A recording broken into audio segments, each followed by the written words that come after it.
hands in the Holy Ghost. I sing praises to your name. Oh Lord, praises to your name. Oh God, for your name is great and greatly to be praised.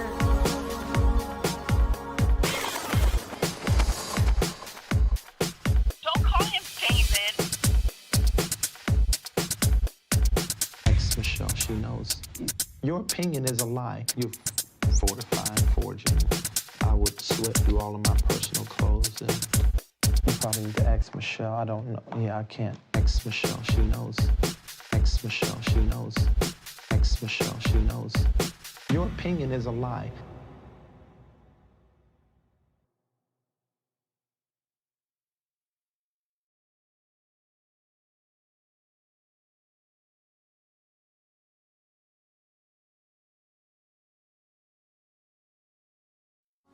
Lift your hands in the Holy Ghost.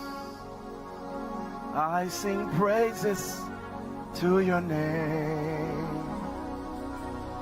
Oh Lord, praises to your name.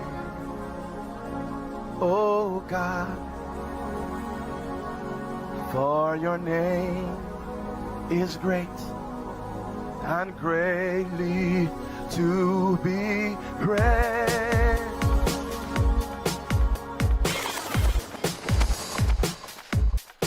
Don't call him David.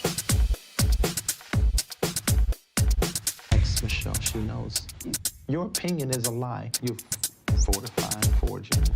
I would sweat through all of my personal clothes and you probably need to ask Michelle. I don't know. Yeah, I can't. Ex-Michelle, she knows. Ex-Michelle, she knows. Ex-Michelle, she knows. Your opinion is a lie.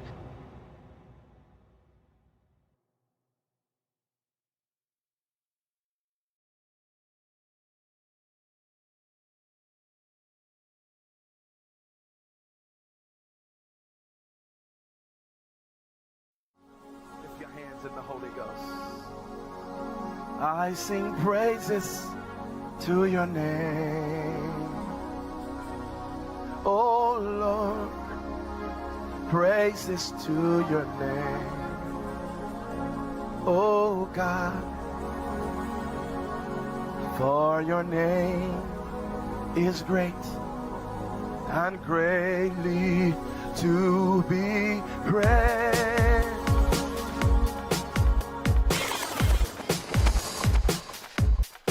Don't call him David. Ex-Michelle, she knows. Your opinion is a lie. You fortifying, forging. I would sweat through all of my personal clothes and you probably need to ask Michelle. I don't know. Yeah, I can't. Ex-Michelle, she knows. Ex-Michelle, she knows. Ex-Michelle, she knows. Your opinion is a lie.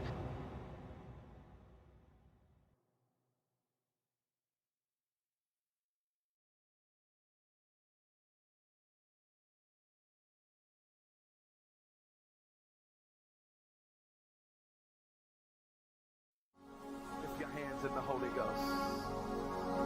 I sing praises to your name. Oh Lord, praises to your name. Oh God, for your name is great and greatly to be praised.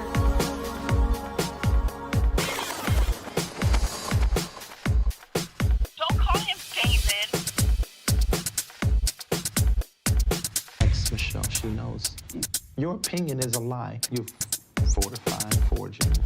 I would sweat through all of my personal clothes and you probably need to ask Michelle. I don't know. Yeah, I can't. Ex-Michelle, she knows. Ex-Michelle, she knows. Ex-Michelle, she knows. Your opinion is a lie.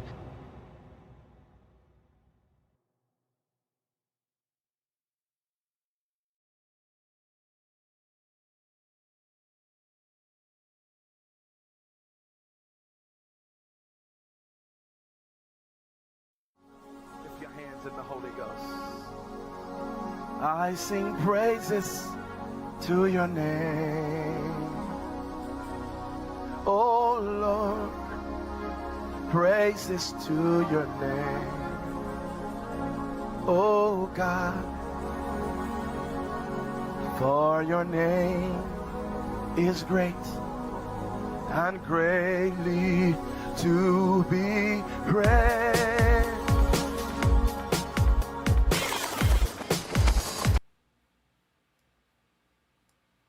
All right. Good evening, everybody. Happy Friday. It is Mia Quacko time. Welcome to another episode of David E. Taylor Full Frontal Exposure 2.0, where everybody's opinion is a lie. And we're going to have our guest on here. I'm just waiting on them to call. They'll call when they're ready. I was just texting with them. He's probably got some stuff to do, but we are going to talk about ultimately why we're all here. It's this fucking deposition. This deposition is ultimately what brought us all together. Had Rick Fraser not paid to promote this deposition on YouTube, none of us would honestly be here. We wouldn't know who David E. Taylor is. We wouldn't know who the walrus with the wig is. We wouldn't have all these fucking memes all of a sudden. I mean, the list goes on. And what we're going to talk about tonight when our guests come on, we're going to have two guests. Okay? And everybody's going to be fortifying, foraging with their mouths. And you guys will ask the questions. So, let's keep it respectful too. I'm sure you guys are probably going to want to ask some questions. And, I understand. They do too. But, let's keep it respectful for sure. So we'll do that once they call. And ultimately, listen to this asshole. Well, tell me what your answer is. I let them know where I live. And where would you say that is? My apartment, 208 Victory Way Lane. 208 Victory Way Lane. Okay, so that would be where you actually reside. Yeah, can we please keep you accurate and Pacific tonight, okay? No fortifying or foraging with your fucking mouths. It's. If you do, we're gonna have to ask Michelle, okay? And Michelle's not here tonight. Michelle isn't here, and don't worry about her. Semper Fi, Michael Parisi, Semper Fi, hoorah! Devil Dog, Pickle Friday. Today, David E. Taylor is the Snail Trail Saint. That's what we'll call David today, the Snail Trail Saint. He's all, God damn it, would these guys please stop making up memes about me? It's like, ever since Cliff talked about my maxi pad problem, these guys just won't stop making fun of me. But thinking about all this, I mean, just to think that David was sitting in this deposition. So here's the thing. Let's kind of go a run over, right? Hey, Javi, good evening. Welcome. Good evening. We got everybody rolling in. Good evening, Javi. Good evening, Thice. What's up, brother? Glad you could make it. Fanny Fart Fridays. Hey, a C. Dun, dun, dun, dun, dun, dun. See, thank you. When it gets cooler, I'll open my window. That way everybody can hear the fucking bell. It's so loud. That bell is so loud. So yeah. Fortifying fortune with your mouth. Okay, cool, Joy. Right on. Thanks for stopping in. Hi. How you doing tonight? Thank you. Thank you for stopping in, Joy. Good to see you. Hope you're having a good Friday so far. Hope everybody's having a good Friday. And we'll just wait for Valerie and Cliff to call. We'll watch some of the deposition. I'm sorry, reside. Mm-hmm. Do you have a driver's license? Yes. And what address yes. is on that? 2008 Victory Way Lane. He's like, you'd have to ask Michelle what's on my driver's license.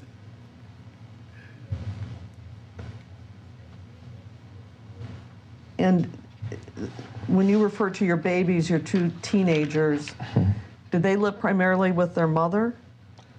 If you're traveling so much? Well, she has them if I don't, come back like in 1 week or so. Of course, they're with her, but we have joint custody. So she has them half of the week. I have them the other half. You're a fucking liar. Except you say you travel so much that you're not really You're a around. fucking But I liar. did tell you, I try to come back like on the weekends. That's when my time is. So do you see your children every weekend? You're a fucking liar. Mostly. Okay. And that would be in the apartment? Yes, or You're a wherever we fucking liar. go. They've come out to the residential center too. So. To sleep overnight? Yeah, they've done that before. Now, You're a has Debbie fucking Fraser liar. ever been to the residential center? That's funny, bro. Is that something I should answer? Is that something I should answer about the residential center? Hey, Pope Mikey motherfucking Barry in the motherfucking house. Good evening. You're a fucking liar. Mikey Barry, kiss the motherfucking ring. Freak all of you guys. I'm gonna over freak you guys, okay? Freak you guys. You guys are a bunch of freaking freaks, okay? There ain't gonna be any freaking going on here, okay? Hail at Michael Perry. Bow to the holy ring and kiss the holy fucking ring. You're a fucking liar. Or, yes, she has. And when was that? When was the last time? I think the 4th of July was, no. I know. I wish Ashley would call in and just dump everything, man. Or Michelle, even. That would be legit, dude. Michelle, maybe, maybe even Tony. What if Tony came in and just spilled it all? Or David's right hand man, fucking, Daniel. Oh, the trolls will be here. Just stand by. They're probably already here. They're probably already here watching. They're like, hey, don't play that. Clifton Ware. Dun, dun, dun, dun, dun. What's up, my brother? You got me, Cliff? Hello? What's up, brother? You got me? Yeah, what's going on, man? How you doing tonight, man? Happy Friday. Pretty good. Happy Friday. Same to you, same to you. Don't call him David. Don't call him David. So where do we start at tonight? If I don't, Thijs from Holland, he wants to know. This is the first question. I was talking to him today, and Okay. he wants to know. This is his question. After you first saw the deposition, what did you think of David? After you saw everything, and at what point did you watch it, and how did you process everything after you had learned what had happened? What was that like? That, I'll say this. I didn't watch it right away. They brainwash you, condition you to believe that, anybody who says anything about David that's not quote unquote positive, that they're an enemy, Satan has sent them, etc. And so I fell into that mind blinding trap, where I was like, yep, I don't want to see it because, they told us if we watch that type of stuff and our hearts begin to change, we're going to go to hell because now we're thinking evil about Jesus' best friend, right? So when I finally decided to watch it, maybe like 2 months later after it came out, just like that sound clip you just played, he's a effing liar. That's all that went through my mind, man, because it's like, because I heard liar. what he was. Yeah, exactly. You are, David. Because he sat up there and just lied and lied and lied.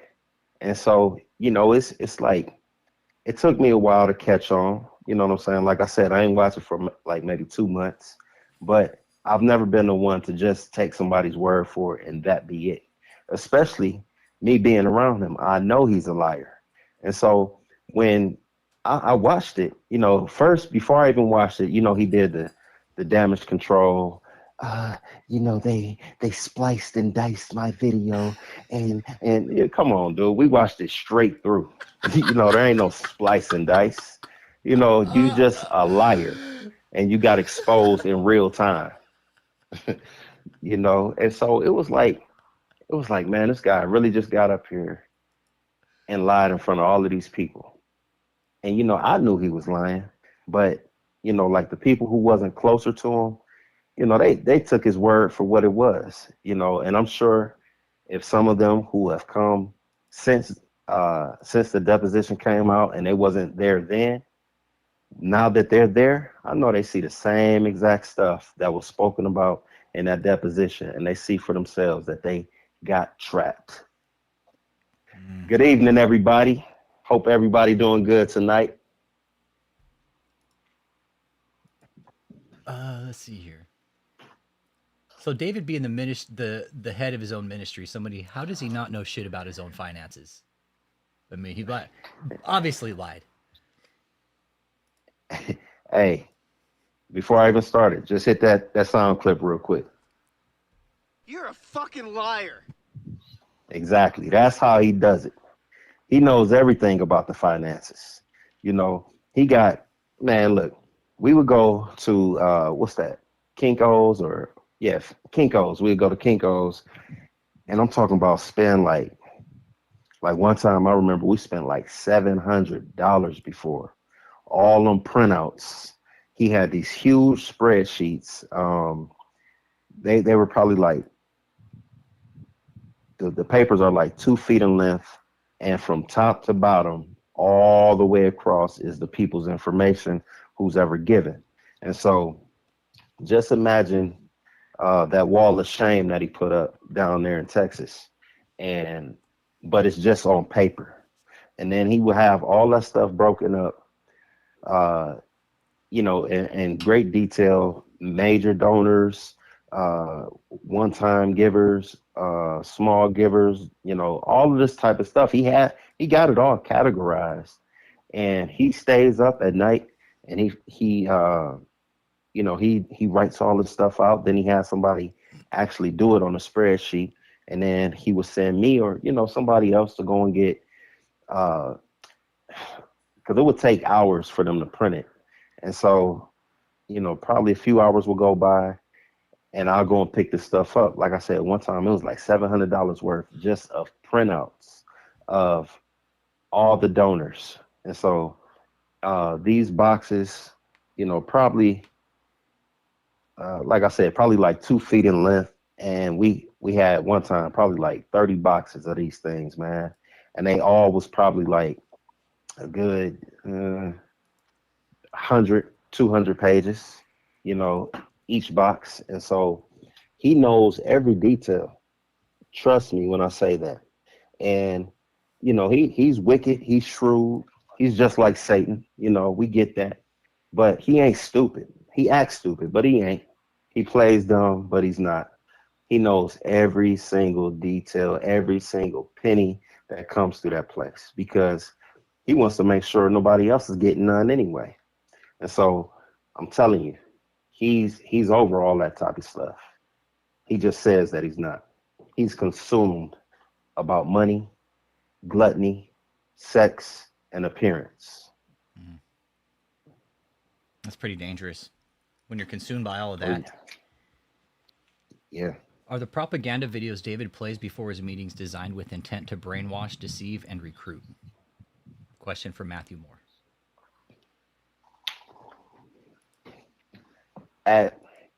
At base level, the way it's presented to us as a staff, no, it's not presented that way. But from the outside looking in, you get to see the real picture. Mm-hmm. Because while you're in there, David, he gives you his vision and he puts his spin on things. And he says that he had this dream and Jesus spoke to him face to face. And so who are you to question what Jesus has told somebody face to face, right? Because that has to be accurate. And so, and plus you don't have any say-so inside the cult. And so if anybody was to say, hey, this sounds kind of off, I don't think that's true. All depending on who it is, David would beat him up, or kick him out, or whatever the case. It'll be some type of reprimanding from David. And so nobody has any voice. I just got a text from Valerie. Let me go ahead and get her on the call, man. Okay, good deal. All right, here we go. Stand by.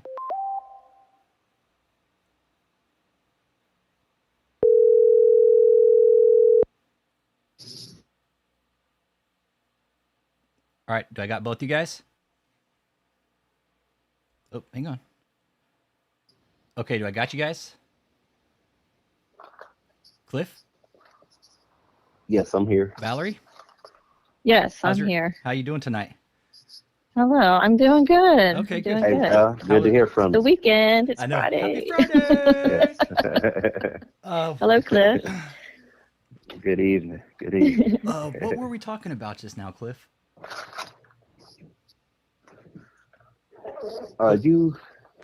Man, it just threw me off. Yeah. Uh, Oh, here's a question. Anybody in the chat? Yeah, here we go. Have you had any repercussions from these interviews? And you as well, Valerie. Repercussions. Fine that. You told me something on the phone yesterday. Are you okay sharing it with the chat? What happened? I'll share that soon, Okay. but not tonight. Okay, cool. Okay. But they know what it's about, and in response to that, I'm sorry. It was Matthew. I feel nothing. It was Matthew Moore's question about the videos and the are they there with the intent to brainwash and deceive and recruit people? Got you. Sorry. So ultimately, that's what it's about. Ultimately, that's why, even when David is preaching, or when he used to preach, now he just beg for money. You beggar, and you and know. Valerie, feel free to interject at any time. You guys are now in control. Go ahead. It's all you guys.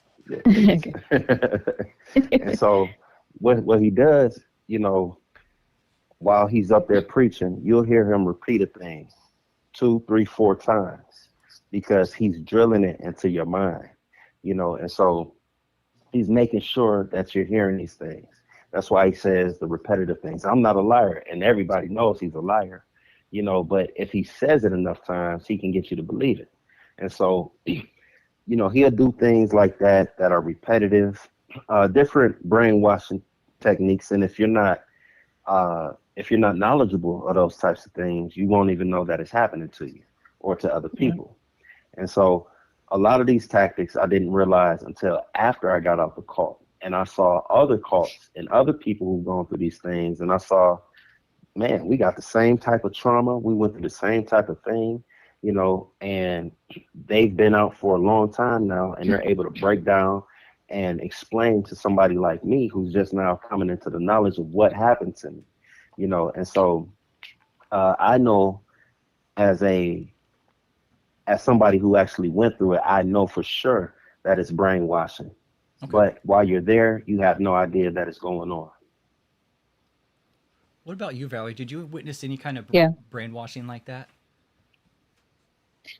Well, what he is saying is just so true. Everything he says, he's just a master manipulator. He knows what to say. He knows to keep saying it, and he knows how to twist stuff. It's like what I noticed after the fact was all the times that he talks about love and mercy, and it's all to get in your head so that when things are said about him, you have that love and mercy and say, oh, well, people make mistakes, because I've seen it. I've seen it. They all follow the same mindset. You can't even if they might listen to you about him being with 100 different women, it's like, oh, well, I don't judge. We don't judge, or because he's already brainwashing people into, love and mercy, but he doesn't have it for other people. Yeah. And to add to that, Valerie, the reason why they don't say anything is because he has a culture of lust and sex. And so everybody there is jacking off, flicking the bean, licking something, sticking something. You know what I'm saying? And so they can't say nothing because they feel convicted. They feel like a hypocrite. And so he makes sure that he's lustful around you. He makes sure that he speaks about that type of thing, because once you speak on it and you show that type of weakness, now he got you. Now you're afraid to say something because who are you to say Man, anything? That's yeah. and and that's exactly why he gets up there all the time and say, who the freak are you? You're not perfect. Ain't nobody perfect. But you are a habitual sex offender. That's what you are, David. Right. That's what you are. You just ain't been convicted of nothing. But in heaven you are. You slob. You know, and even behind the scenes, like with me or with you or other people that's like around him and stuff, he'll purposely be abrasive just so you, like, he brings you down to his level so that you don't have, just like Cliff said, you don't have nothing to say later because you were laughing about it, you know, back here, or you were a part of it back here, but he purposely brings you to that because there were some things at first they were shocking to me. I was like, number one, I don't do that or talk like that, you know, at first, you know, and you know, I don't do that. And then I'm thinking he really shouldn't be doing that. But then after a while and you get caught up in the whole web and everything, it's like he brings you to that level, and then you're like he said, you feel like that's you too. So it's master manipulation. I mean, really master manipulation going on at every level, in public and behind the scenes, all the time. He really gets off in mind jobs. I've seen it, like, looking back on things that I thought about, that he would just very gently and very lovingly lie to my face and deceive me and say things that weren't true. It's like he's just really a sick man. He really is. He's sick in the head to do that and to get off on that. He gets off on deception and mind jobs, and it gets really detailed, but people on the outside, they wouldn't know it. They just wouldn't know it unless you're personal with him, you know? I mean, there is a level when you're not personal, but when you're personal, it's even worse, and it's more detailed, and it's hard. You just can't explain that stuff until you come out of it, and then you look back and you're like, oh my God, that's sick. You have to sit back and actually process it from a distance outside the box. You can't process it inside the box, huh? No, because when you're inside, you feel like, am I going crazy, or is it, what is happening here? You know, you're questioning yourself a lot. Yeah. Yeah, because you're trained right out the gate. Yeah. And I'm gonna tell you verbatim what you're told when you first come there, or at least when I first came there in those first few years, we would tell the people this too, was that how you feel now, you're all excited and happy. They say, always remember this, because this is the real thing here. So later on, if Satan starts attacking your mind and you start thinking negative about Apostle, then that's the devil, and you got a snake in you. So they manipulate you right out the gate to doubt any inclination of his wickedness. Yeah. So they drill that in your mind right when you get there, huh? Yeah. Right away. I got a good question. Has the walrus ever kicked anyone out? If so, what did they do to piss him off? Does he give them money to go elsewhere? Bus, food, hotel, lodging? I won't say he's kicked anybody out. He's threatened people all the time to, I'll get rid of you and Jesus and God and quit stuttering, you liar. You know, he always lying about something, and he always stuttering. He get the blinking. And so when you're behind closed doors with him, he tries to intimidate you, you know. And so, you know, some of them guys, they're afraid of him. And so he'll, you know, while he's yelling and stuff, he might walk up in their direction, or, you know, he might smack them upside the head just to keep them in check. You know, don't even think about, you know, anything, or, you know, that type of thing. And so it's just like, like I said, he'll put more fear in you of you'll be kicked out. Like, like, Ashley, my ex, she would always, and still does, even recent, well, until our first interview, Alex.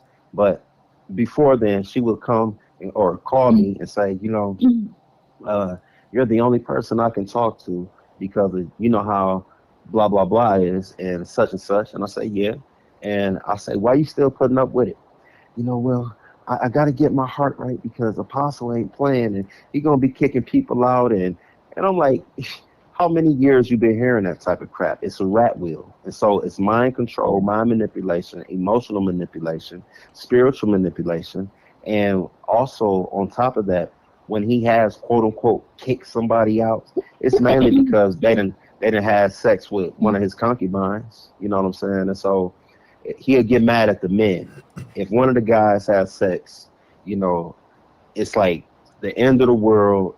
Oh my God, how could you do such a thing when he's trying to have sex with all the women there himself?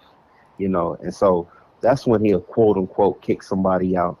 And when they get kicked out like that, then during that time while they're gone, they try to stay in his good graces. They still try to post his stuff and show him that they want to be made worthy and they're sorry and all this stupid crap, man. And so the only people that he say he kicked out is like me, which he just started saying since I spoke out against him. And so all these 5 years I've been gone, you ain't never heard him say that. And so he's a liar. And so he, like I said, the only people he say he kicked out is people who, figured him out and they not falling for the buffoonery no more. Okay. In your guys' opinion, is David mentally ill or demonically possessed? What do you guys think? Demonically possessed, for sure. Okay. Cool. I think all of the above in certain ways, because, but I really do think he's deceived his own self. Okay. He's deceived himself. He knows what he's doing, but he's also deceived because he's very he's confident in some of the things he says and believes about himself. And but yeah, a lot of it is, you got to be mentally ill if you get off on manipulating people and messing with their lives, their emotions, their spiritual lives, their souls. Really, that is mentally ill. That's mentally ill and demonic. It's all of the above. I think David's a deviant. I was talking to a good friend of mine this morning, and the stuff that he does, like having people clean up his shitty underwear, and watch him do it.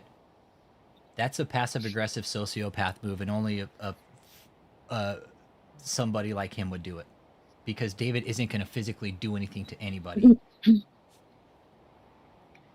Well, I believe that, because when you're like demonically influenced, I think there's certain, and I don't know all the ins and outs of people's lives that are, but when you are demonically influenced, you kind of live a certain lifestyle. There's certain characteristics, I think, that show it, and like the whole sexual thing is one of them. Like, I don't think he has clear sexual boundaries, and he's always craving it and getting it, and then like just a lifestyle of eating, laying around all hours of the night, anytime, and anything goes. I think it's just characteristics of it. Does he have security like Jim Jones, that he has people to do his will and to say not let them leave?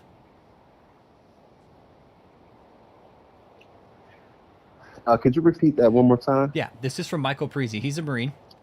Does David have security like Jim Jones had to force his people to do his will and to not let them leave? I wouldn't call them security. They call themselves that, but I wouldn't call them that. If a group of men came with some real pressure, ain't nothing gonna happen on they side. I'll tell you that for sure. You know, they're devout to David, but that's it. You Mhm. know, ain't nothing to worry about. And then as far as, you know, you can't leave type of thing, I've never witnessed that back then. He's on something else now, so I'm not exactly sure what he's doing, but he you know, it was more of a mind control. You Okay. know, you were afraid to leave. And so he'll tell you things like, if you do leave, you are going to hell. You know, this is what Jesus told me. It's not my fault, you know, that we're close like this. So if you leave, that's on you, but you are gonna go to hell. And so you're stuck with like, man, you know, I don't want to be here, but I don't want to go to hell either. So you wind up staying. And Gotcha. so that's the main way he does that. Okay. Question is again for Matthew Moore. Do you believe David is abusing the children? There seems like might be warning signs. Um, as far as physical abuse,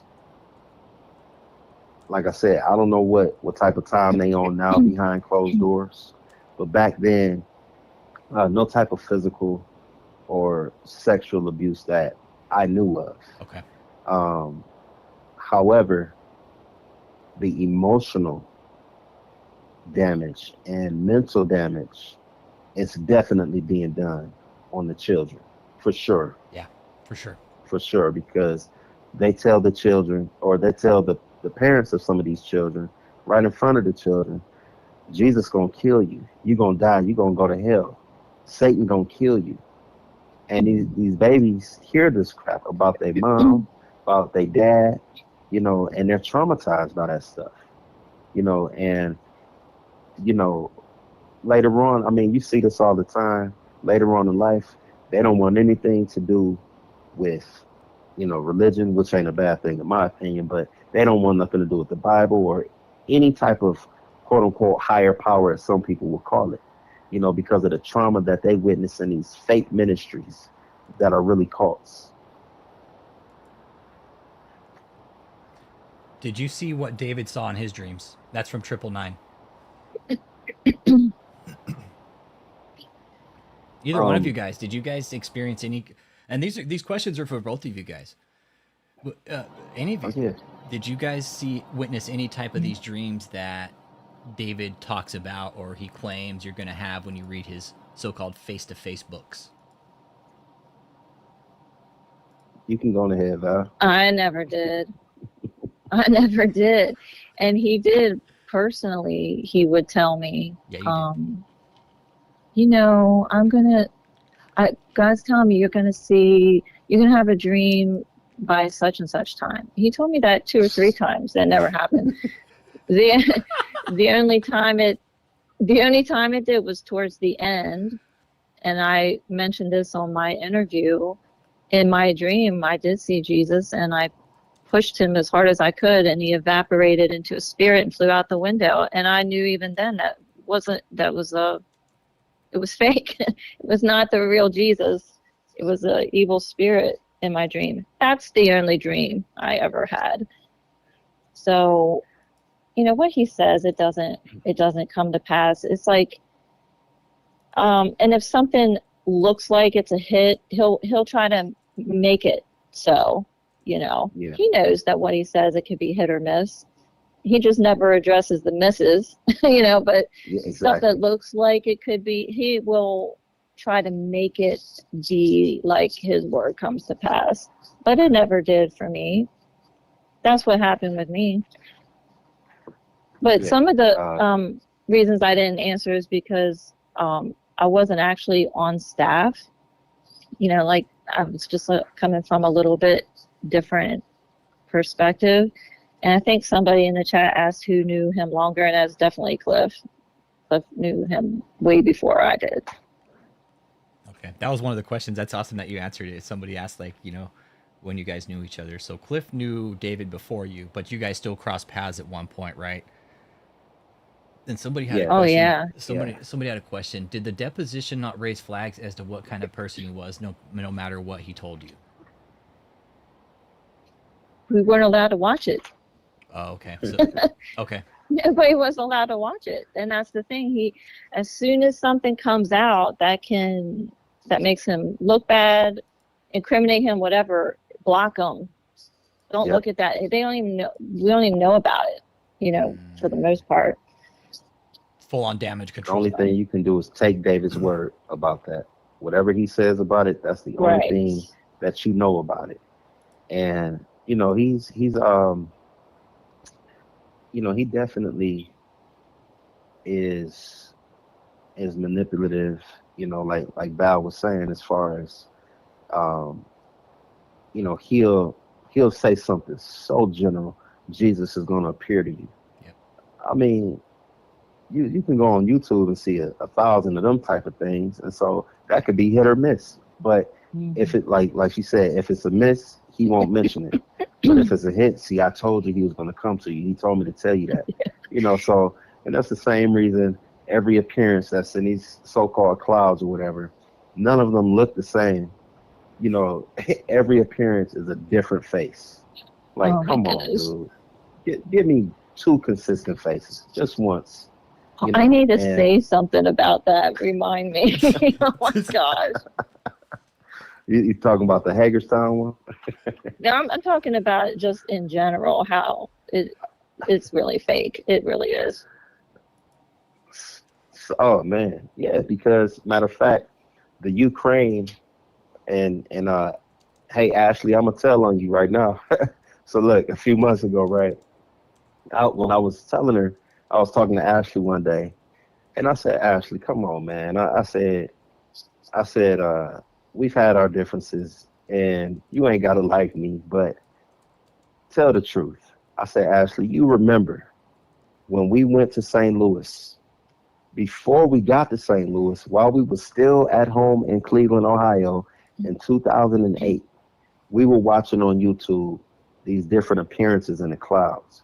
When we got to St. Louis, we showed it to David, the one that he claims he prophesied about in the Ukraine in 2007.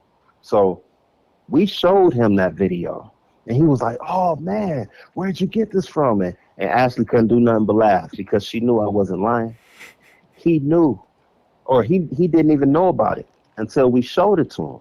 And then when he started putting it on his website and on Facebook, you know, he'll type in third person, the man of God prophesied this. David E. Taylor prophesied it, like one of us is typing it out, but it's really him, you know, and he's saying, David E. Taylor prophesied that the Lord would come down in the Ukraine in 2007. Where's the video? Where's the tapes of you prophesying it before it happened, David? You know, so he'll take credit for things that he know for a fact he's lying about. Okay. All right. Yeah, remember that? Oh, I'm sorry. I was going to talk about the picture thing. Because remember the white figure picture that was on the stage? That famous picture, the white figure? Yeah. Okay. I kind of believed that at first. But then, not too long afterwards, I cannot remember his name. He dealt with the media behind the scenes. He posted a video. It was maybe a short 5-second, 10 to 10-second video of that same white figure walking in the back of the building. And it was literally, by the black fabric back there. And it was up for like 5 minutes, but I happened to see it in those 5 minutes. And I was like, what is this? This looks like this was fabricated. And I guess somebody told him to take it down real quick, and never saw it again. And I always thought, now wait a minute. If that white figure was real, why would they have him take it down? It was literally up for 5 minutes, and I just happened to catch it. Yeah, and because behind the scenes, David had asked me, he said, what is this? I said, that looked like some type of cloth or something. You know, it was that's what it was. It was a white, some type of fabric that had floated up there. It wasn't even connected to anything. And so he was so thirsty for this appearance that, oh, there it goes. And they posted it. And like you said, it was up for like 5 minutes and then you never seen it again. But I think I got it. I'm going to check my all them old pictures. But I'm going to show y'all if I still got it. I don't know if it's the same thing or not, because this wasn't even like, could this be? This was like created. It was like the same white figure that was on the stage, only it was in walking form. Oh, wow. Yes, no, it was. I don't remember that then. Yeah, I mean, I saw it for like 5 minutes. It was up and it was taken down. I was like, okay, if that's something so awesome, okay, why was it literally taken down after 5 minutes? And I never saw it or heard about it. Wow. And of course, I never asked questions either. But I remember thinking, this looks totally fake. And then as I was leaving St. Louis, I had that picture, that famous picture. And I just, like I said, when I broke it off with him, everything lifted off of me. Like instantaneously almost. It just lifted off of me. And I looked at that picture and I immediately knew within myself that it was fake and fabricated. Like I just knew it. But that video was creepy, man. I mean, it was totally created. Someone created that. Wow. Because, there is a presence that is up there with him. Yeah. But it's dark. Yeah. It's dark and it transforms into an angel of light. And so and that's the thing, you have to open yourself up to it though, because you'll go up there like people who won't believe, who don't believe, and they're like, not really into what he's doing. He'll say, you're not in the spirit. That's why you're not being slain. Like, come on, dude. You got to be forced. If, I, even in some of these other services that I've seen with other false prophets, he ain't even as good as a false prophet as them guys. He aspires to be like a lot of them. Yeah. And it's just like, come on, dude, 35, 33 years, however long you've been in it, you still can't get into the arenas. Oh, I've been in the arena since I was in my 20s, you liar. No, you ain't. And they ain't been packed out. It's like, I don't care what nobody else talking about. I know what I've seen, and what I know what I haven't seen. And I know what I've lied about for David. And he knew I was lying for him, and he did not care that I was lying for him. And so that's his real character. And so if you think that the Most High, the creator of all, is coming down and working with this chump, you deceived big time, like I was. Yeah. This is a good one to lead in the next question. Does David really believe his dreams trump biblical authority? Because his revelation goes against the scripture. That's coming from Matthew Moore again. Does he really think his dreams trump biblical authority? Well, you can take that one, Val. I do. I believe sometimes because I just recently watched a show on David Koresh, okay, and I saw a lot of similarities. And what seems to be a downfall is deception of like revelation and knowledge and stuff that comes through dreams and stuff. And just because it may be, I don't know, awe-inspiring or it's in your dreams or whatever, they take that and run with it. It doesn't mean it's God. It doesn't mean that, but that's how a lot of people get deceived. And, he may have had certain dreams in his life that maybe that's where the deception came from. Or maybe he fabricated it. Or maybe it's a mixture of both. I mean, I don't personally really know. But it could have happened.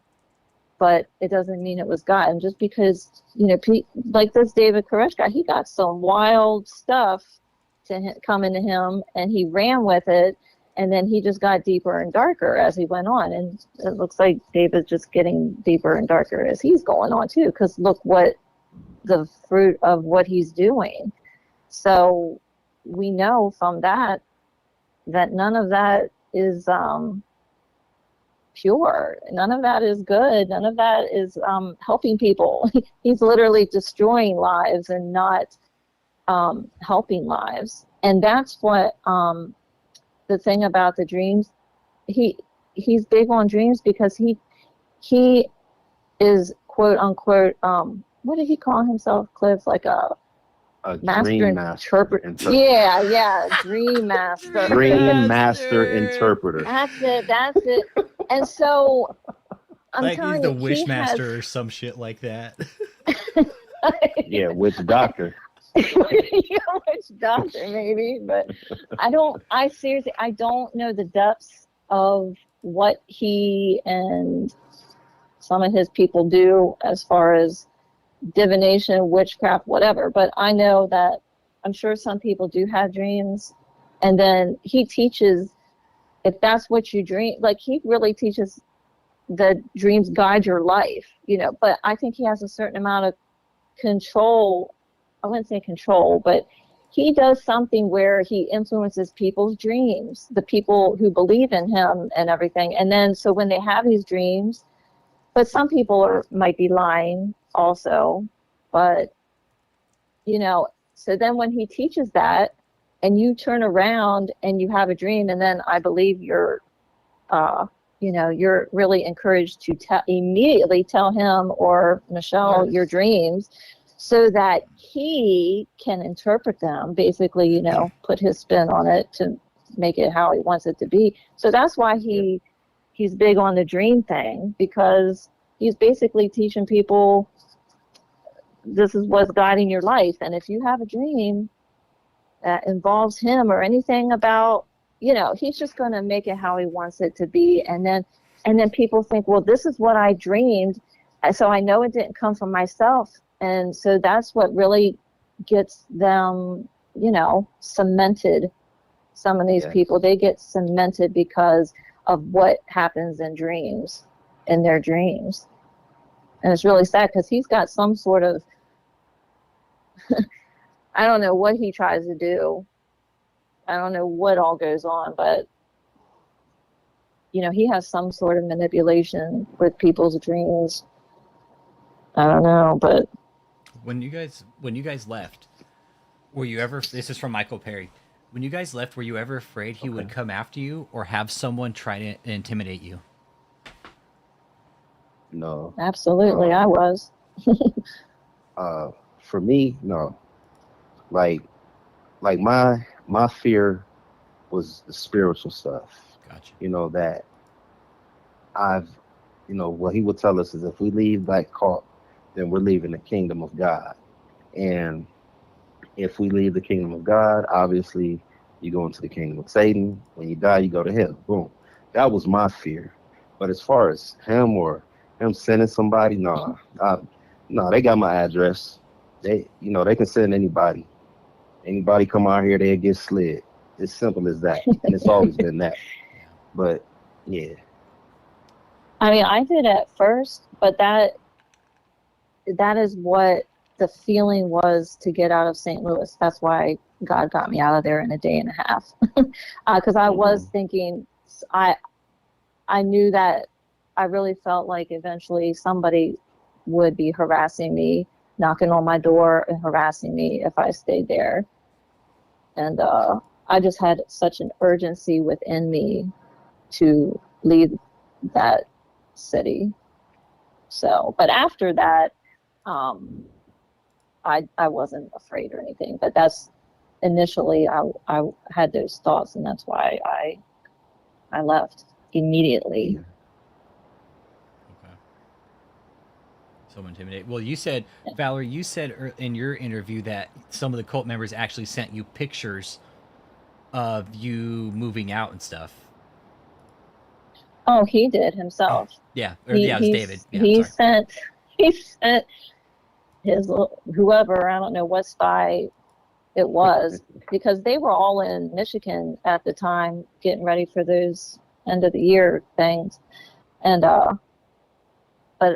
yeah, he sent some spy to come over to my apartment and take pictures of my U-Haul truck, and I guess he found out that Tabitha was involved because the picture was also of her work vehicle, so he knew that she had something to do with it. And he wanted to let me know that he knew, so he sent me the picture. I'm like, okay. Like, what are you And supposed I'm to be still scared leaving, of? and what? Yeah. I'm still leaving. What? Yeah, because he ain't gonna do nothing. What's a picture Right. gonna That's do? the whole point. He just wants you to be afraid because he know he ain't gonna do nothing.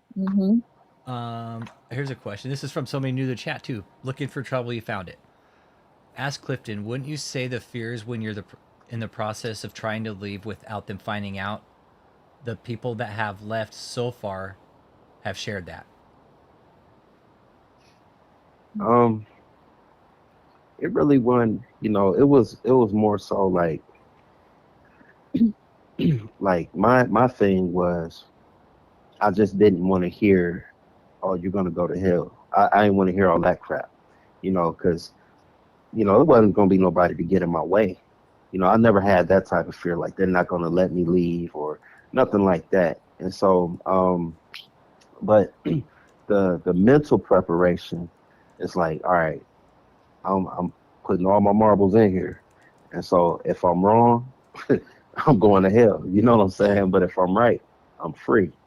And so I was willing to take that risk, just like everybody else who has, and we've been set free since then. And so for me personally, it was more so the mental preparation of what the consequence could be spiritually. Okay.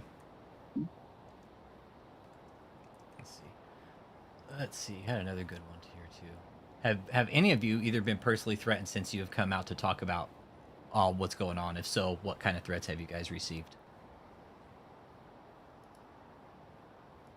You can go, Val. I haven't been threatened, but I've been contacted. Okay. I've been contacted. Okay. By him By personally. By David. And yeah, by him, and then also, you know, he got Daniel contact me, but oh yeah, and then in 2021 he got one of his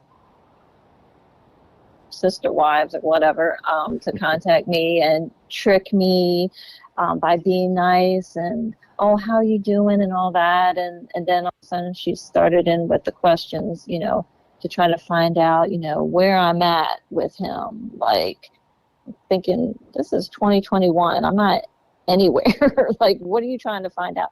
But I guess he wanted to know how I still felt about him, so I still was trying to tell her the truth. And then, you know, it was like he was sitting right there telling her what to say. And it's like, look, I know I'm basically talking to David, not you. Okay, so I ended up just, you know, blocking her again because he sent her to trick me and to, you know, try to get information from me. So that was the last time I'm not even gonna say indirectly. I mean, it was him. It was totally him. Yeah. It was just he was using her as his mouthpiece, but he was like right there. You can tell. It's like we already know how he operates. So, exactly. You know. This is a good question. I already know. This is a good question. Did David ever ask to have access to your phone, Valerie? Well, that's kind of funny because he probably wasn't as secretive with his phones with Cliff than he was with me. Because with me, it was like his phones were taboo. Okay, I could never even look his way. Okay, you know, and he always had two phones, and I could never look. So I was like, you know what? I'm not looking at your phone. You ain't never looking at mine. And there was times he tried, and I'm like, no, and I would not give in either. Not give in. I'm like, nope. So he tried. You don't show me yours? Yeah. He tried, yeah. I'm like, nope. Okay. Nope. That's a, No, that's a never good did. that's a good question because that shows. Thank you, Narsense. Good question, man. Yeah. Yeah, he's very insecure like that. Oh, Very insecure. next question for both of you. Did David ever display any jealousy or insecurities in the relationships he was in?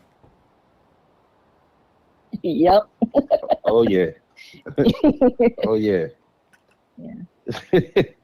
I've seen it multiple times over the years. You know, I mean, like for real, man. It all depended on what woman was coming around, because it was like certain women would come around, and me and Daniel would be like, oh, shoot. You know what I'm saying? Like, here she comes. How we gonna have to deal with this crap? We gonna have to put up with this. Her arrogance, her attitude, and then like with David, he all depended on the woman, depended on how he acted. You know, I mean, he'd be so fake with some of them women, just putting on this act. And then like when Valerie had first started coming around, I was loving it. You know what I'm saying? Because he was putting on this act for Valerie. Man, me and Daniel, we'd just be, you know, it was fun back then, man. And because when Valerie was there, he was on his best behavior to try to show off for her.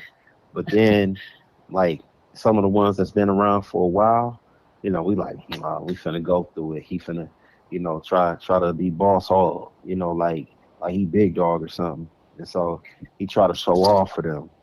But then, and I'm sure Valerie can attest to this, but after time, you know, he started showing his true colors in front of Valerie. And that's when, you know, she started seeing more of the verbal abuse, and then, you know, eventually the physical abuse. You know, he can only hide that stuff for so long. And that's just, you know, that's his MO. And with the women, you know, he would always ask, you know, do you think I'm fat? Is my bald spot is it showing? No way. Yeah, man, just like a woman, bro. Oh, we You know what knew. I'm saying? We knew he was fucking self-conscious about that fucking bald spot. Oh my God, man, listen here, bro. He stayed trying to comb it over. I'm like, man, you got strands like Homer Simpson up there. It's nothing to comb over no more, dude. And you know, because I would have to, you know, I'll make his bed and all that type of stuff, man. You'll see like look like pounds of hair that'll be on his pillowcase at night, man. It's like all his hair constantly falling out. He had under the sink just for men. You know, he had all that type of stuff, but it never worked. Rogaine, you know, none of that stuff worked, but it was all the vanity. He can't accept that he's getting older, you know, as we all do. You know, he think he's just gonna be 20 forever, you know, and he's so vain. But yeah, he stays in the mirror. He's always looking at himself. He goes shopping. He gets home. He puts all this stuff on. He's looking in the mirror. How does this look? Man, it all looks stupid to me. You know, these big clothes. You need to lose some weight. You know, I don't care how nice a suit jacket is. Your stomach is bulging out of it, man. You can't even button it. It looks stupid with them stupid elephant wide leg pants. You know, it's stupid, man. He looks like an idiot, and so he always asks, how does this look? What do you think about this? What is it? I need to start working out. I need to exercise, and he never does. And that's why he's in the position he's in now. And them insecurities have eaten him alive, and I see it in real time. Yeah, he'd get jealous sometimes. Okay. Does David actually believe he is the Moses of this generation, the chief apostle, etc.? And how does he back it up biblically? He doesn't back it up. he just says it. He just says it. Okay, so he just says it. Okay. He just says it. I mean, he talk out the side of his neck, man. But the way he does it to get people to believe, you know, he gets up there, he talks strong, he tries to be intimidating, and then he'll use actual scriptures. But the thing, the jig is this: those scriptures don't apply to him. You're not Moses. You haven't been set apart by the Most High to lead nobody. You can't even lead yourself.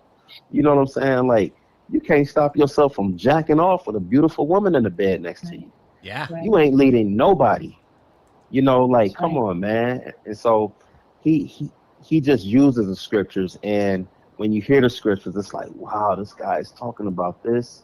Man, I've never heard this before. And that's because everybody else know they don't have that. So they're not going to talk about it. And he knows he don't have it either, but he talks about it and he tries to capitalize off of it. Well, he has capitalized off of it, but in reality, as you can see, you know, he's spoken curses over my life and just about everybody else's life who done left from there, and we still living. We're doing much better than we ever were while we was there, and it's Right. only getting better. And y'all are declining. Yeah, Okay. it's true. Random question: has there ever been someone who was involved and all of a sudden disappeared, and don't know what happened to that person? Has it? When was all of a sudden disappeared? Okay. So did somebody ever show up and then just they were not there? All of a sudden, you guys don't know what happened to them. Uh, I've seen people come and go pretty quickly, but Yeah. but you could see like there's always signs like, yeah, they're not gonna be here no time, you know, because they may be more vocal, you know, they're not the type to just get in line, you know, and they won't they haven't necessarily been disrespectful or anything like that, but they just question it, and you know, there you can't question anything if you're gonna be a part of it, and so some of the people that I've seen come and go pretty quickly, even without explanation, it was like what was understood didn't need to be explained. Okay. I've seen a couple ladies,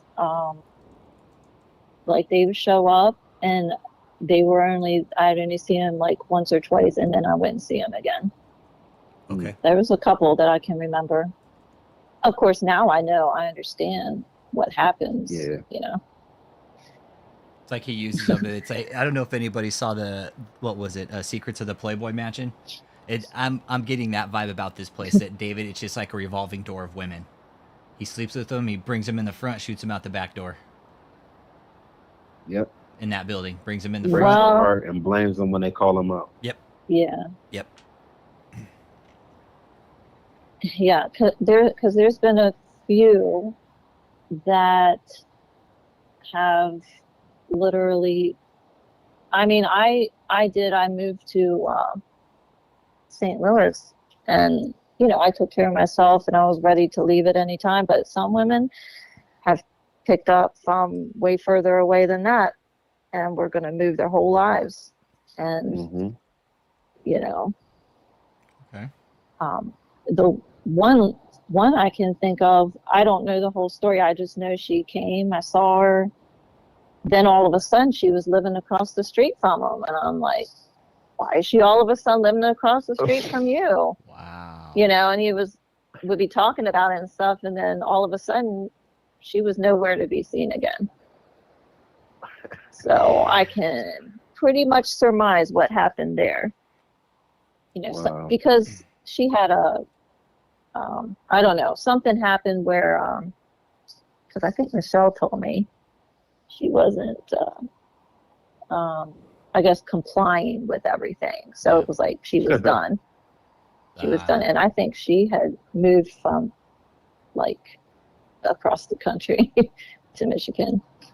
Okay. Crazy. Wow. But you can't ask, because it's like he's already telling me a story, but looking back on it, I can see what was happening. happened. Yeah.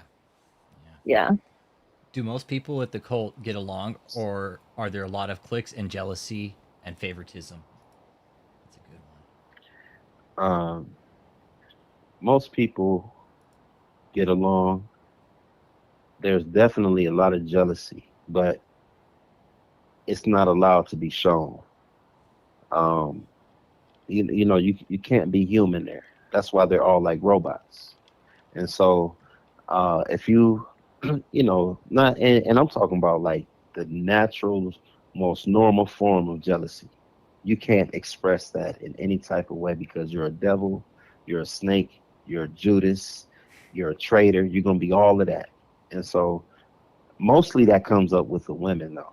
Most of the guys, we are, we were pretty close, laid back, chill or whatever together. But the women, that's where the jealousy and stuff would mostly be at. And it was because of who? David. They was all involved with him. And so um, he trained Michelle to pick up on those types of things and to snuff it out immediately before anybody else picks up on it. And so, um, there's like no cliques. They don't allow any type of cliques. If, you know, you and two other people, y'all might, let's say, like football, and y'all the only three people who like football. So y'all talk about football all the time. Oh no, you can't have a clique in here. That's demonic. This, we're not having any ministry or church splits, and just all the stupid stuff, man. They want to control every aspect of your life, and so that's how they eliminate all that. They condemn you for ever trying to get close to anybody. Wow. Okay. Okay. Has there been at any time where the staff was rebelling against David as a whole? And Valerie, if you saw this, did you ever witness that and maybe hear David talk about the staff, rebelling against him? I mean, I witnessed certain people like getting in trouble, But I wish the whole staff would come together and rebel against them as one. That would be nice. But I'll be with y'all. Yeah, yeah. But I've just seen certain people get in trouble, quote unquote, and get yelled at. Been made to get on their knees and repent to him.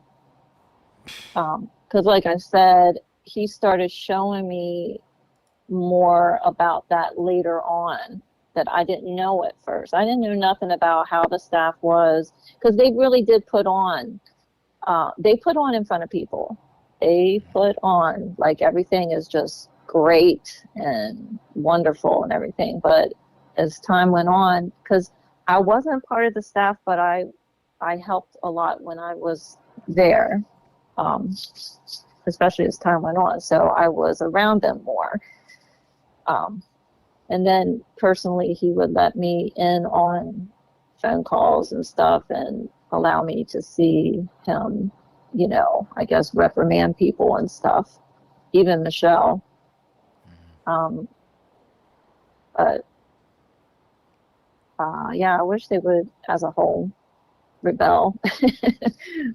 Did you guys ever complain about David's behavior with other members, or did you just keep it to yourselves? Yeah, we, me and some of the others that was a little bit closer, we expressed things to one another because that was the only outlet that we had, was each other at that time. And, I knew they wouldn't say nothing. They knew I wouldn't say nothing, and vice versa. So we could let out that frustration, and it wasn't even like, man, he's this and he's that. It was like, man, it was more so along the lines of like, dude, why is he tripping? He not even listening to what really happened. Like why is he being a dick? Yeah, you a dickhead, David. Why is he being a dick? And it's like, why do you have to be overbearing for no reason? Just hear out what really took place. And so he makes it seem like even when you're telling him the truth, no, that ain't what happened. And then be like, yeah, this is what, you better not be lying. And then I've seen people switch up what they said out of fear, like, because they're questioning if they're telling the truth now, even though they weren't, and so he does stuff like that. And like I said, there, of course, I know there were more people who probably expressed it more about Michelle because that's who they're closer to. But as far as those of us who was closer to David, just about everybody that said something to me, because they knew I had been around them and they knew I was stitch lit, and I wouldn't tell on him. Okay. Valerie, this is a good one. Is David insecure about his sexual performance?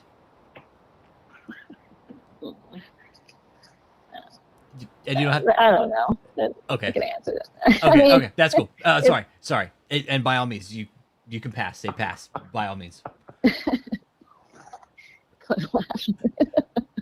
What's up, Cliff? I'm sure he is. Oh no, I'm just laughing, man. Oh, okay. At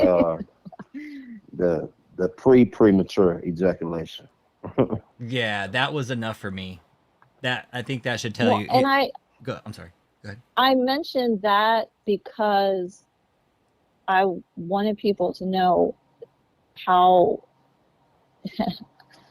that he's bound by this thing. Okay, he is bound by sexual spirits. Yeah, by lust. By lust, yes, and it's just not normal. Yeah. You know, it's not normal. Yeah. Answer, yeah. Okay.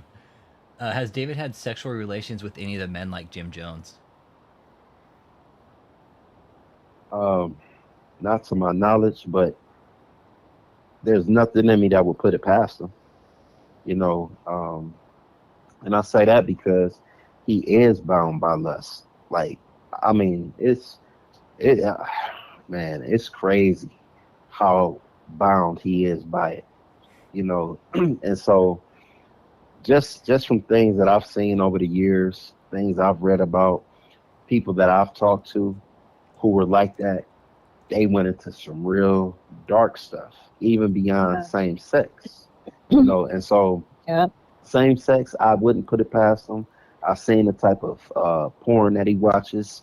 So, you know, and then some of those men are very docile there. Like, I can't get it through my mind why some of them submit to him the way that they do. And they submit to him in a way that a wife should. And so, like I said, I've never seen anything sexual with him and another man, but it's all questionable from the way he talked to the way he dressed to the things that he wants other men to do for him and always want men around him.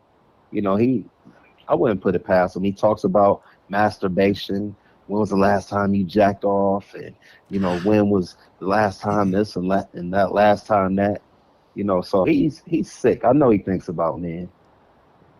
I'm guessing he probably talks. I wouldn't put it past him either. Yeah, I'm guessing he probably talks to the women like that too. You know, when was the last time you got yourself off? Shit like that. I bet he speaks that to the women. Yeah, he does. He definitely does that.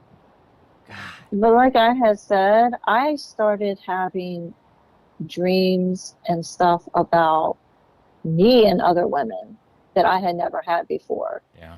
Mm-hmm. And knowing what I know now, you know, you know, when you're joining yourself with somebody, you join with the same thing they're in, you know, sexually and stuff. So the fact that had never happened to me before, and now all of a sudden this stuff was happening. I mean, when you're bound by lust like that, the lines and boundaries get blurred. And so I wouldn't put him past one bit. It doesn't mean that he's gay. It just means when people get sexual, they don't care. The lines get blurred with, you know, men, women, one, two, multiple. It doesn't matter. There are no lines anymore. All for the pleasure. Yeah, there's no boundaries. Right. Yeah, it's all pleasure. Yep.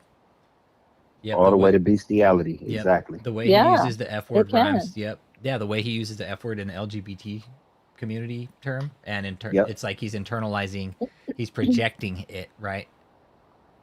That's exactly what he's doing. He goes so overboard with that. I mean, nobody. It don't even be funny.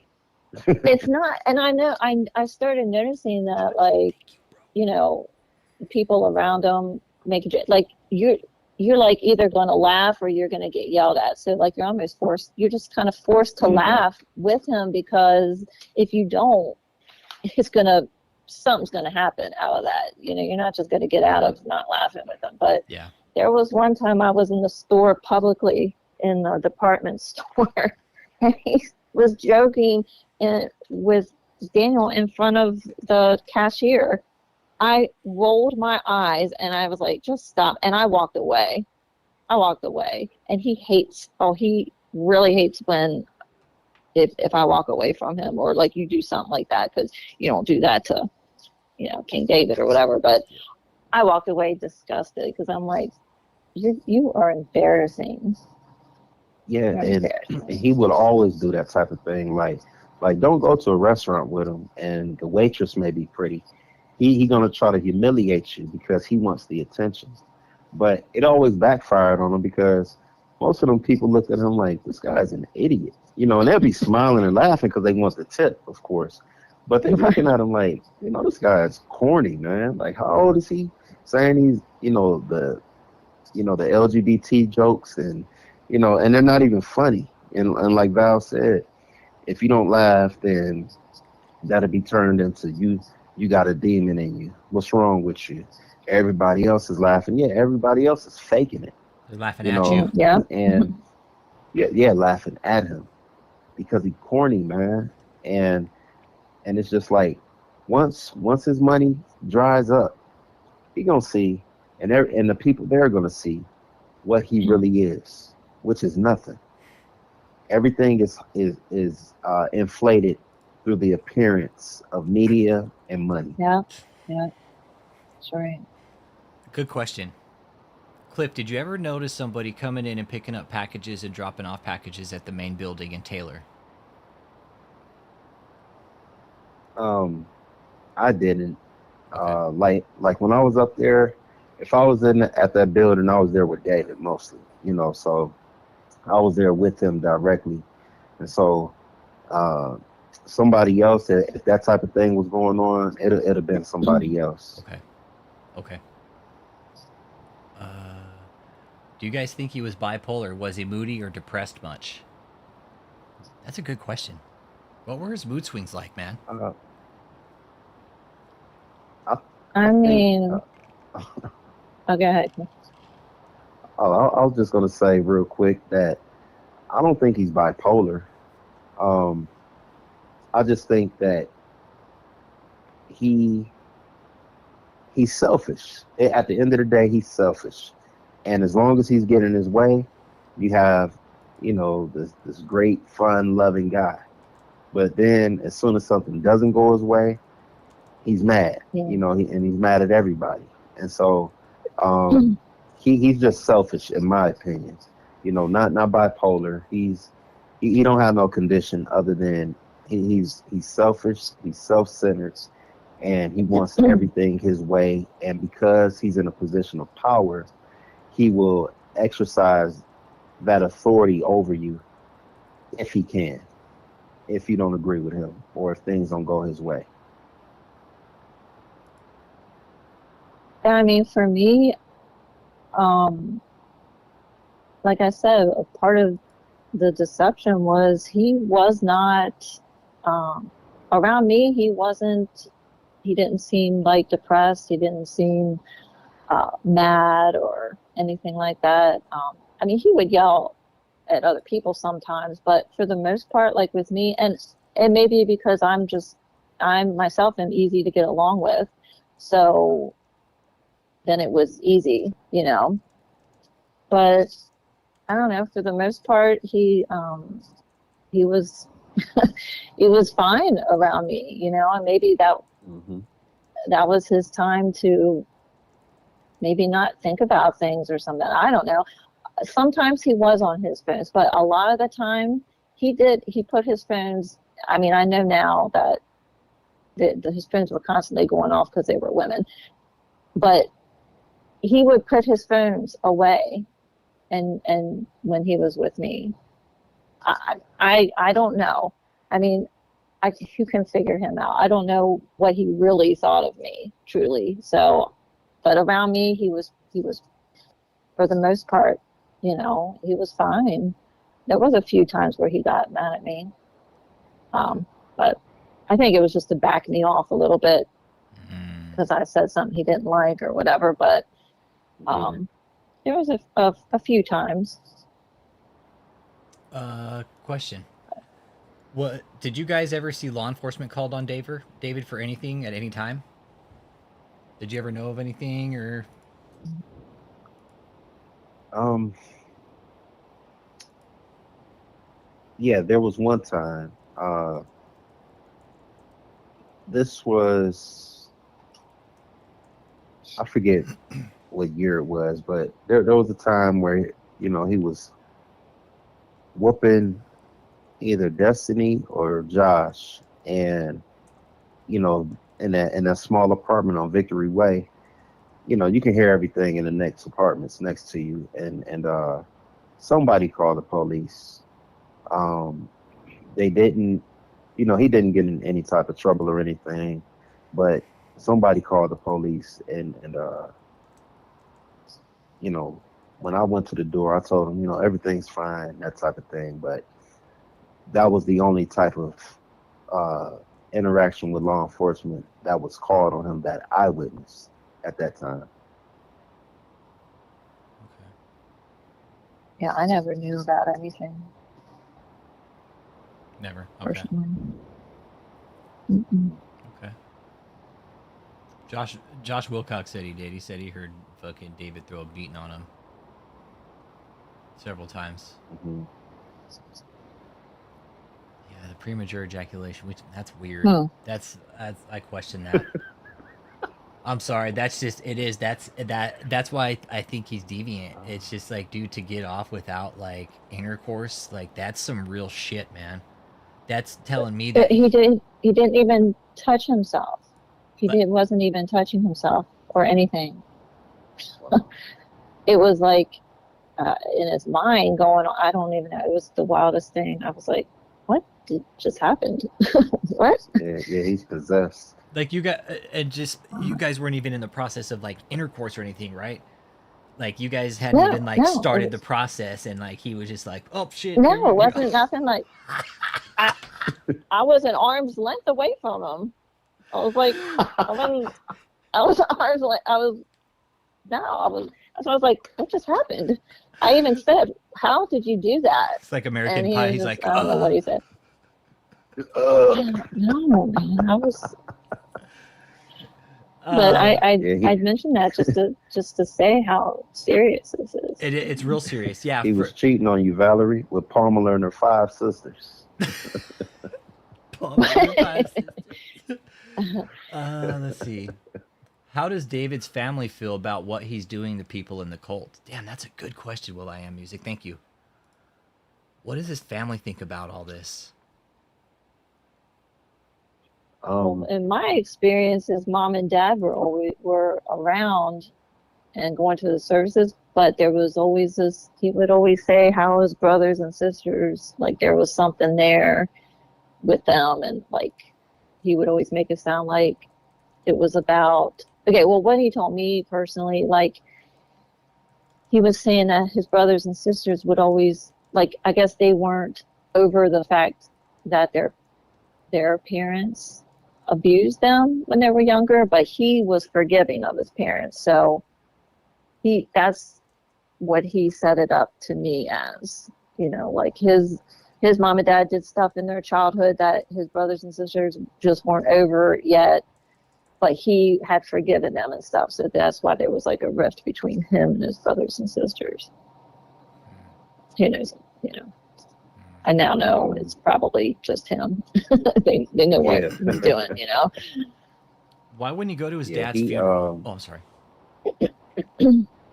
Yeah, I was going to say, as far as his family, what I've witnessed, being around them for years and things, they wouldn't like his parents, for example. They're in their elder years. During those times I knew them, Yeah. and they didn't agree with David, but like I said, being in their elder years, they'd say, David, stop doing that. Don't treat them people like that. So they really couldn't be stern with him, as a younger father would. But they didn't agree with it. But of course, they didn't come against him, although they would voice their opinion on certain things. As far as his siblings, they don't agree with him at all. and they don't even know, or I can't say they don't know, but as far as I knew, they didn't know too much of the details of the inner workings of the cult and exactly how he treated us and things like that, besides what they witnessed with their own eyes. And I think that just overall they didn't agree with anything that he has going on because they know him and they know he's corrupt. Okay. So they know he's corrupt. Oh yeah. Okay, so they know he's corrupt. Okay. This is a good one from Nate Parrish. When does the walrus decide that a cult member becomes a pastor? Like Jenny Janiak, for instance. How does he decide that? What's that decision process like? You gonna get that one, Val? Yeah, because it beats me. I have no idea. Oh, okay. Well, that comes about. It just comes up as needed, and so let's say he's meeting, some prominent pastor. He might have been dogging me and Daniel and some of the other people all day. You ain't nothing. You on your way to hell. You trash. Woo woo. That type of deal. But then we go and meet this pastor. Oh, how you doing, man of God? Yeah, these are my sons in the gospel.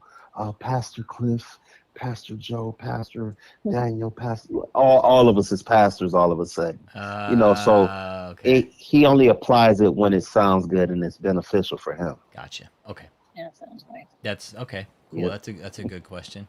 Let's see here. Yeah. In the deposition. And the front men are pastors. Yeah, the front men are all pastors, right? Yeah. And this is a good question. In the deposition, it said that you lived with David. If so, why the heck? That was the question. Oh, well, when I went there, we didn't have anything. We gave everything up to move down there to St. Louis, and so we had in our minds that, we really didn't know what to expect. We were just going down there by faith, and we'll figure everything else out along the way. And I already had plans in my mind. Me and my wife, we were making plans. We're gonna do this. We're gonna start business. We're gonna start, start working, getting some money. We're gonna get us a place. The normal thing to do. But when we got connected with the cult, that was when, the love bombing and all those types of things happened. And yeah, you're doing such a great thing. So many people from all over the world have come and done the same thing like you. And because you're here to do God's will, I want to open up one of the homes for you, one of the ministry homes. And it wasn't no ministry home. It was somebody else's house that was a part of the cult. And so the way he has all these houses now that he buys with the donor money, it wasn't like that. It wasn't no money like that back then. And so we stayed with other people who was in the cult. And then I can't say my whole family stayed there. Like when David was in town, my family would go back to live with Marcy at that time, because that's where we were living at, with Marcy basically. But when David was in town, I was over there with him, and so I was the main one there. He talking about he carried us, and he ain't do that. We stayed on the couch downstairs in a small apartment. But as far as carrying us, we had food stamps, so he ain't pay for no food. He didn't give us gas money, none of that type of stuff. And so, but we didn't have anything, and we believed in this so-called process that, this is the way that in order to have this face-to-face relationship with Jesus, then we have to give all these things up. We got to go through this process of living with people and, all this type of thing. So we believed it. And that's how we got caught up in that. And 15 years later, my ex-wife is still doing the same foolishness. Man, still caught so that's up there, the fruit of that cult. Yep. That's the fruit of that cult. She still ain't got 2 pennies to rub together and still living with other people in that cult. Going from state to state, as David tells her to. Here's a question for both of you. Hey, Val and Cliff. This isn't intended to humanize David. Yeah, I like that. This is Abby. He's a good people, man. Abby actually was in Abby comes out of a cult too, man. So he has experience. He's Okay. great guy. Yeah, great guy, dude. Good Oh, good people, deal. dude. Yeah, good people, dude. And he says, "Hey, Val and Cliff, this isn't intended to humanize David. It's mostly morbid curiosity. What are David's hobbies? Does he like sports, music, TV? That's a good question. What are his hobbies? What does he do besides think he's the fucking prophet all day long?" Oh, you can go on ahead, Val. Well, you know, I'm not trying to say this in any certain way, but you know, he is human. I mean, I was with him for the amount of time, and he was human. He is human. You know, I mean, he's deceived and he's hurting other people, but he is human. He likes to ride and he likes his cars. You know, he likes expensive cars. He likes to drive them sometimes. And yeah, he likes to go. I think one of the big things he does like, and this is, you know, his ego, but he likes to get dressed up and have a trophy on his arm and walk her around, and you know, blah blah blah. You know, that's kind of stuff he likes. But I mean, you know, I think he likes to go shopping sometimes. He likes to. He's not into sports. Okay. Nothing like that, but and he definitely likes TV. He does. That man has every single cable channel you can imagine. I mean, he pays for it all, and he watches everything. No, the donors pay for it all. Well, yeah, that's a good point. But, you know, he watches horror movies. He'll watch. I mean, is that what he does? Movies that I wasn't even watching at the time. Is that what he does all day? Just sits in bed and watches TV all day and just eats? Like that's his habit? That's David's hobby? I'll say pretty much. I'll say 80 to 85% of the time that's what he's doing all day long. Just watching. Yeah, he doesn't have the TV off. If he's in bed, the TV's always on. And always, day and night. Yeah. You know, when he's hungry, he'll get food. It doesn't matter what hour of the night. It could be in the middle of the night, and he'll have somebody make him something or do something, get him something. Daniel, make me a sandwich. And Daniel get up out of his sleep. Yeah. He been asleep for 30 minutes after being up for 23 hours, and then he got to make him a sandwich. And then he'll, you know, I've seen him do this, like even with Valerie. Hey Val, you hungry? And she's like, no, I'm fine, I'm good. No, he'll go get something to eat. And you know, she's trying to help us get some rest type thing, you know, and she's just trying to spend time with David, you know, but he always wants to involve us. He always needs a crowd and entourage. And so, you know, to further answer that question, like when it comes to sports and things, like as my mind has gotten on other things as I've gotten older, I don't watch sports like I used to, you know, or I don't watch sports anymore at all. But I still know sports because I used to be involved. He don't even know sports, you know. I mean, read his book, man. He used to sleep with Barbie dolls. You know, he wasn't into no boy stuff. I mean, come on now. He wasn't into boy stuff or you know, wrestling or nothing like that. He's a pretty boy who ain't pretty, you know, and that's a good way to say it, though. That's what it boiled down to. You know, he think he's beautiful, man, and he's not in any way, shape, or form. You know, as far as hobbies, like she said, he likes to look at himself in them cars. He'll stand out there for hours on end. We'll go to the mall and go to the parking lot of the mall just so he can walk around the cars for like 2-3 hours. Yes. Oh my goodness. You know, and it don't matter what type of weather it is. Did he do that with you too, Valerie? What you say, Val?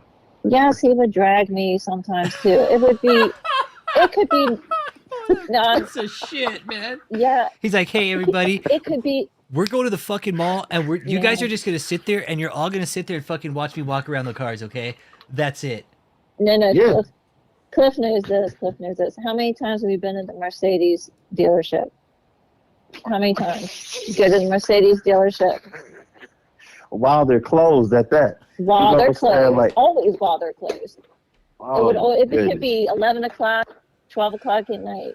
Go to the Mercedes dealership, look around, walk around. But I'm gonna tell you why we went late with you, Valerie. See, we'd go during the day with like Michelle, you know, because he has people in there that know him, and so he didn't want them to see you.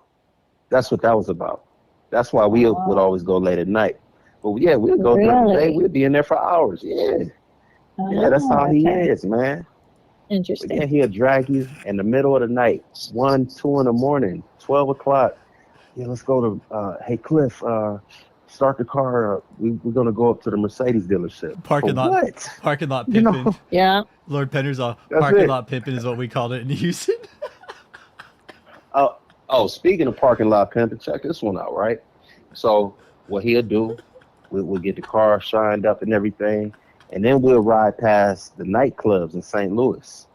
And he'll ride past just looking at all the women, you know, talking about, yeah, I ride through here with my praise music and you know, that inspires people. Man, ain't nobody inspired by you, you know, and it's just like they don't even hear your music. You know, this is a nightclub. That's all they hear.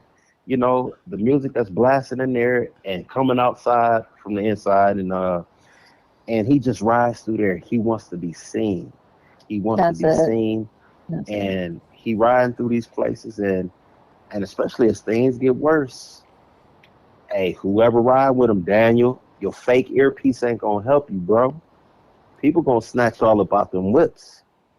You better have something on you, Daniel, because you know David ain't gonna do nothing. You better be smart, man. But that's what he's into, vanity. He want to be seen. He has no pastime other than eating, watching TV, and jacking off. Yeah. Yep. So there's earpieces, Cliff. They're not even real. Like, just not hooked up to anything. I never knew nothing about that. Nah, man, that thing it clips right onto your shirt collar. You know what I'm saying? It's super fake. I used to be praying like, man, I hope I don't never need to call nobody on the walkie-talkie, and I ain't even got one.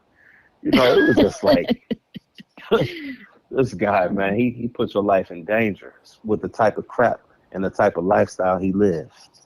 On average, how many hours does a person work in the call center, Cliff? That's a good one. I'm always curious about that. During that time, when I was there, anywhere from 8 to 12 on any given day. Anywhere from 8 to 12, all depending on how many people was in the rotation at that time. If it was less people, would more... I'll tell you what he don't care about was sleep. Okay. If there was less people on rotation, would he require those people to work longer hours that were on rotation? If there was less people? Oh, yeah. Okay. Yeah, definitely. And that was part of your sacrifice. Okay. Paying the price. Okay. So 8 to 12 hours. Okay. Yeah, looking for trouble. He found I joined a group protesting at his meeting in Taylor. He had vehicles delivered to the building while we were out there protesting. Yeah, when he had those were the Mercedes, I think, that got delivered that day.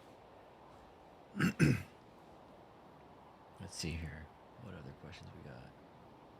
Well, if he goes somewhere, he'll get people to drive his vehicles where he's at. Because I did it one time. I was actually with Marcia and Ashley, and all three of us drove 2 cars to Memphis. From where? Of course, it was like for him, St. Louis. Okay, so from St. Louis to Memphis. Of course, it was.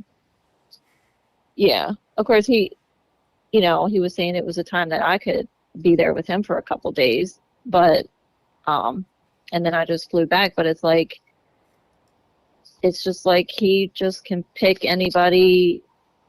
You know, you have to be ready and willing at any time to do anything, really, is what I started seeing. And I was like, don't they have like kids and stuff to be? And I was like, how are they doing this? But I didn't ask questions, but it's what we did.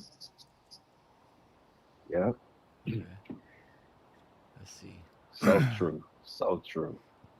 There was another good question here. Where was it? When David actually uses the scriptures and the Bible in his sermons, does he write those lesson plans, or does his staff do it for him? Does he actually memorize verses, or is he reading a screen? That's it, yeah. He doesn't write anything out. like he have like things that he may have been studying or copying down in notebooks and stuff, and he memorizes not necessarily verbatim what they say, but just what they're about, and he'll just go off the top of his head while he's up there. He memorizes a lot of scriptures, but he uses them out of context. And if you don't know the scriptures for yourself, it's easy to get caught up in his charisma while he's up there, and you think he's telling the truth just based off of how he's presenting it.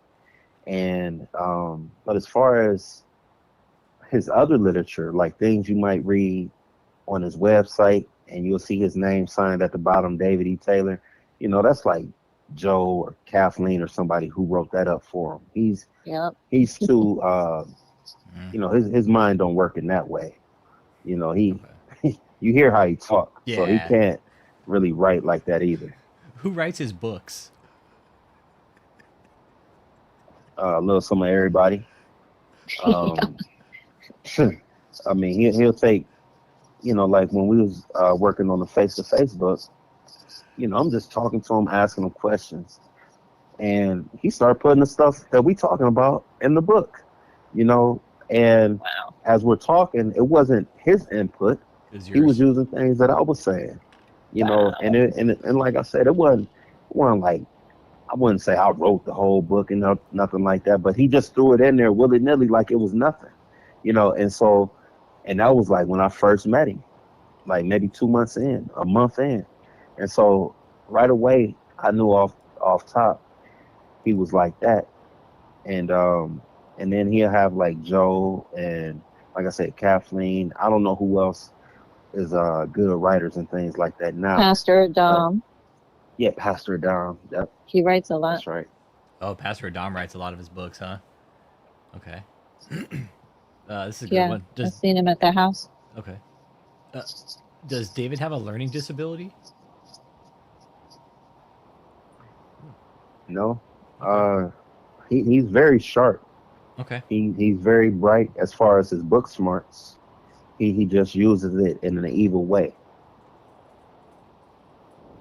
Okay. How does that man to get all those people to believe in him, follow him, and do everything he asks? That's a good question, man. You can get that one, Val. Well, because first of all, he lies and he hides his true life. Okay, so you don't know the facts about him, for one. And then the way he presents things, he comes, like I said about David Koresh, what I learned, even from watching that, people like to be wowed and awed, and he comes up with, you know, revelation and knowledge, and that kind of thing draws people. And so, and when you have this revelation and knowledge that nobody else does, you have a certain amount of control, and you can manipulate because you're the only one that has it. And he gets people, you know, he twists a lot of scripture. I mean, he says things that are true sometimes, and he puts scripture in it that's really there.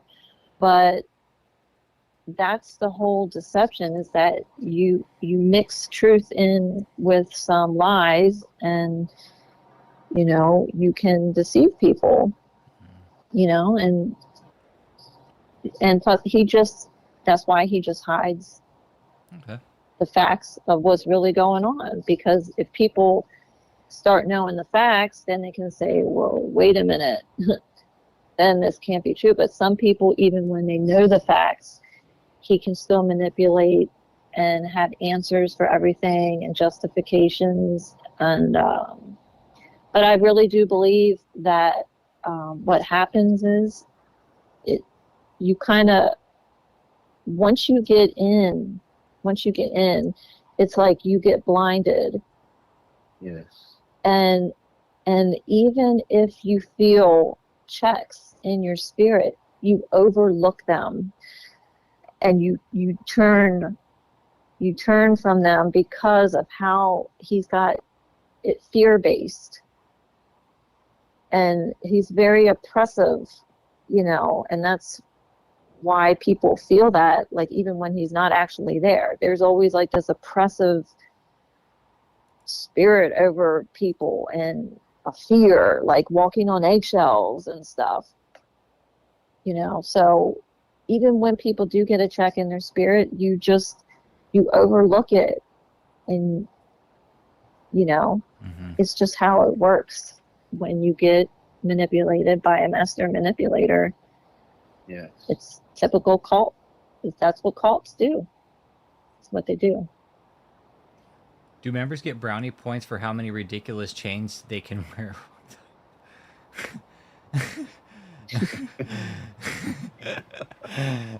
You guys are funny, dude.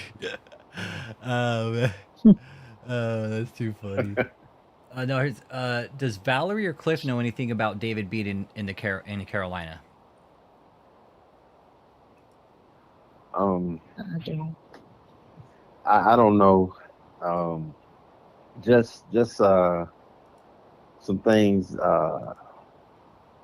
that I won't say openly, but yeah, I know some things about the Carolina. Cool. All right, that's what's up. Yep, I like that about this. When we know not to say shit, David's like, "Fuck, what was he gonna say?" Oh man, you should know, Prophet. I know you got all the answers right. Let's see here. Let's see what other questions we got. Okay, if David's so book smart, why does he talk so plain and mispronounce words like pattern and specific and accurate? I think that's just the way he talks.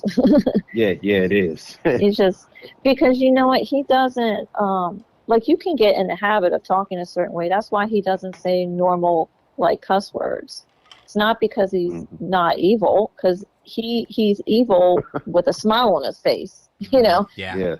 And he uses other words. But I have never heard him say typical curse words that we have in this country. It's just because he's in the habit of not talking like that. Yeah.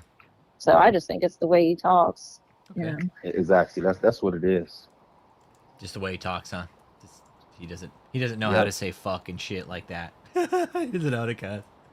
Yeah, like he'd probably sound stupid saying it, but like I've never even heard him almost say none of them words. Like he just don't talk like that. Okay, that's but understandable. He will make you feel like he's talking like that. Absolutely, yeah. Has anybody ever had the courage to be like, "Hey, you're saying that shit wrong"? Has anybody ever walked up to him and be like, "Hey, that's wrong. Whatever you just said"? Yeah. People have said it and have been demonized for it. Like I was saying the other night, he'll say the word in a very stupid way, and then somebody might say, "Hey, that's not how you say that."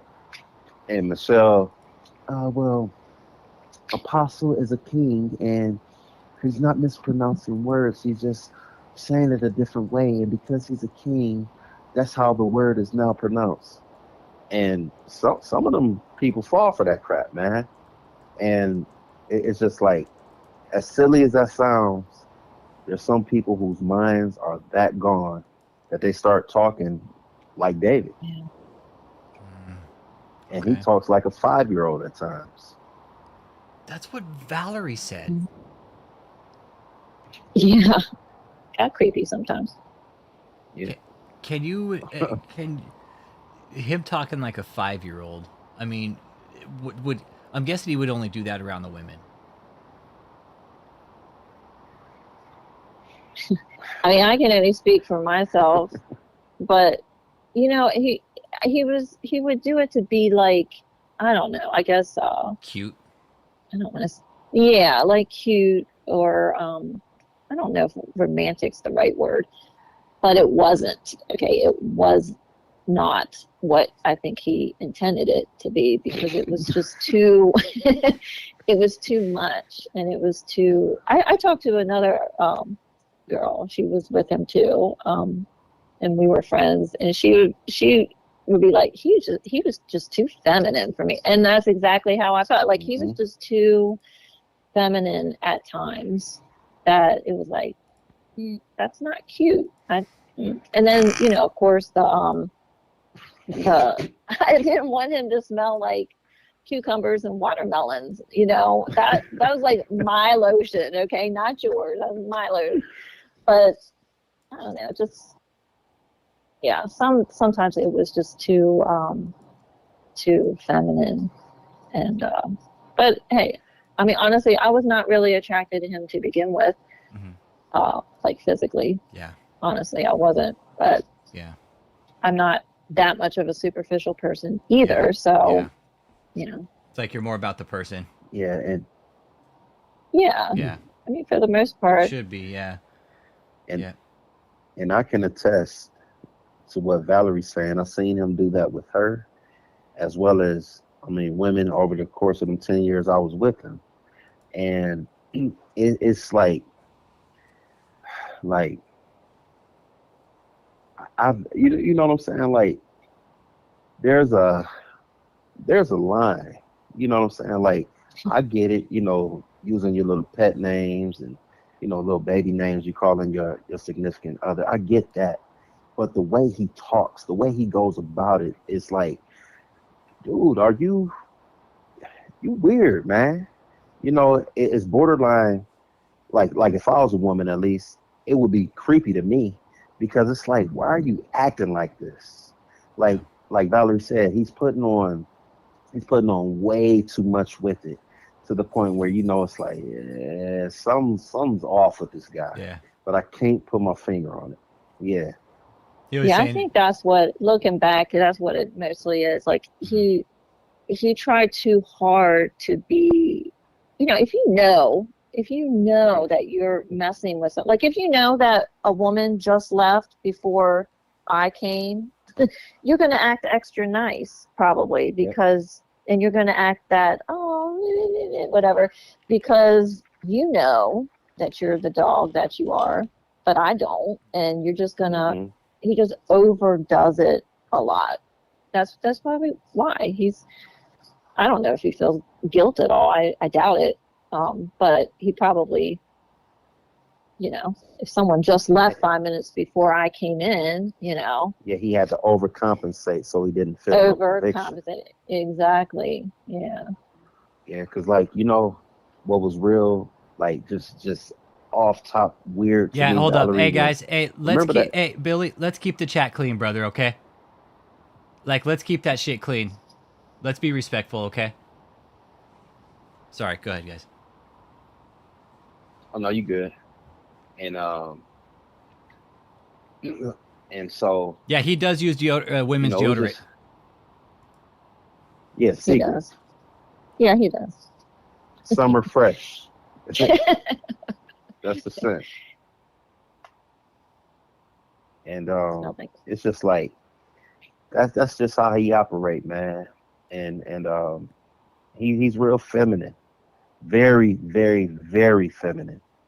And like remember that stupid name he used to call you, Valerie? You know, I won't say it on here, but remember he would call you that name, and then he would use that weird Michael Jackson voice, and it was just like, man, it would make me cringe, man.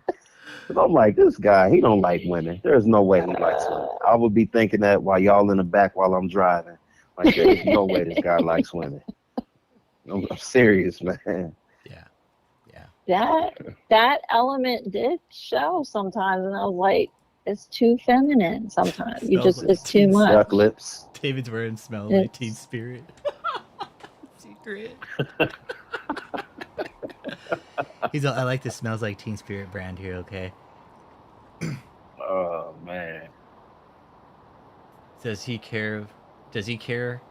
He sounds like a cat screaming. Yeah, when he's up there singing, that's a good question. Does he care like he sounds like shit? I mean, has anybody ever I told don't him think like, that he thinks he does. I No, don't he think thinks he he sounds does. good. He does. No, he got And jealous then, of one time. So yeah, he don't think he sounds bad. yeah, and the women, they all, you know, because he's sleeping with all the women, so they gassing him up, telling him, "Oh, you sound so good," and you know, they reposting him singing, and I'm like, man, there's no way, there's no way. That's why he Like you got can lie mad to at him me one about time. anything else. Oh, what did you say? Nothing. What That's you the tell point.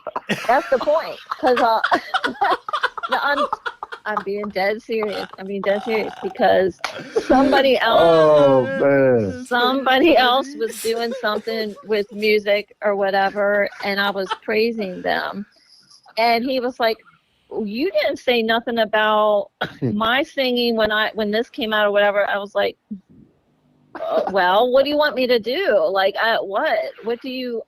I didn't know. It's just he was making me feel bad because he was jealous because I didn't say anything about him, Oh but I was man. praising this other person who had real anointing for music, Yeah. and he just was all upset because I didn't say anything about him. As a matter of fact, you know what it is. It sounds like shit, right, You Billy? know what it is? It was the time that it was the song you play in the opening sometimes that I sing praises to your name when he did that. That's what it was. That's what I'm like, dude, just Just stop. I mean, yeah. So yeah. Ain't no angels coming in the room hearing that crap, man. And you sound like a demon. No. You know, like that, and not only that, it was who it was that you were talking about that really bothered him. I'm You know sure. what I'm saying? I'm sure. Yeah. Yeah. Yeah, because Really? Because David got Yeah. all jealous, huh? Certain people hit different with him. Certain people. oh yeah, Oh, really? yeah, oh yeah, it hits different. Yeah, because that person was hitting something that David was hitting, and so yeah, Okay. and so I know David, it was going through his mind when Valerie said that to him. It was going through his mind like, oh, he was singing and such and such. Matter of fact, I'm gonna say it. He was singing to Michelle, and so that's what bothers David. That's what bothers David. That's why he got mad at Valerie, because that same man she said he could sing was singing to Michelle and making Michelle sing. But that's a whole nother subject. While David can't even get to join out his boxers before he busts. Beat it. He's like, I haven't got my pants down yet. Question. This is from Matthew Moore. David tried to recruit some of the young people from my church that I passed, the church that I pastored, yet refused to talk to me. Why? You want to grab that one, Val? Yeah, he did that. That's actually how he got Nate. Nate visited him at Nate my Plaster, husband's that church. Little prick copyright my Nate channel. Plaster, yeah, yes, but that's why I say I knew Nate when he was innocent. And yeah, that's exactly what he does. He just wants to recruit people. He doesn't care. Now, he already knew my husband at the time, and my husband was not very much like an assertive person or anything. So yeah, he just did whatever. But he does go after younger people, I think, because all he did was have Nate pray over somebody, and he told him what to say, and the guy acted like his arm was healed. And like, he just blew it up so big, like, well, that's why he should join us and everything. That guy wasn't healed. He hung around my town all the time with that stupid cast on his arm. But he did.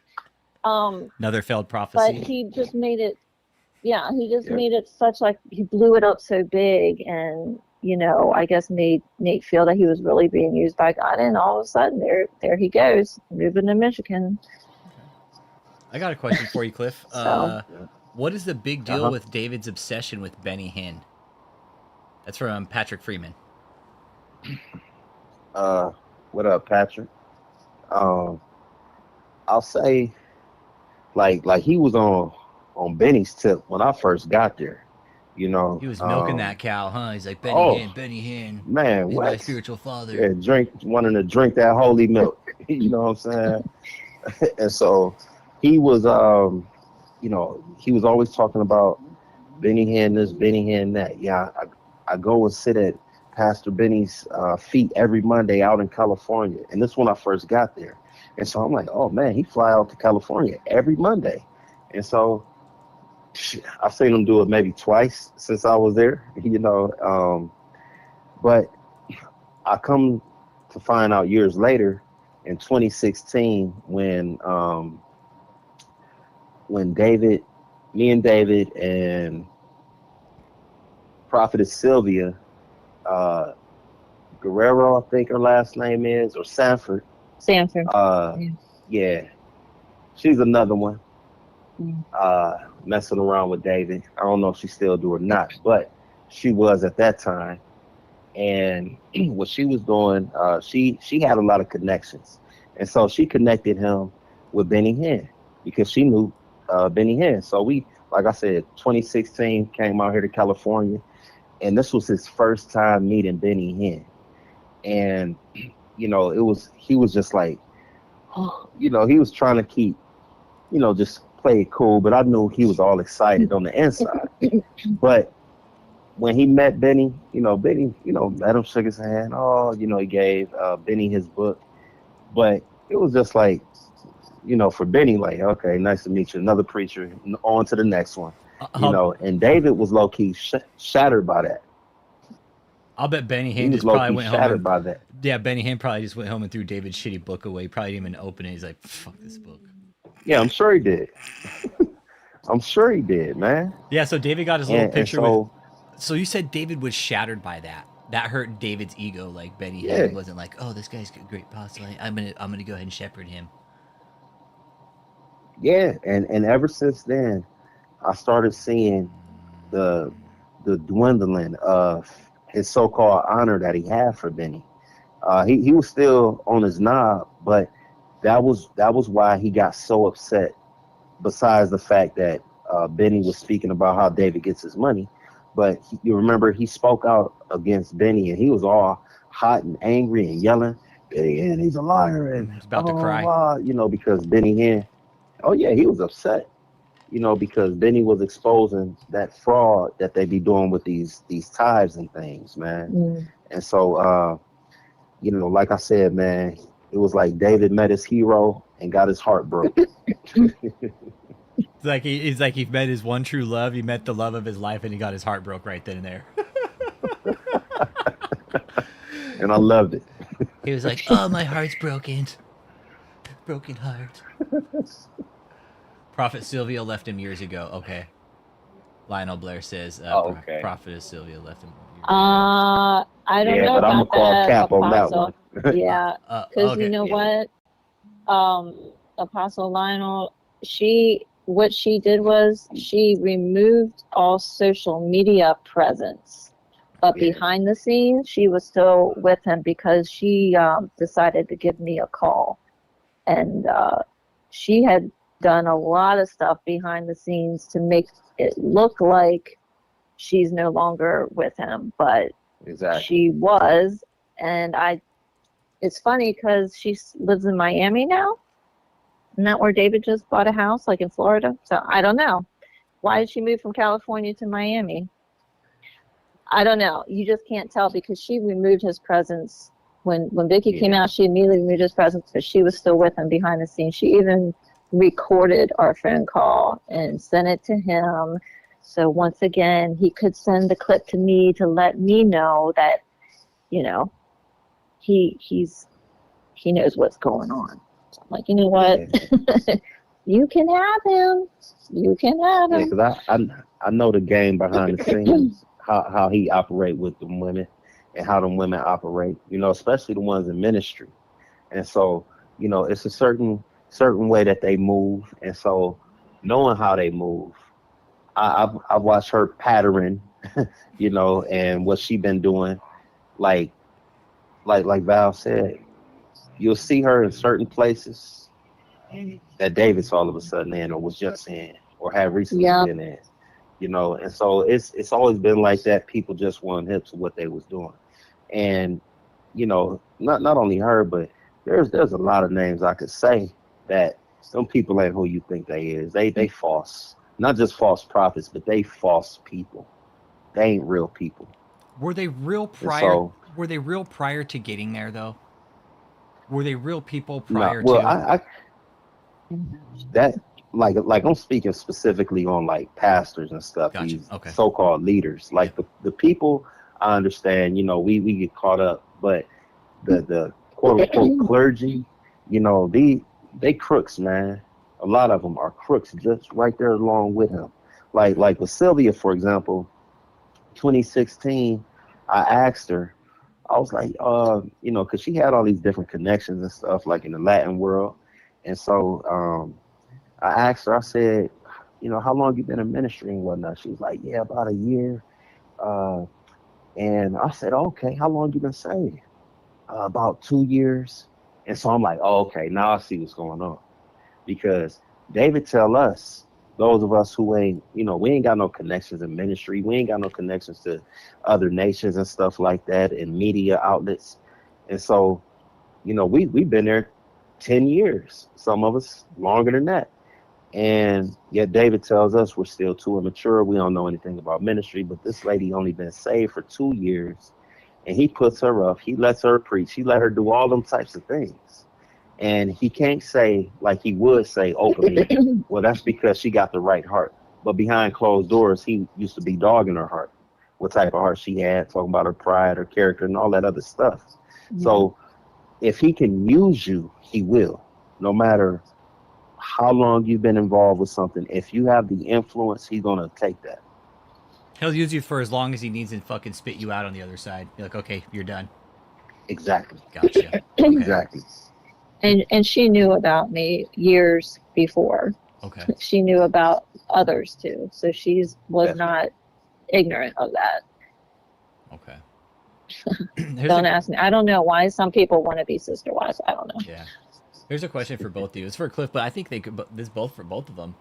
Do you guys genuinely think there are people down in Houston or elsewhere that really, truly want out but won't get out, or are they so hardcore they'll stay with him to the end? That's a good question. I think there's probably a few that want to get out, or they're like not happy, but they're kind of stuck. I mean, I believe that. I would say probably 90% of them want to get out of there. And I'll probably say 100% is unhappy. I think a smaller percent, but because of fear, I think there's people who die hard, want to get out, but they're afraid. Like that was me. I was afraid to get out, but I was ready for years. And then as far as the die hard, we're gonna ride with David to the sink, to the ship sink type thing. I think it's a handful of them, but in reality, once they start seeing that ship filling up with water, I think they're gonna think twice, and because they're gonna see, man, how is the ship getting water in it when, David, you're supposed to be walking on water. We're supposed to be doing this and doing that. Once they start seeing none of the stuff that he's talking about is protecting them anymore, I think they're going to start jumping ship. Okay. I think so, too. You're right on. Once they see trouble, they're going to be like, yeah, we're out of here. Yeah, the girl in the red, yeah. And a lot of He ain't worth it. Oh, CJ Lester brought up a good point. He's like, you can tell it with a Mariah. She's ready to fucking jump ship. Oh, CJ Lester, thank you for being observant. Dude, we've been pointing her out for months, bro. We've been pointing her out for months. Yep, look at her. She is ready to fucking jump ship. she's looking for a reason, man. Look at her right there. Yeah. That body language. She's like, these stupid lying mother effers. Yeah. I ain't trying to hear none of this no if more. you look at more recent videos of her, dude, in seconds she's checked out when they're talking. She's like looking out to the side. Just like that. Yep. She's checked out, dude. Yeah, I think anybody who's been there for a good amount of time, whatever honeymoon season there was, is gone, and they're not happy. You can't be happy living like that, and it takes so much energy to put on. I mean, just look how like they all talk with their hands. They're so animated, and they all got to say certain things just to blow it up so big and make it happy and put on that face. And it's amazing, incredible. And as soon as the camera gets away from them, the smile comes off, and their shoulders droop. And then when it comes back on, they're like got to put back on again. I mean, it's exhausting. It's got to be. Yep. You know. It is. I did it. It definitely is. Yao Fang's got a good question here. This was. Can you elaborate a little more on why David was upset with Benny Hinn and tithing? Oh yeah. It's a good question, man. Well, I think it was like maybe 2019, 2018, somewhere around there. It was after I had left though. Benny Hinn, Creflo Dollar, and a handful of other big name preachers had came out and said that they had been wrong about tithing all these years, and that after they got their hundreds of fucking millions of dollars. Exactly. Yeah, we're done with it now, and so they did that, and Benny Hinn specifically, it fired David up because that's how he gets all of his money. And so when somebody like Benny Hinn, and then he's been promoting Benny Hinn for decades. And then they're like, oh, okay, well, cool. I'm imagining people was like, I've been giving David all this money, and his spiritual father, as he calls him, says that this is wrong. Let me just stop. So what David did, he had to correct Benny Hinn. You know what I'm saying? Benny, he's wrong. They don't talk to Jesus face to face like me. This ain't right. And, just all this crap that he's saying. And so he was upset that Benny Hinn was giving up the game on the scheme of the tithing. And so, that was, David had to do that so that, he can keep as many people as possible from not, from stopping in their giving. Well, and to add to that, he even says that he causes people to prosper with money. He makes people get millions. Well, here, Benny Hinn and these preachers, they basically recanted the whole prosperity gospel. So either he's going to recant too, or he's not, or he's going to fight it, and he fought it because, he's not going for that. Let's see. Remember maybe a year or so ago about how Pastor Steve came out and said that Apostle requested that everyone pray for him for 13 straight days or whatever. Do you think that's because he started having health issues? I remember that, Lord Pender. I remember that.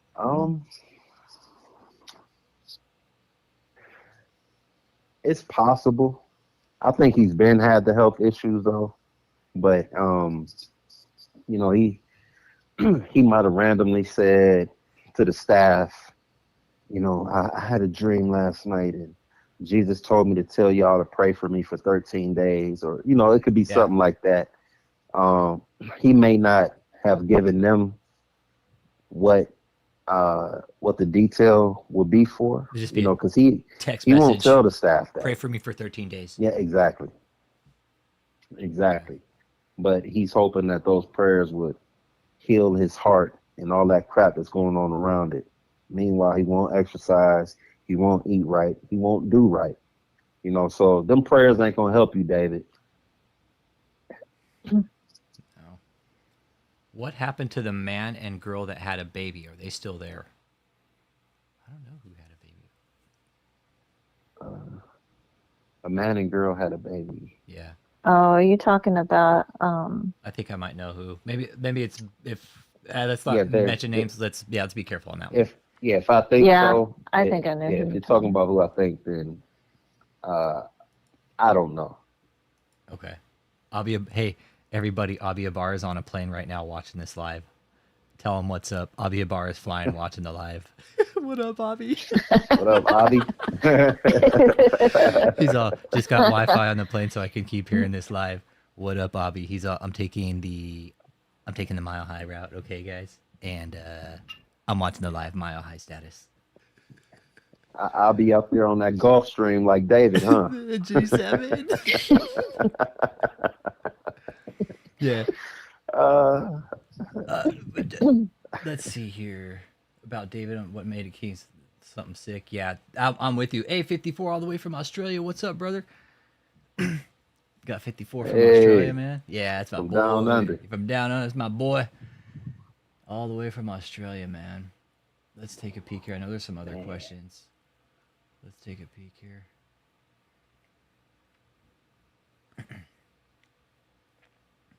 Got the health problems.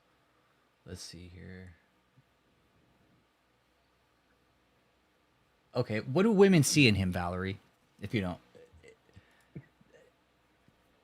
Well, I think it's possible that some women may want to be a part of that kind of life. Like they see his cars and his house or whatever, and maybe they kind of want to be around that.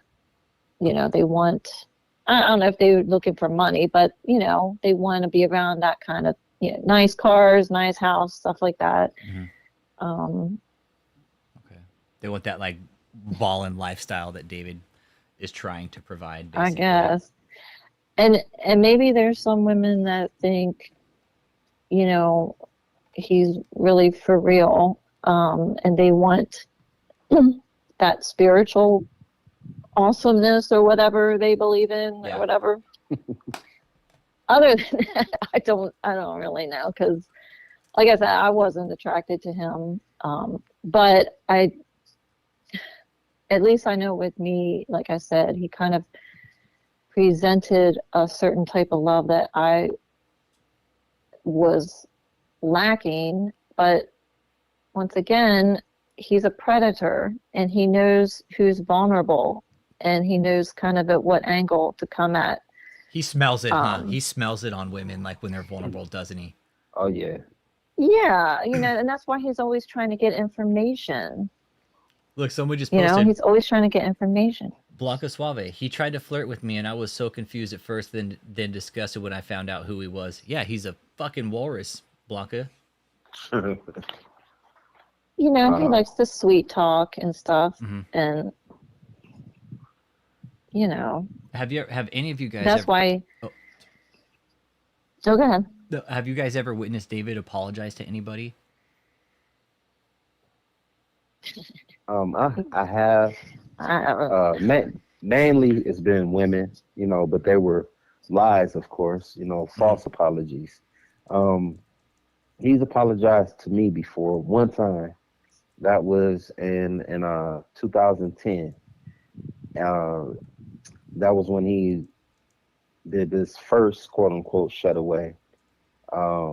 He had told me, you know, while he was allegedly in the church fasting and praying, he said that the Most High put on his heart, and he might have been sincere when he said this. Oh, I won't take that from him, but he said that the Most High put on his heart that he needed to apologize to me for the things that he was showing me and allowing me to see, like with the women and stuff, because he said that he was wrong for allowing me to see those things, and that that's not the example that I need to follow. And so, you know, I took him, you know, I accepted that, you know, because that was commendable to me, you know. But ever since then, I've never heard him apologize to anybody other than women who were catching him in different things. But, you know, even with what he said to me, it didn't stick, because he was still doing it while he was in that church. So, you know, other than that, no, I haven't. Real quick, Valley, Blanca Suave? Oh yeah, at first I was like, "What?" Yeah, that's her. That's Okay, her. yeah. So David made a pass at That's you my while sister. he was dating your sister. What a fucking pig fuck. Well, see, Oh, that and fucking I piece of knew shit.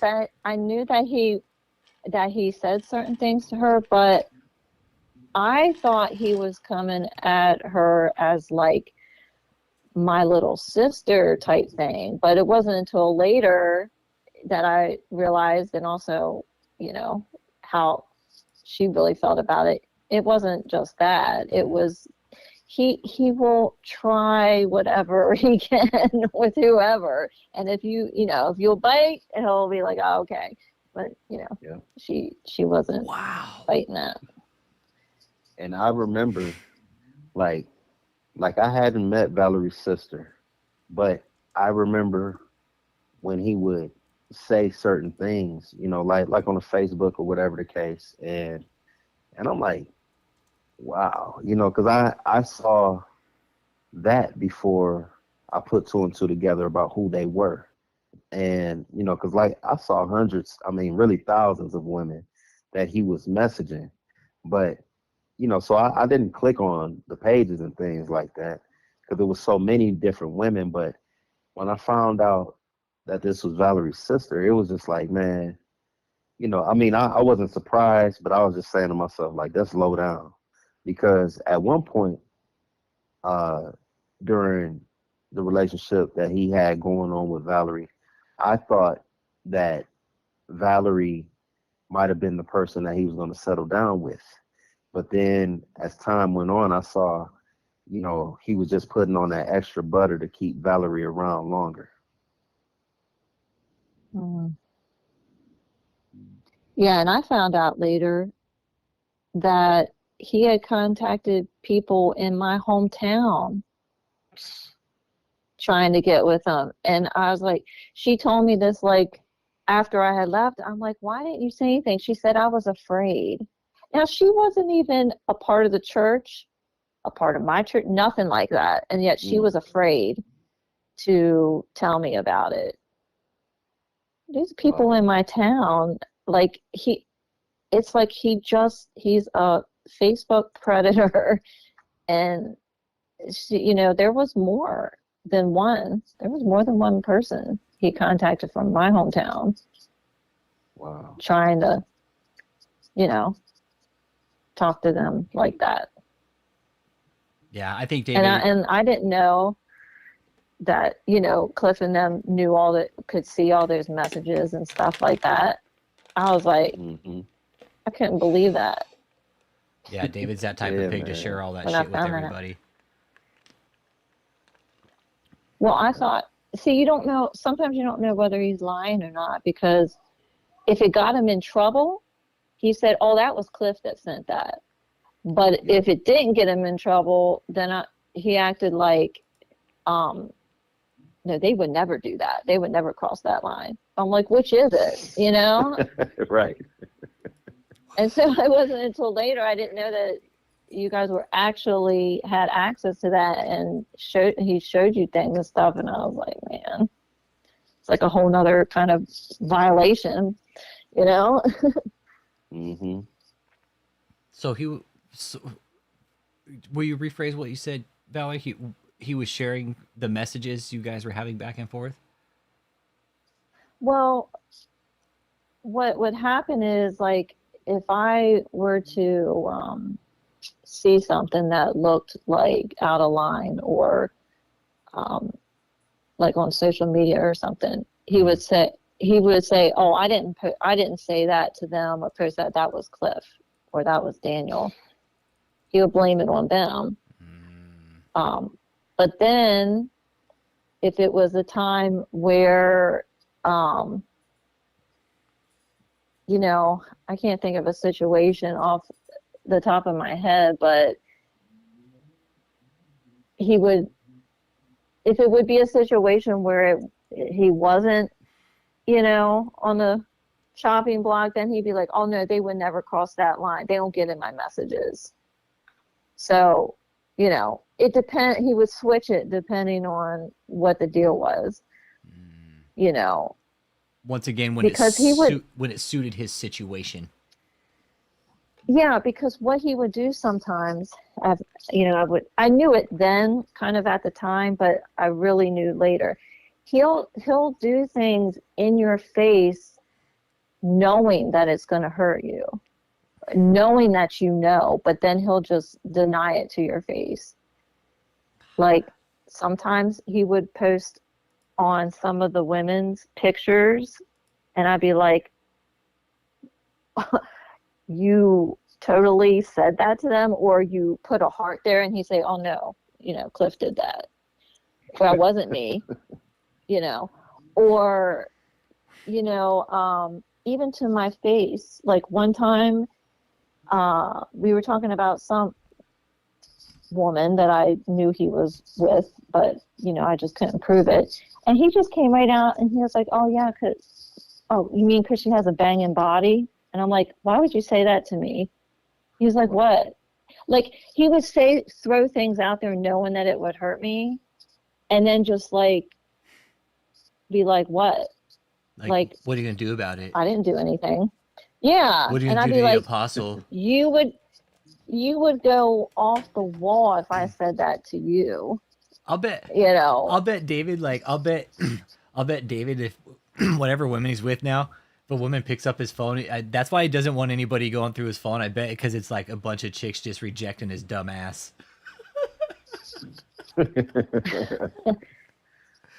You see his lust in there. That's what he don't want you to see. He don't want them women to see that the message that they got hooked on is the same message he just sent out 500 times the night before. He don't want them to see that. And his phone is always going off. And so his meetings with pastors and meetings that he has is just meeting up with women. Like for example, 2016, February 2016, we went down to Florida. Me, David, Valerie.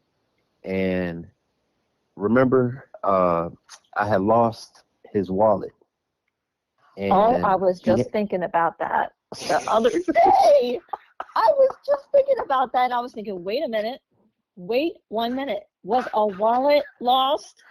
Yeah. For real or not? I lost his wallet, you know what I'm saying? And so, so David, I mean, he was hot. It probably had like $700-800 in cash in there or whatnot, but it had like his ID and everything. So he was hot.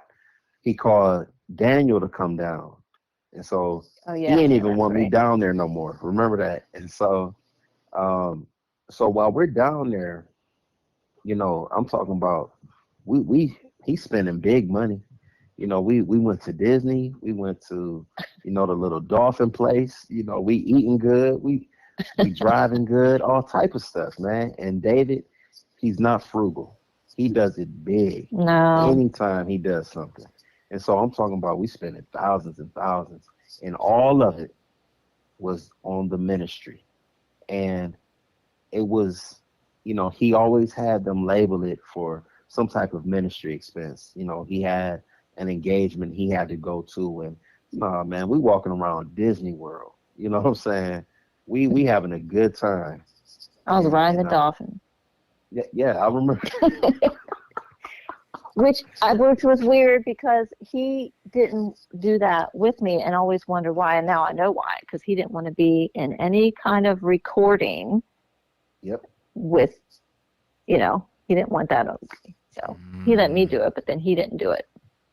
Yeah, and then on top of that, he didn't even go like he have me to pick you up and take you over there. I don't even think he went with us that morning. No, when you went to do the dolphin thing. He probably stayed in the bathroom and punched the Pope. He's like, no, you and him were on the sidelines. You and him were on the sidelines. So I need to flog the Pope. I remember. You go ride the dolphins. I'm gonna flog the Pope for a little bit. What I remember the most, though, and I knew it didn't sound right then, and afterwards I'm like, man, he totally got you to lie for him, because he said, oh, well, I'm not leaving today because Cliff, Yeah. when was my ticket? And you was like, it's for tomorrow. And like, he let you take the blame, like you got his ticket wrong. And you just like, yeah. And he's like, I'm not going to leave till tomorrow. And I was like, what the crap? Are you kidding me? But because he put it on you and you accepted it, I thought, but It might be like legit. I said, yeah, but you weren't like really the best. You weren't too convincing when you lied. You just weren't like the best liar. And I'm like, Yeah, at that time, he wasn't. at that time when you came around, when we met, I was over him. Like I used to put my heart into it to cover for him, but I'm like, man, I hope she figure him out. I love that You we were could. never convincing. I love that we could sit And here and I laugh thought about like, it. man. Oh, Yeah, I me know. too, It's man. I funny, love we sit here and laugh about it. She's like, Cliff, you weren't a very good liar. He wasn't. But now I know. I guarantee you, he was with somebody as soon as I got on the plane in Florida. Whoever was down And in I Florida, can which I had an guarantee that idea. too. I know. Yep. Have an idea who that might have been. But Here's a good question. And according, did your experience with the cult hinder any of your relationships, past or present? Obviously, with Cliff, your wife's your ex-wife's still there, and Valerie, you've explained your story a bit too. But I mean, I guess going forward, has it affected your guys' relationships?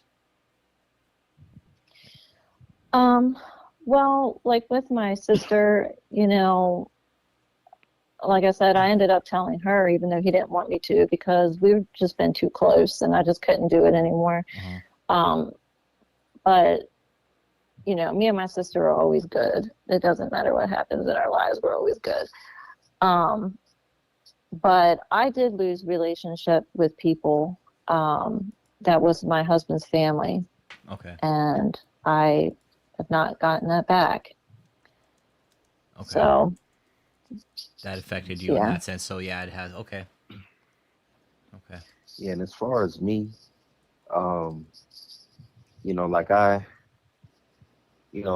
like on the first interview that we did, I was very transparent, like with my family and things like that.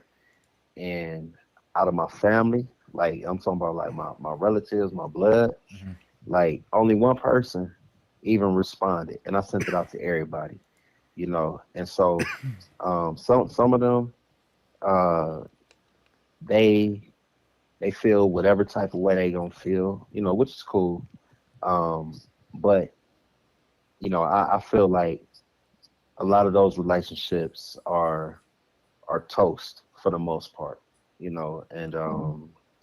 it came as a result of my actions while I was a part of that cult, and I understand, because I talk to some people crazy and that type of thing, and so I understand. I don't hold any type of resentment or anything for how they feel, but yeah, certain relationships have been affected going forward.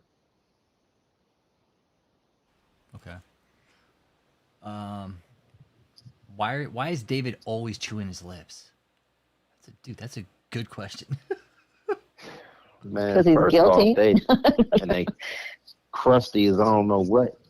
They, like I didn't understand them, but like I'm talking about, they were always white and crusty and just nasty looking, and he bites the skin on his lip, like if them cameras were zoomed in, you'll see how his lips really look. He, like, certain pictures where like in my opinion there were good pictures of him, but his lips was just like on powdered donut mode, right? And so he gets mad. I'm talking about boys looking like white wall tires, man. And he and so I posted it on Facebook. Cliff, why did you put this picture up there? Look at my lips. Hey, that has nothing to do with me, man. Do something about them. Drink some water. Get some Carmex and use it. You know what I'm saying? But it's he's always biting that skin off, man. And I think it's part of his lying. You know, it has something to do with him lying and his nervousness, anxiousness, all types of things. But it comes out all the time at specific times. You know, like I said, when he's lying, it comes out for sure. What you think, Val? Yeah. Yeah, he it's kind of like the blinking a little bit. Powdered donut lip. Yeah. When he knows he's not saying things, or when he knows he's trying to really convince people, I think that's when you know, he bites the lip and stuff. And but I really think is like, as far as I'm looking like powdered donuts or what, I think that has to do with his health, because he doesn't. Yeah. It's not like he's hydrated, drinking water, and you know, he's probably dehydrated half the time because he just does not take care of himself. We always see him He drinking just bottled. doesn't. We always see him drinking bottled water though. So does he just sip on bottled water? No, he may take a few sips, but he does not drink water normally. Like, what's he drink Nope. then? Soda all the time?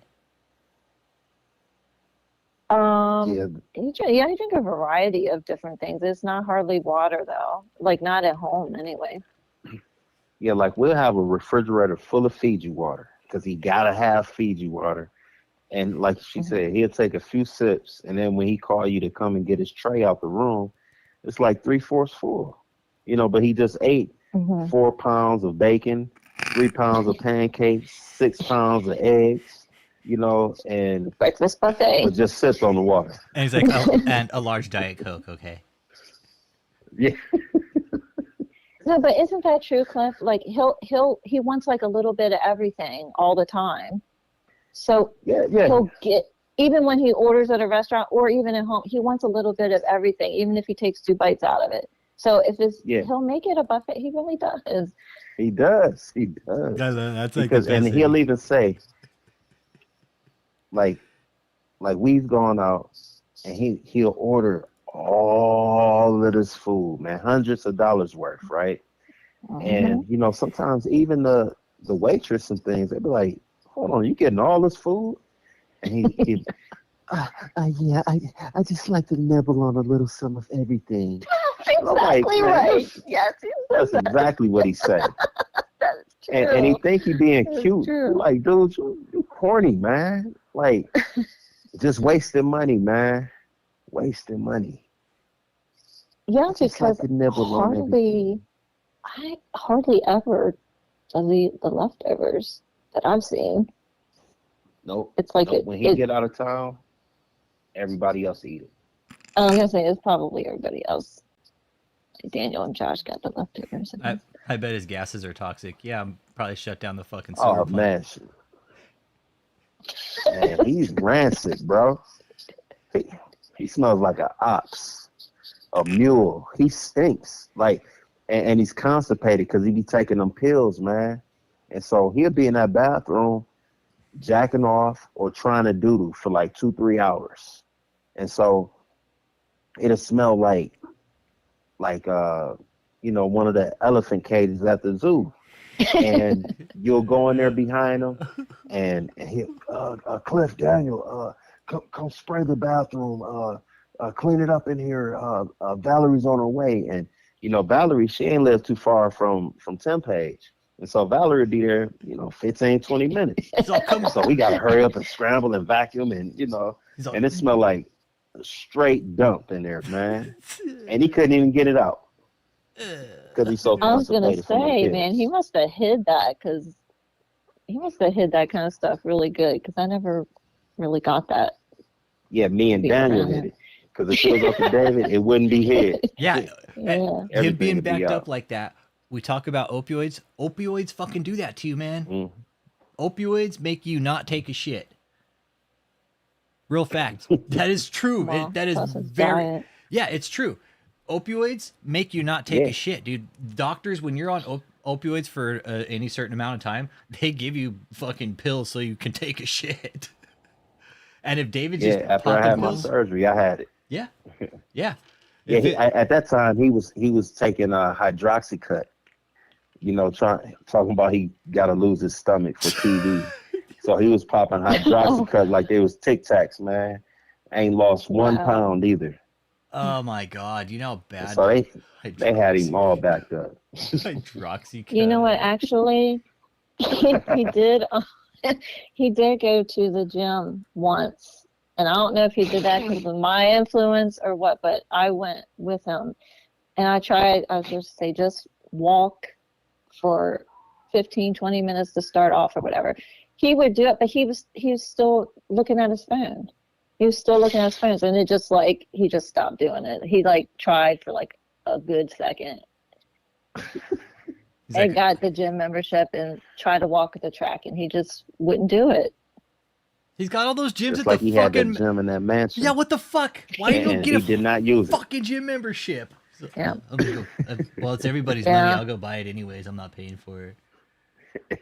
Yeah, he put me under it too. Put me under it, so I was like, okay. Here's a good question. Man, this was both for you. Are most of the women there still in love and crazy about him, even after knowing what's going on now with all the other women? I'm guessing they are. I mean, you still gotta hear him. I personally think that they're not in love and crazy about him, but as women, I think that they're more emotionally tied to him. And, because he can just go on and keep doing what he's doing and not really care, because he don't care about none of the women there. But I think that some of them know in their heart of hearts that he ain't never going to do nothing with them as far as longevity or really care about them. But because they're caught up, they've invested all these years of their life. They don't want to look stupid if they leave. They'll feel like they look stupid, but ladies, y'all won't look stupid. Nope. We understand. Yeah. Y'all need to get out of there. Yeah, get the fuck But I don't think they in love with them. Some of the newer ones that may have come along, they still may be in them early stages and believing the lies. But like Kathleen, Michelle, they know he ain't never gonna be anything to them. But they've invested so much, and so I think they're just hanging on, out of pride at this point. Yeah. Okay. What you think, Val? Yeah, I agree. But like apparently Kathleen said before, I don't care if he's been with 300 women. I know what God told me. And I don't understand. I've never had the sister wife mentality. Maybe some of these women, they're okay with it. Not me. Yeah. I don't know how they do it, but like he said, like Catherine got a lot of years. A lot of years. I don't know if they, wow. And even, Marcia was there before Michelle even was. She's got a lot of years. I don't know. I don't know what's in their minds, and I don't know if it's fear. I don't know if it's that attachment. I don't know. Yeah. And I know Marcia knows about other women too. She knew about me. Of course. Because we did stuff, at the house and different things. Yeah, Marcy was Michelle before Michelle, as far as his liaison for the other women. Yep. Yeah. Yeah. She was number 2 in command before Michelle. Yep. Who's been there the longest? Based off your guys' knowledge, what you know, who's been there the longest? At this point, Marcy ain't quote unquote there anymore, but she's still connected with them, and so it would be her. She's been there since the 90s. Okay. Been connected with David since the 90s. Holy shit. You mean even before he went to Taylor? Oh, way before that. Yeah, she was a part of that first staff before we got was there. she? Okay, yeah, that's right. Wow. And we were there, Ashley been there 15 years now. Wow, holy shit. 15 years in a cult. Yeah, because I guess he was just getting divorced when you guys came along, right? Yep. Tabitha left like maybe 2 months after we got there. Mm, okay. Man. And what do you guys know at what point Tabitha left? Like, what was her breaking point? Were you guys there when they split? Were you guys witness of that? I was there. Like I said, I had only been there for about 2 months when she left him. It was pretty much like like when she left, she didn't leave nasty. She wasn't spiteful or nothing like that. Where she was trying to be nasty and tell me and Ashley details and stuff like that. She didn't tell us anything. She kept it all under wraps and just, pretty much just let us know, we ain't doing this no more. But I found out later, when I went over to Tabitha's apartment with him, maybe like this was like right after the divorce or right before the divorce happened, like a year later after she had left. He went over there. He had just got that cream colored Bentley he had, and we go over there probably like 7 in the morning just so he could show off the car.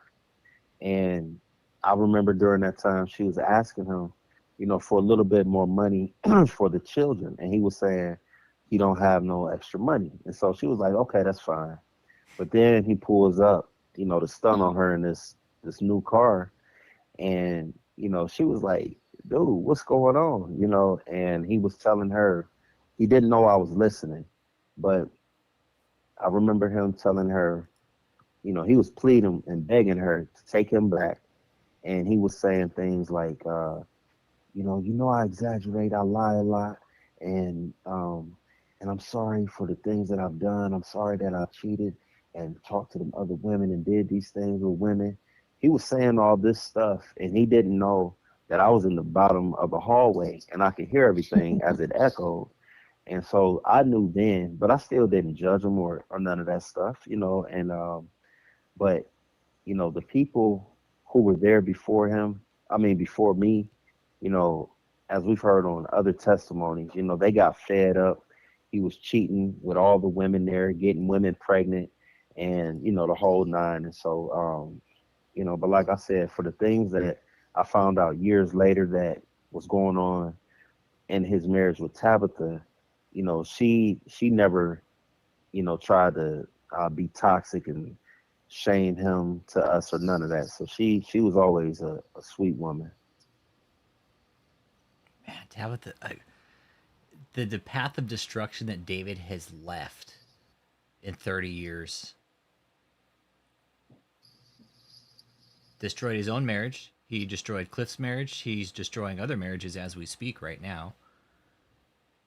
Yes. He destroyed Michelle's marriage. He probably destroyed Kathleen's marriage. So many. Yes. Yeah, they're not in love. They're all all in a vulnerable place when they meet him. Yeah. And David, Blanca Suave, that David, he smells that. He's like a fucking shark in blood. And like David smells a drop of blood in water. That's the kind of person David is.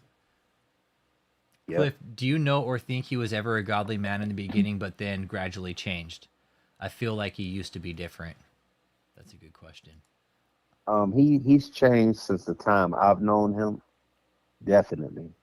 And from the time I've known him and going back before I knew him, from what I've heard from Tabitha and people on the previous staff, they saw him in those early years and they said he was genuine. He had his issues and things still, but as far as his heart, they felt like he was more genuine. And then when I got there, it was like a mix. But now I think he's just completely taken over by Satan, to be honest. Mm-hmm. The power literally corrupted his soul. The greed, the power, the lust, the envy corrupted him. Yep. I'm with you. Definitely. Yeah. So Billy here, one of our chat members, he's destroying his marriage as we speak. Billy says he's destroying my marriage. Mm-hmm. I'm sorry to hear that. Yeah. That's why we got to stop this piece of shit. Sorry to hear that. Yeah, For real. it's real shit. Like, see how effective David has become. Yeah. He doesn't even have to physically be with women. If he can just have this online thing going Yep. and get some pictures and stuff like that or whatever, he's already on his way to destroy, because he's a predator. He's not going for anybody who's in a good place in their life. That's right. Who has high discernment, or he's not going for anybody like that. He's just not. That's right. He likes the vulnerable, the weak-minded. Sure. And the more information he has, the more he can use it to his advantage. Yeah, and to piggyback off what you just said, Val, I saw for years, women that he was in a relationship with through Facebook only. He was always promising them, yeah, baby, BABIE. Yeah, baby. Yeah. That's right. That's right. I'm gonna fly you out here and I'm gonna come out there and blah blah blah blah. But it was all hype, and some of these women, all the women that he was with weren't pretty at all. Some of them. Do you know what, Cliff? The face was. You know what, bro? I was looking at a picture of Michelle today. I was like, dude, Cliff wasn't lying when he said she looks like Sly. She really does. Man, I'm telling you. She does. You see her from the side, you're like, her face is so hard. You're like, holy shit, that is Sly. Like, it's Sly. Michelle, you. Yeah, okay. Michelle, prime example. You one ugly broad, man. Billy's confirming everything you guys are saying. Okay.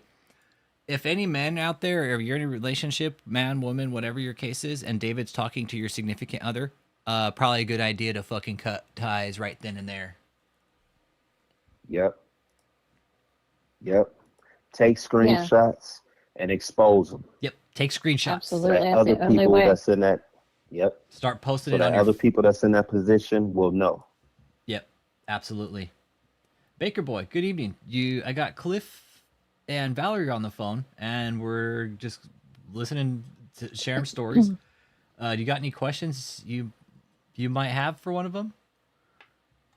Yeah, Billy, we're sorry, dude. That's why we're here. Baker Boy, what up? We're here to stop this guy, dude. That's the thing, David. And here's the thing, like, David's got these people at this fucking cult hotel in the middle of Houston. Mm-hmm. He's gotten so good. He's gone beyond Jim Jones. He doesn't even have them isolated in a foreign country. He has them isolated in the middle of a busy city. Good night, Sharonda Sykes. Like, look at this. Good night, Sharonda.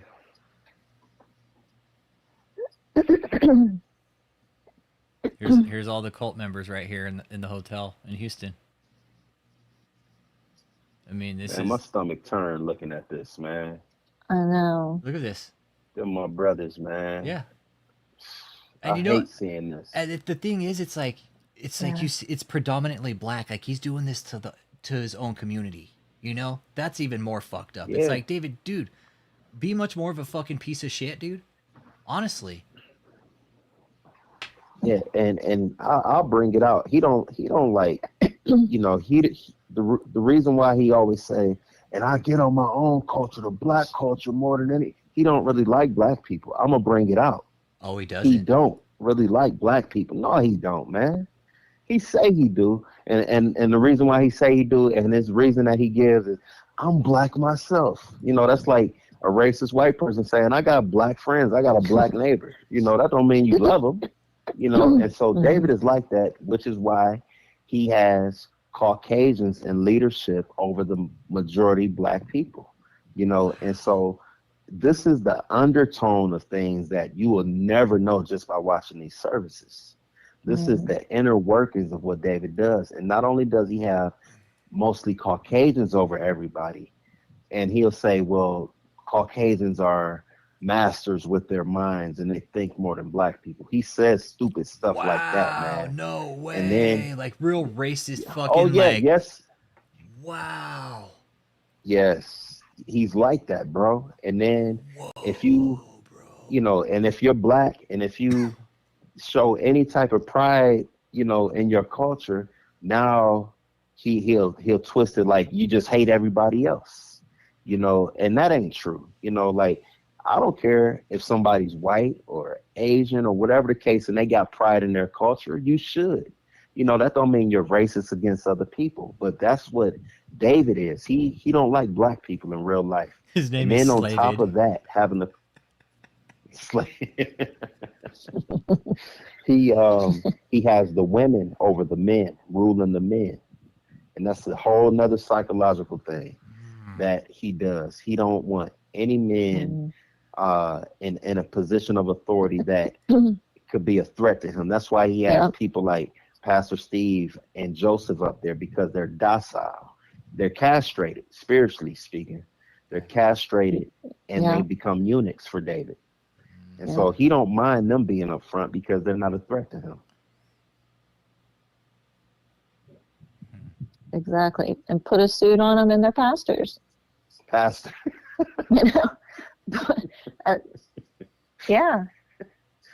And it just all looks how he wants it to look. How does his dislike of... But yeah, I did notice that. Here's a question, Aaron Olson. How does his dislike of black impact his relationship with the bishop? I don't remember his name, this Caesar and Kolba dude. So Bishop Scott, or I just call him Ack because he looks like the dude from fucking Mars Attacks, that big ass head on his fucking shoulders. Well, that Crypt Keeper, he, you know what I'm saying? Like David, he deems himself a businessman, even though he's the worst of the worst kind.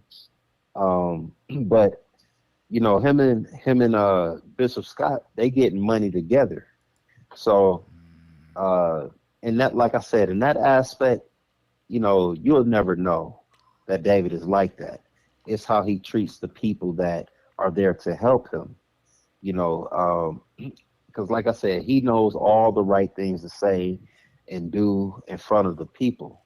But what I'm talking about is internal, and you have to be around him and have to see him and hear him in certain modes to know what I'm talking about concerning his dislike for black people. Because he'll deny it to the day he die, but I know what's in him. You've seen it firsthand, so you know David's a racist little prick. Oh, yeah. He's even racist. Well, I have a question for you, Cliff. Yeah, based on what you're saying, and because you've seen an array of women, did you get the feeling that he had any kind of feelings with different races of women? I mean, because I know he was with all kinds of women. Question. Like, damn, Valerie, that's a good question. Doesn't even matter. Oh yeah, most definitely. Like with the black women, and ladies, if you are as they call us, black or African American or something of that nature, you're just a sex toy for David. You're just something to get off on, because he has said out of his mouth for the past at least 15 years, well, 14 years after Tabitha had left and they divorced, I've been hearing him say that Jesus told him in a dream face to face that his next wife is not black and that she's exotic, whatever that means. And so what I've seen in his interaction with women who are black is that, like I said, he'll lust after them. He may have a fetish for them, but he ain't gonna marry him. And if David ain't gonna marry you, don't give your body up to this guy. Don't do it. Don't do it, sis, because he ain't worth it. And his thing, I heard, is on fire and burning stuff too. So don't even give him the time of the day. He don't like black women. He don't want a black woman unless it's for sex only, or maybe some eye candy. you know. And so with the Hispanic women, uh, Asian women, Caucasian women, Having a you know, white, they all get treated better. yeah, a blonde, Uh-huh. a blonde white woman for David is a, it's a power symbol. Yeah, definitely. Definitely It's it a is. power symbol. Because, you know, it's all about it's all about that mind control and that image with David, you know. And like you said, it's a power symbol, you know, having the blonde hair white woman, you know, at his service, you know, at his feet, doing whatever he say do. He's castrated all the men, black and white, or whatever other nation they may be from. All the men are castrated there, and he looks like he's King Kong to everybody else, to all the women that is, because all the men are docile and afraid of him. And so I've seen him treat the white women, the Asian women, the Hispanic women way better than I have seen him treat the black women. Now, I haven't seen him necessarily mistreat them, but he treated the other ones better. And then out of those three, I've seen him treat the Hispanic women the best, but the ones that he really want don't really want him, you know. So therefore, you know, he has to pick and choose what he can get after the ones that he really wants reject him. That's what I mean. I bet that's why he didn't want Valerie picking up his phone, because it's just a bunch of chicks rejecting him.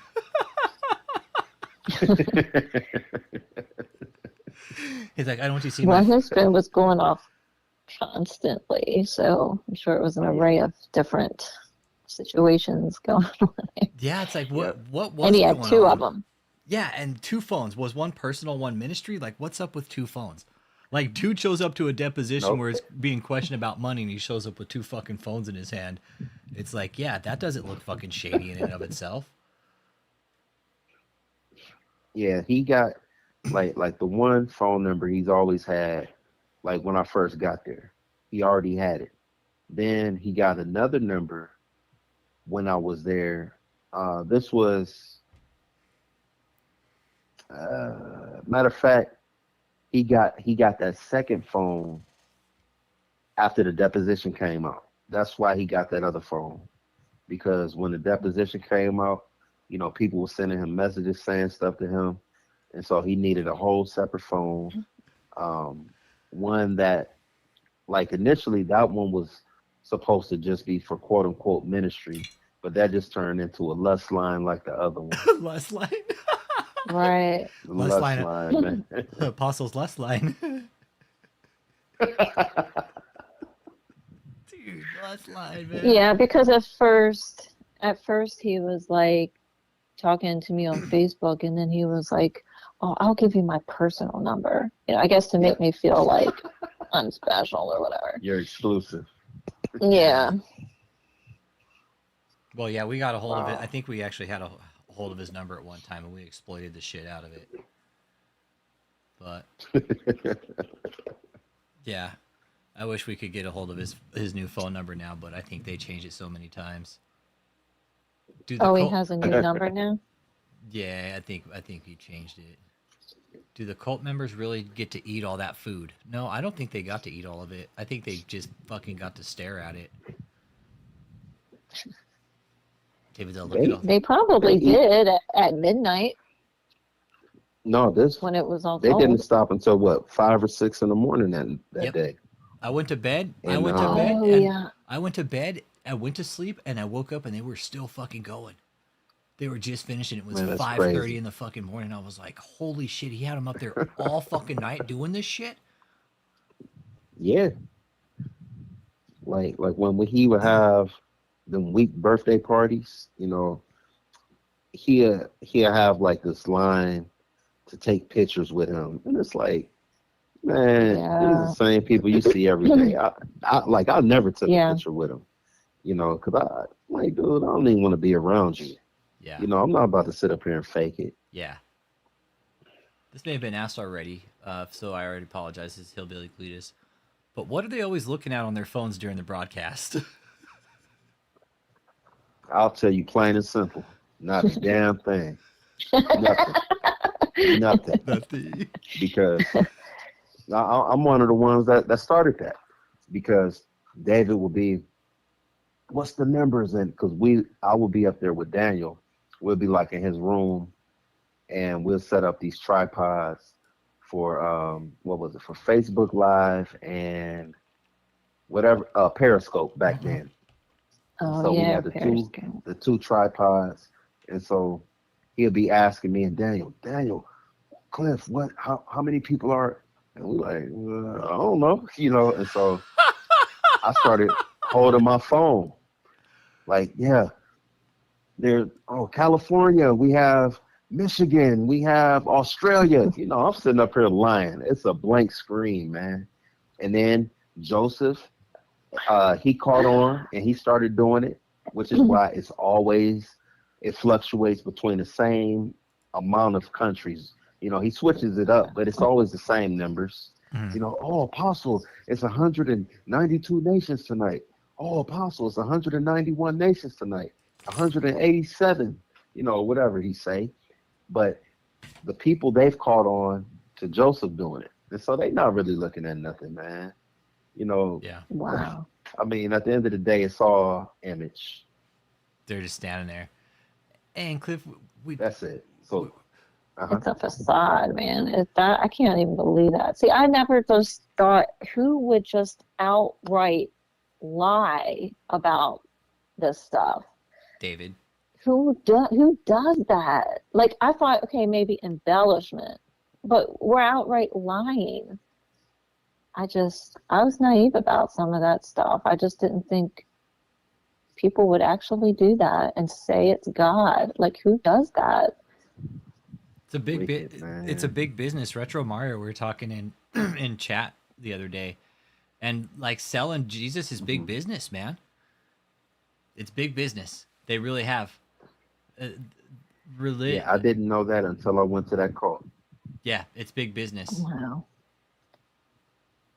I mean, it's just messing with people's lives. I mean, when you look at the, you know, like you're talking about. Yeah, look what David's done with this cult hotel. I mean, this is his good idea. I mean, what do you guys make of the hotel? What do you guys make of all this? The campus, what he's doing with all these people? It ain't no campus. When I look at that, all I see is a prison. That's all I see, man. Yeah. It's just that much harder to get out of there if you trying to get out. That's what I thought. You know, and it's really not, because you can get out. I don't think they're gonna physically stop nobody from leaving, but it's that much harder to not be seen. You know, hey, where you going? Right. What are you doing? What? You know, that type of thing. And then your phone blowing up, you're going to hell. Apostle said this was going to happen. And, you know, all that type of stuff. So I think it's more of an intimidation for the people there. You know, they might be happy that they get to sleep in a bed of their own. But, right. You know, at what expense? You know, I mean, you can go to the penitentiary and have your own bed. Yeah. But at what expense? Probably get better medical care than you can on the outside too. You can go to the pen and get, for sure. You get medical care. For sure. Yeah. 3 hots and a cot, you go to the pen, man. Yep. And free medical. And David would go and get 3 hots and a cot. That's what he'd go there for. David's at least I'll get the barber too. Do they have any barbers in prison? I'll pay the barber to give you a proper haircut. Oh man. Well, and the fact they got a gate up, I mean, that kind of, it's like Cliff said, no, they're not going to physically stop you, but having a gate around is, I mean, that is a presence of an enclosement. And then, you know, I mean, come on, it's really saying something. Yeah. And he can say it was for other people not to get in or other people protection, but it's also for them not to just be free. That's what it's saying. He's making, the gate is speaking what he wants to say. Yeah. That's right. And you know what? That Without gate, saying it. yeah, that gate, Yeah. that gate didn't exist before they moved in. They put that in when they bought that place. No, they put that fucking gate in. Nah, that gate didn't exist. See. Nope. Damn, I thought it was there already. Nope. No, it wasn't. That makes it even worse. Nope. They put that motherfucking gate there, dude. That's facts, dude. That, because it was a hotel, dude. Why would you put a fucking gate on a hotel? Not theirs, because at one time what this hotel was for flight attendants and shit that worked the airlines, because it's right close to the airport. Gotcha. Right? So it was a really nice place actually, but it was a money pit. I don't think they were making enough money off of it, right? So they sold it. But yeah, it's David put that fucking gate up, dude. Wow. Yeah, wow. Mm-hmm. That gate's there to keep people in, dude. Exactly. It ain't to keep nobody out. It's to keep people in. Yeah, Curly Girl put That's it set up. the main It's focus slave of quarters, it. man. Now, the fence was already up, but the actual security gate that opens and closes, that was installed. Uh-huh. That was installed almost fucking immediately. They put that motherfucker in probably within the first few days. I guarantee it. Why? Because they got to protect JMMI International Global. Yeah, they who's going to have the code to open that? It's a key fob. Yeah. It's a key fob. Not just giving that. Oh, it's a fob. It's a fob. You got to have a key fob, but I think there is a code, but you know they're going to give that shit to anything. Well, I'm sure they don't each have a key fob of their own. Nope. Yeah, huge cult red flags. They planted all those trees. I can guarantee that. Yeah. You know how much it cost to plant all those trees? About fucking $300,000. Not only did they put $800,000 down, but they probably did about $300,000 worth of landscaping. 300 grand, and them people ain't got $30 combined. Nope. That's sad, man. We've been calling it. It's a labor cult. It's a forced labor operation. Nobody's getting paid. I'm telling you, what we're seeing here is probably one of the biggest fucking white collar cults we've seen in a long time, committing some really fucked up shit, man. That's why we're blowing the whistle on this shit like we have, because hey, everybody, look, there's a fucking money laundering cult, labor cult right here in the middle of fucking Houston, and they're blowing it off like there's nothing going on. They're like, hey, there's nothing going on here, but no, there very much is something going on here. Right. And we got two people right here who know there's something going on, and it's telling us this is not it. No, it ain't, man. It's tormenting to be there, you know. And while I was there, you could have never got me to say that. Not, you know, I knew it on the inside. I would say it to myself, and when I would pray, I'd be crying out, you know, get me out of this place, help me to understand if I'm supposed to really be here, whatever. But while you're in there, man, you'll never hear the people admit that they're being tortured, you know, inwardly, that is. Yeah. You know, it's like an inward, you don't have no rest there. Not just physically, but on the inside, you don't have any peace. You're battling with your own mind. Once you see, yeah. Yes, most definitely. And see, what's interesting is that even though I wasn't in that environment, like being on staff or whatever, I had those same kind of things on me at the same time, but it just wasn't directly from living that life, but it was still on me. I had oppression on me all the time. I had had depression. I had anxiety. I mean, every time he texted me, I would get anxiety immediately. Yeah, and especially if I was asleep and it woke me up, I immediately, and I could not figure out why this was happening. And I didn't even fully realize it was happening until after I came home and I was away from all of it. And I was like, oh my gosh, my heart isn't beating fast. And I fully realized, you know, and I there was some things I couldn't figure out what was going on. I had no peace. there was times I woke up in the middle of the night and I struggled with no peace, like it was a torment on me. Mm-hmm. I didn't know. I thought it was me, you know. I thought it was me. I'm like, what am I doing wrong? What, you know, that's so wrong that this is happening. So it's like the same type of things were on me, but so it's not coming, not necessarily from those things. It's him. I was just about to say, let's bring it out. It's him. He's the common denominator. Yep. It's him. David's the common denominator in all this. And Hillbilly Cletus brought up a good point. The number one rule in all of this is trust your gut. Trust your gut instinct. Absolutely. If you feel like you're getting punched in the gut with something, you should probably listen to that. You are. Yeah. It's usually the right answer. True story. That is so important now, because you have it, you know it inside you. Yep. You just have to pay attention. You know what a gut instinct is? It's It's butterflies. That's what your gut instinct is butterflies in your stomach. When you feel butterflies in your stomach, that's your gut instinct telling you something's up.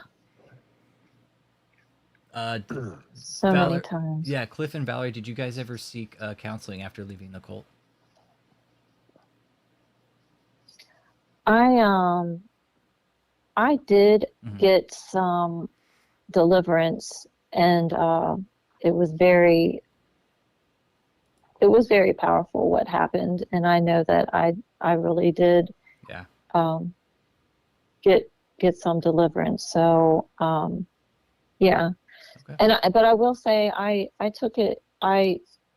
I was never sad about leaving. Mm-hmm. I was only relieved from the beginning. I was only relieved that I was out and away, and then and everything that I knew on the inside, it was validated. And you know, so it's like after you left, everything was validated. It wasn't validated why I was there, is because it's almost like a fucking shield was pulled over your eyes. Yeah. And I knew things weren't right, and I knew I couldn't trust him, and I knew he was lying, and I would tell him to his face sometimes. I'm like, I don't believe you. And he would just, you know, just smile a little bit and be like, you know, he was never defensive. He was never, you know, lashed back at me. He was just kind of like, well, you know, you're not seeing that right, or, you know, I'm like, oh, I don't believe you. Make it like it's your fault. I would tell him. Yeah. Oh, you're not seeing it right. It's not me, it's you. Gaslighter to the end, and he is just, that's why I said, you can never use a curse word in your whole life and be the most evil master manipulator there ever was, and that's what he is. He don't have to say bad words. He doesn't even have to you know, have a bad disposition or anything. He's still doing these things. And he's doing them with a smile on his face. And he's doing them with loving words in his mouth. And, you know, gentleness even sometimes. He's still doing it. It's a deception to these women, especially people like me who aren't part of the staff and all that. And some women aren't. They're never no part of the ministry, quote unquote. Weren't even a part. They're just in some relationship with them. They're all these women are in an abusive relationship with one man. Yep. All of them. All the women that David's sleeping with. Great way to put it. Yep, you're all in an abusive relationship with one man, and he's abusing all of you at the same time. You guys might not think so, but he is. He's abusing every single one of you at the same time. You guys, oh no, he's the great apostle, but no. And got y'all hating each other. Yeah, he does. He does that too. He lies about people. He's lied to me about people so that I wouldn't talk to them. And then I don't know, I haven't found out specifically, but because of certain people's immediate change towards me, I know now that they were probably lied to about me in order for them not to communicate with me. So there's no, you know, he just tries to cut communication, so there's no way anybody will say this or that. And things still come out a little bit, but you just don't really want to believe it and look at it. Yes. But you know deep inside that intuition inside of you. Don't ever deny that inside of you. Don't ever think that can't be right. No, it's right. That That's feeling right. inside is correct. And David's dreams do not override that at all. No. No. Oh my It's gosh. the Most High talking to you directly. Yeah. Who's David to Right. say his dreams are override? Hey, look, there's Foddy's name up there. Yeah. Hey, Foddy. Hey, there's Foddy's name. Foddy Moddy. Sorry. But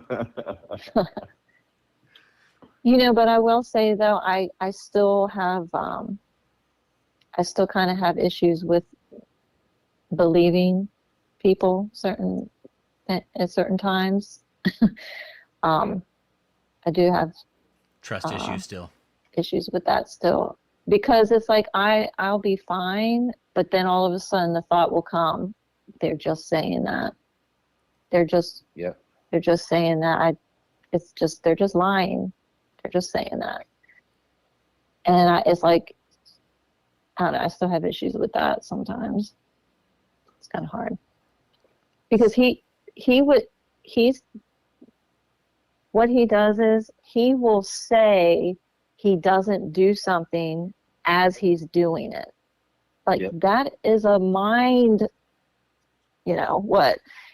That's what he does. Like he looked at me right in my eyes before and he's like, ever since we met, my thing has never been in another woman.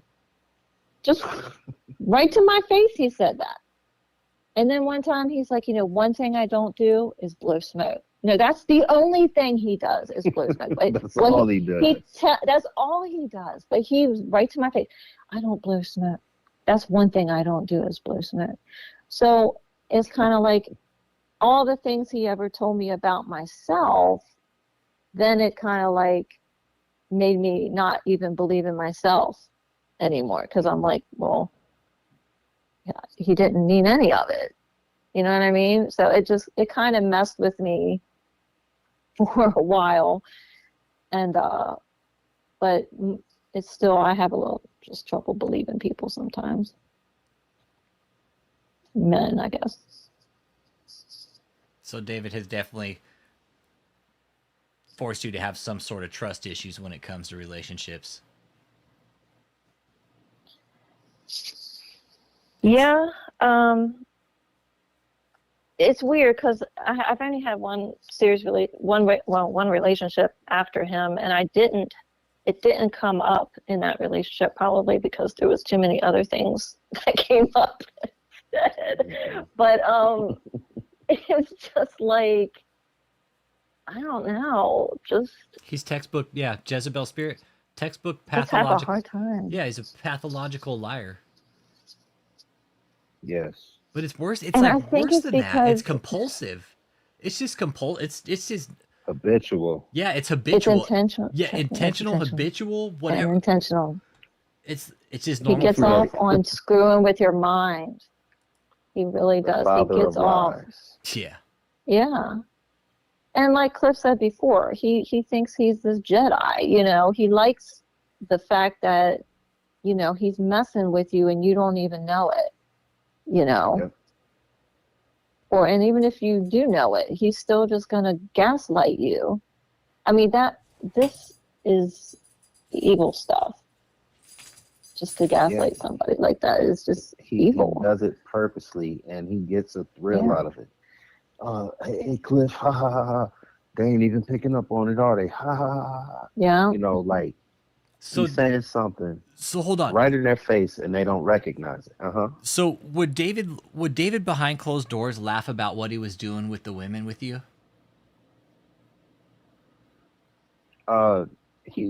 Sometimes he did. Okay. Like he wouldn't just come out and say, right, I'm a dirty dog, ha ha ha. But he would say, he would ask me questions like, who you think got a better body between this one and this one. And then, I'm like, man, why are you even asking me this? Oh, that's not putting you on the spot, is it? Yeah, right. And then sometimes he's asking me things in front of women. And it's like, come on, bro. And it ain't no right or wrong answer. I can't be honest and say, hey, Right. yeah, she's pretty. Because now I want her, according to David. And I can't say, man, she looked like a gorilla, bro. Now I'm a hater. So I just You I just can't chose win, to that's right. right. Yeah, you can't win with him, man. And he don't care. He hit some women that look like gorillas. I done seen them. He don't discriminate. He doesn't. He doesn't.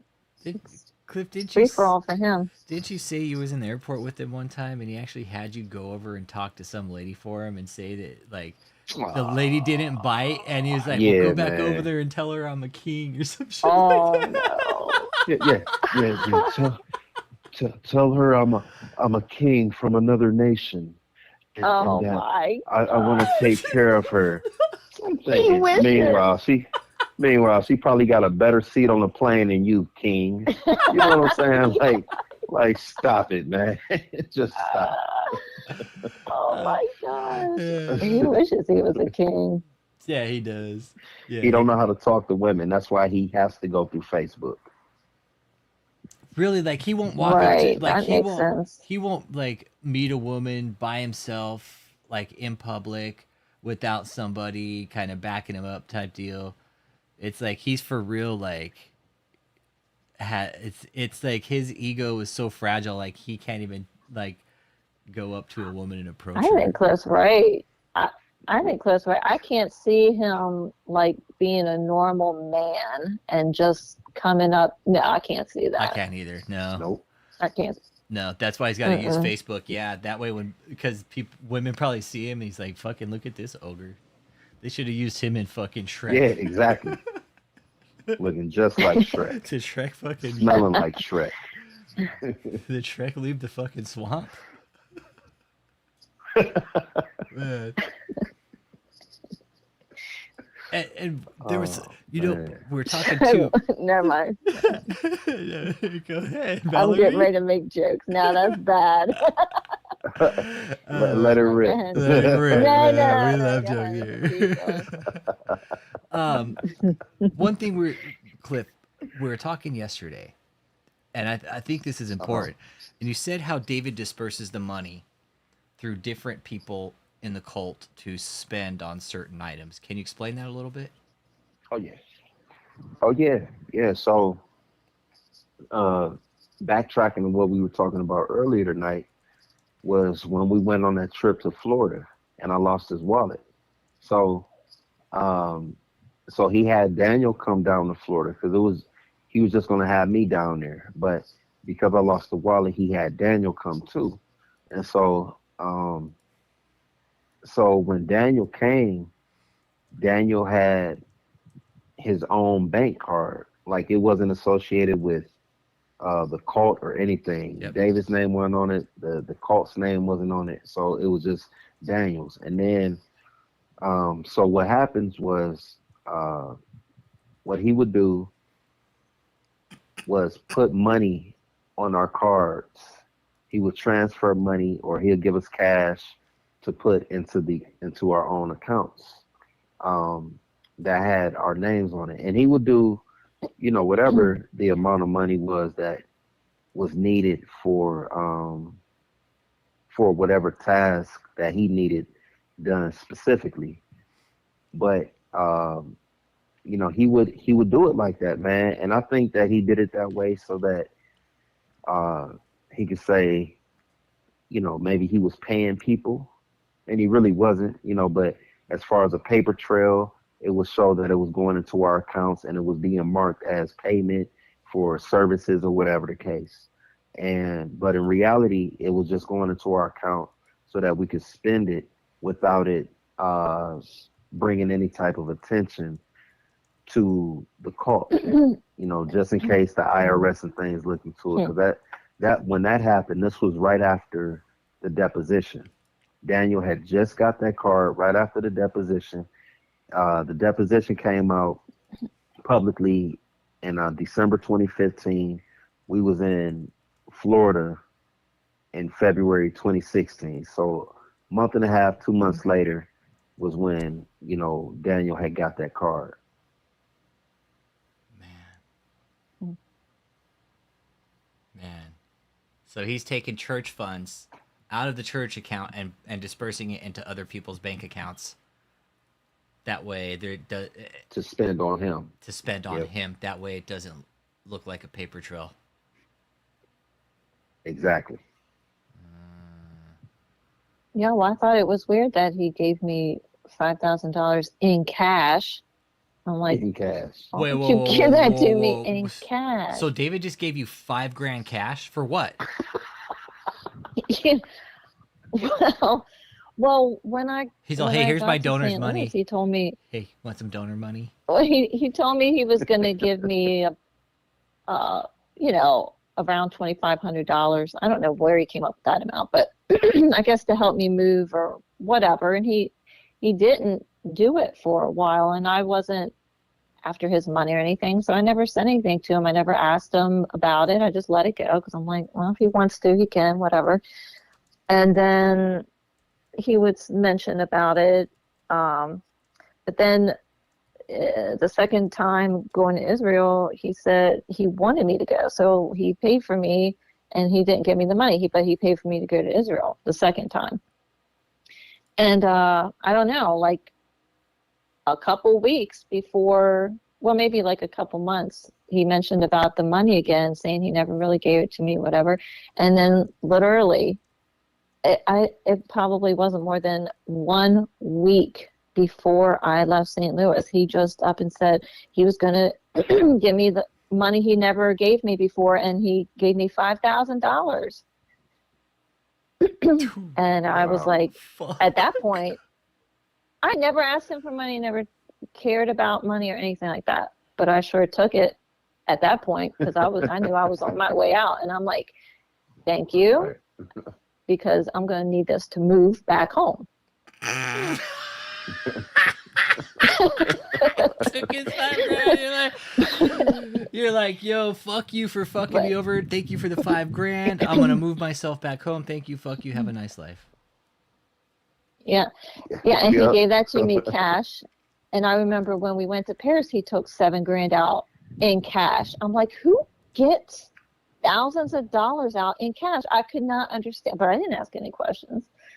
How long were you guys in Paris? I'm just like, in cash, really? How long were you guys in Paris for? Maybe 3 or 4 days. And what 3 did days, maybe. What did he take you to Paris for? Was there a reason for it? I think it was because I think, when was that? Did you say something had happened and it was? I think he was.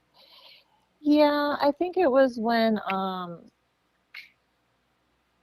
yeah, it was after that grand old Thanksgiving night when I found all those messages. Yeah, that night. I remember that night. I found all those messages, and, you know, I saw he was talking to all these women, and I was all upset. Well, then, you know, he tries to reel you back in, and he tries to lay it on thick and, you know, kind of make up for that. I think that was because, you know, he wanted to make up for that whole thing. So he came up with, you know, going somewhere pretty special. And I guess because he was already going to Europe for services, he was just, you know, well, let's go to Paris after that, you know. So. You got the troll showed up. Hey, Fuku, I'm happy to hear that you fucking hit puberty finally.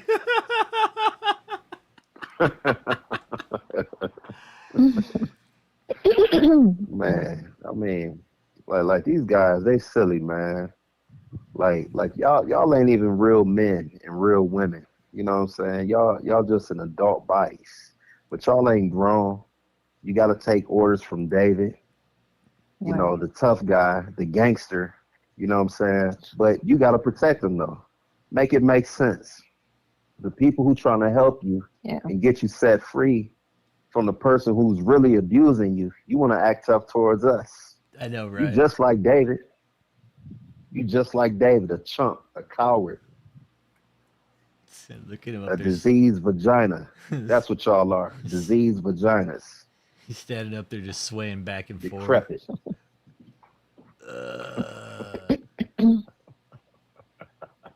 Yeah, feeding troll spam. Yeah. This guy's all nigga look like my left nut. There's David. Ah, that's David. That's David coming in. Yeah, you know that stuff. Yeah, that's David. Your mother looks like my left nut. Yeah, David. you know that stuff. And this how corny they is. It's scary. They're cussing the chat behind fake names, but then when they get on the TV, they act all holy and righteous. You phony. You can't even be real. That's how you know you're going to go to hell. You can't even be transparent about who you are. You sucker. God, man. All these families. I wish they would call and ask questions. No, they Because won't. I'll give them answers. Yeah, they won't, though. And you know what? They need to ask questions. We'll answer the questions David won't answer, okay? We'll answer the real questions you have. Yeah. That you were too afraid to ask. Like, Because look you know at Katie. you can't. Like, look at Katie here. Look at her.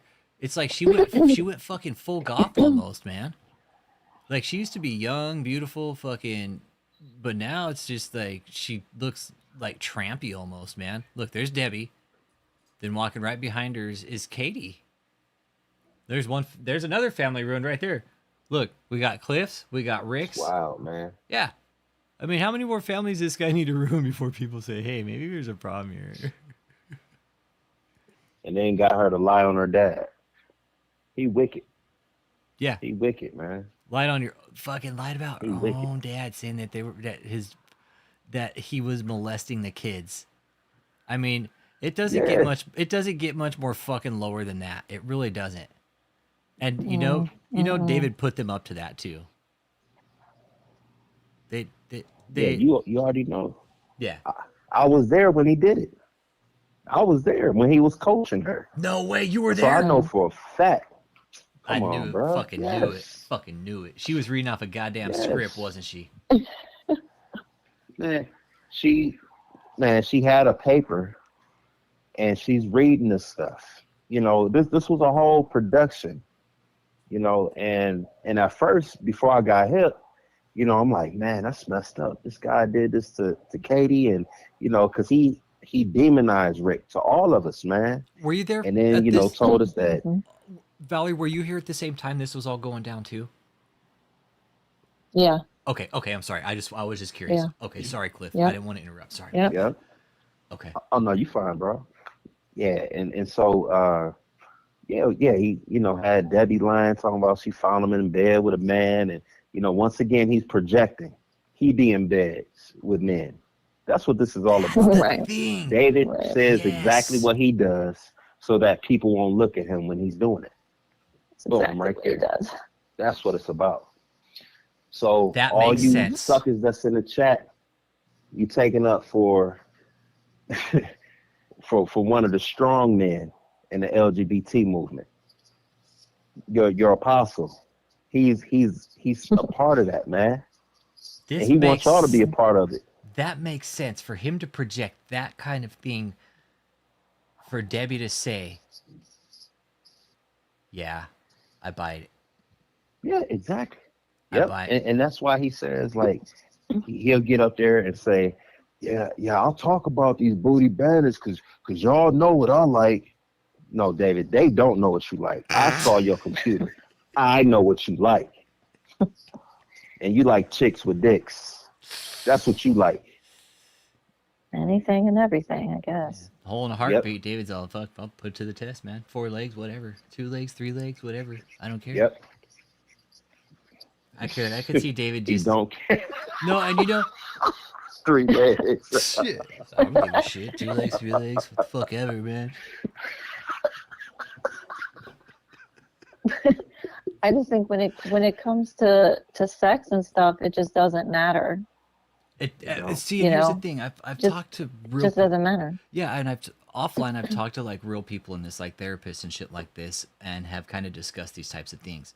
And this is exactly what Jim Jones did. It's like when it comes to David's sex addiction, once you hit a certain point of pleasure, it's just like you'll fucking go to the ends at that point. It doesn't matter if it's man or a woman.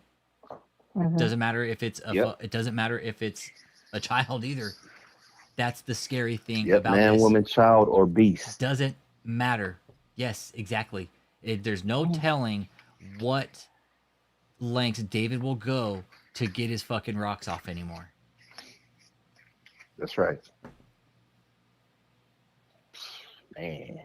It's like you just And keep... I'm not accusing or anything, but that's why people end up going to underage, because then age doesn't make a difference either. Yep. Precisely. And they'll just Exactly find right. reasons to justify it. Yep. You know. Well, I just, you know, the younger ones are more mature. They'll say some shit like that. Well, I like the young ones because they're more mature. Look, there's fucking Katie Frazier right there. Yep. Look at her. And since we're talking about projecting and we're talking about children, he always talking about all these years, we're coming for you, you pedophiles, you traffickers. And once again, David, projecting. that's the Most High using your mouth to prophesy to you about what he about to do to you. Because you're the one that's trafficking. You're the one who likes little girls. Right. Yeah, I know you do. I ain't seen you in the act, but I know you like them. I know you do. Maybe that's why he doesn't want anybody seeing his fucking phone, right? Another good reason, Valerie. Yeah, for real. Yep. Oh, Lord only knows. Yep. And we always talk about this. If you got Facebook and David's contacting you, you got kids and shit, he could be looking at your fucking kids. Don't think for 1 second he's not, okay? Well, he made that comment to me about Carly's body. Carly was a teenager. What? Wow. And really? He's saying it to me on top of that. What? Yeah. I fucking knew it. Wow. I fucking knew it. Yes, He's a he fucking said it. pedo. David's a pedo. Fucking knew it. I know those girls got fucking groomed. I'm not dumb. He was acknowledging her. I don't remember the exact word he used, but he basically, I mean, he didn't go on and on about it, but he acknowledged how her body looked. Yep. You know, if you get what I mean. And you know, Carly's the youngest. She was. Yep. I know she wasn't no 18. She was like 7 or 8 8 when we got there. When we got there, she was like 7 or 8 years old. Fucking. She was a little girl. Every single one of those girls got fucking groomed, man. I know it. There's something behind closed doors with those ladies, man, and that's fucking horrible. David, you're a slimy fucking walrus, man. He's sick, man. I'm telling you, I've told y'all how we've been out, and it's somebody that's clearly a teenager. And he'll ask me, hey, Cliff, how old do you think she is? I'm like, 15, 16, 17 tops? No, she's not that. You think she's really that young? And I'll tell him, yeah, but in my mind, I'm thinking, dude, you know this girl is young. Because you always asking about young girls. And so I know he looking at him, man. I know he is too. I know he looking at him. Oh, yeah. Yeah, that's why he doesn't want anybody in his fucking phone. Of course. It wouldn't surprise me if you got into his phone. He's probably got some fucking pictures in there that are incriminating. Maybe not of him. I wouldn't doubt it. But maybe not so much of him, but just incriminating pictures he shouldn't be having on his phone. That he shouldn't be having. That's right. I guarantee you that. Yeah. Well, I saw porn on his TV one time. I forgot about that. It was on that the big screen. Yeah, it was that. Wow. That place he started renting in Southgate. Remember that? You know that place, Cliff? The apartment? Yeah, in Southgate.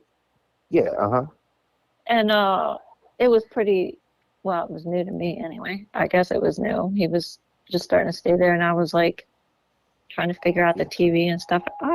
First thing I saw when search on the internet was porn. Wow. Really?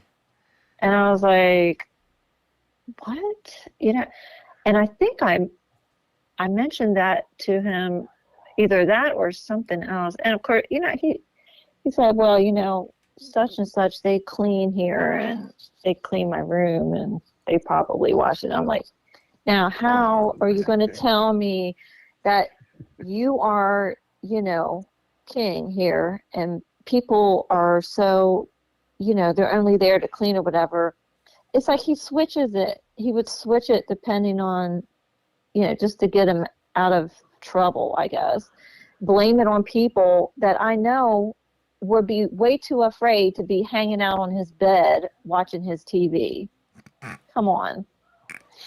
Yeah, but then when it came to me finding porn on his TV or something, then he blamed them for turning it on while they were cleaning. Come on. Just always. He's an idiot, man. Do you guys know at the same place? Okay, do you guys know a Harry Wigmore by chance? Yeah, I know Harry. Okay. No, I don't know him. Okay, he's a fucking weirdo. Yeah, I don't know. Yeah. Harry Wigmore claimed that David used to send Daniel Guin to pick up porno tapes for him. Can you corroborate that, or does he know Harry Wigmore at all? No, he don't, man. I don't know this Harry guy. He looks like a fucking... He said some weird things to me on Facebook. Yep. So I blocked him off Facebook. But it's weird, dude. The stuff he's saying, none of it adds up. I personally believe Harry's a liar based off the time frame of things that he's saying. He know this and he know that, and I was there, and I was right there with David, and come on, man. When I got there, the iPhone was already out. Ain't nobody going to buy porn tapes during this time. Everything's right there in your hand. That's true. And so, yeah, like I said, I don't know Harry, but he come off kind of strange to me. He's a whack liar. Sharonda said he's a whack liar. Yeah, Harry's a whack liar. Yeah, I don't remember him. If he was ever there, I wasn't there when he was there, but when I first, talked to Harry, I don't know, he must have had to have been there when I was there, so I don't know. Yeah. I can't say for sure. Harry's done some weird shit in the group, man. He's tried to come in here saying he's the next apostle. I'm like, the fuck out of here. Looks like he smokes fucking Winstons and shit. He's got like fucking nicotine and tar stains all over his fucking beard and shit. Yeah, you'll get people like Harry. I ain't gonna go in too hard on him because I don't know him. But you'll get people like Harry over the years that I've seen, and you just gotta, keep it moving. Stay out of my way, I'll stay out of yours, type thing. And but yeah, you can't really listen to what he's talking about. Lord Pender said he looks like a budget Gandalf or Dumbledore. He does, dude. Oh, what? I don't know who that is, man. Oh, Gandalf? Gandalf or Dumbledore from Harry Potter or Lord of the Rings? You ever watch Lord of the Rings? That makes the wizard? You know the wizard from from I'm not talking about with the beard. Yeah, dude. He does. He looks like a budget Gandalf, bro. Oh man. But there have been people in the past that have come out and said stuff about him, but they were weird. Those people were weird, and he would be like, so it's like they would lessen their credibility, but they were telling the truth, Mm-hmm. Yep. So he took advantage of that too, because he would he would play it and say, look how crazy it is, and it's like, yeah, you could clearly see the guy's all off, but what he was saying and what he knew was true. There was a few people like that. Why do you guys think he hasn't been stopped yet? What's keeping him? What's preventing him from being stopped? Do you guys think? My personal opinion about it is that Yah has not stopped him because he's hardening his heart to the point where David really thinks he's gonna win. I think he really believes this. Mm-hmm. And so the more he hardens his heart, the more destructive the blow is going to be when it comes down on him. And so that's my own personal belief. And I personally hope David continue to fight against it, because I want to see him get crushed. I ain't even finna lie to you. I want that devil gone. And so, if David wound up repenting in the process before that devil gets crushed and he get crushed with it, then that's cool. But if he don't, and he's still with that devil while that devil gets crushed, I'm cool with that too. But either way, he needs to be stopped, and it's gonna happen. You hear me, David? It's gonna happen. It's gonna happen. I think so too. Yeah. I know so. Yeah. He's just destroying lives, and that's why I'm even speaking about any of this, because I know that when I heard a few people speak, it helped me tremendously to get out of it. And if anybody can just get that from hearing anything I have to say, then it's worth it. Because I'm certainly not doing it just for my health. I'm not doing it for that. I'd rather not be talking about this person and what he's doing. I want him to just disappear and be blotted out of my history. But I'm speaking for somebody else, for somebody else's benefit, because like Cliff said, whether he ever comes to his senses, that's on him. But this operation needs to cease, because it's just continuing to ruin people's lives. And, I hate to say it, but sometimes, like with stuff like this, people will just go to the end. They'll just go to the end. Also, he will, like we've seen in other cult situations. Yeah, he'll work these people to death, though, too. Oh, yeah. You know what, though? It's like that. The thing is that most of the, basically all of these people are grown. And they're not being forced there with a gun to their head. It's all happening by spiritual, emotional, whatever manipulation. So, you can't just go in with the police and say, hey, you're spiritually abusing people, So it's like people just that's why I'm speaking out, because people need to hear testimonies and what we have to say in order for them to leave, because it's not just the person, it's like Cliff said, it's the devil behind it, and that's what's going to remain there. It's just who's going to remain there with it. Yes. Like they're saying that this guy will look at you with a smile and fucking lie to you. Yeah. Absolutely. Over and over Absolutely. again. Yeah. The question for both of you, does David, I think we might have asked earlier, but might as well, does David believe he really walks with God? Does he literally believe that? Like right here, this is the part where she's like, well, who made you pastor? He's like, well, God did. I'll say this, man.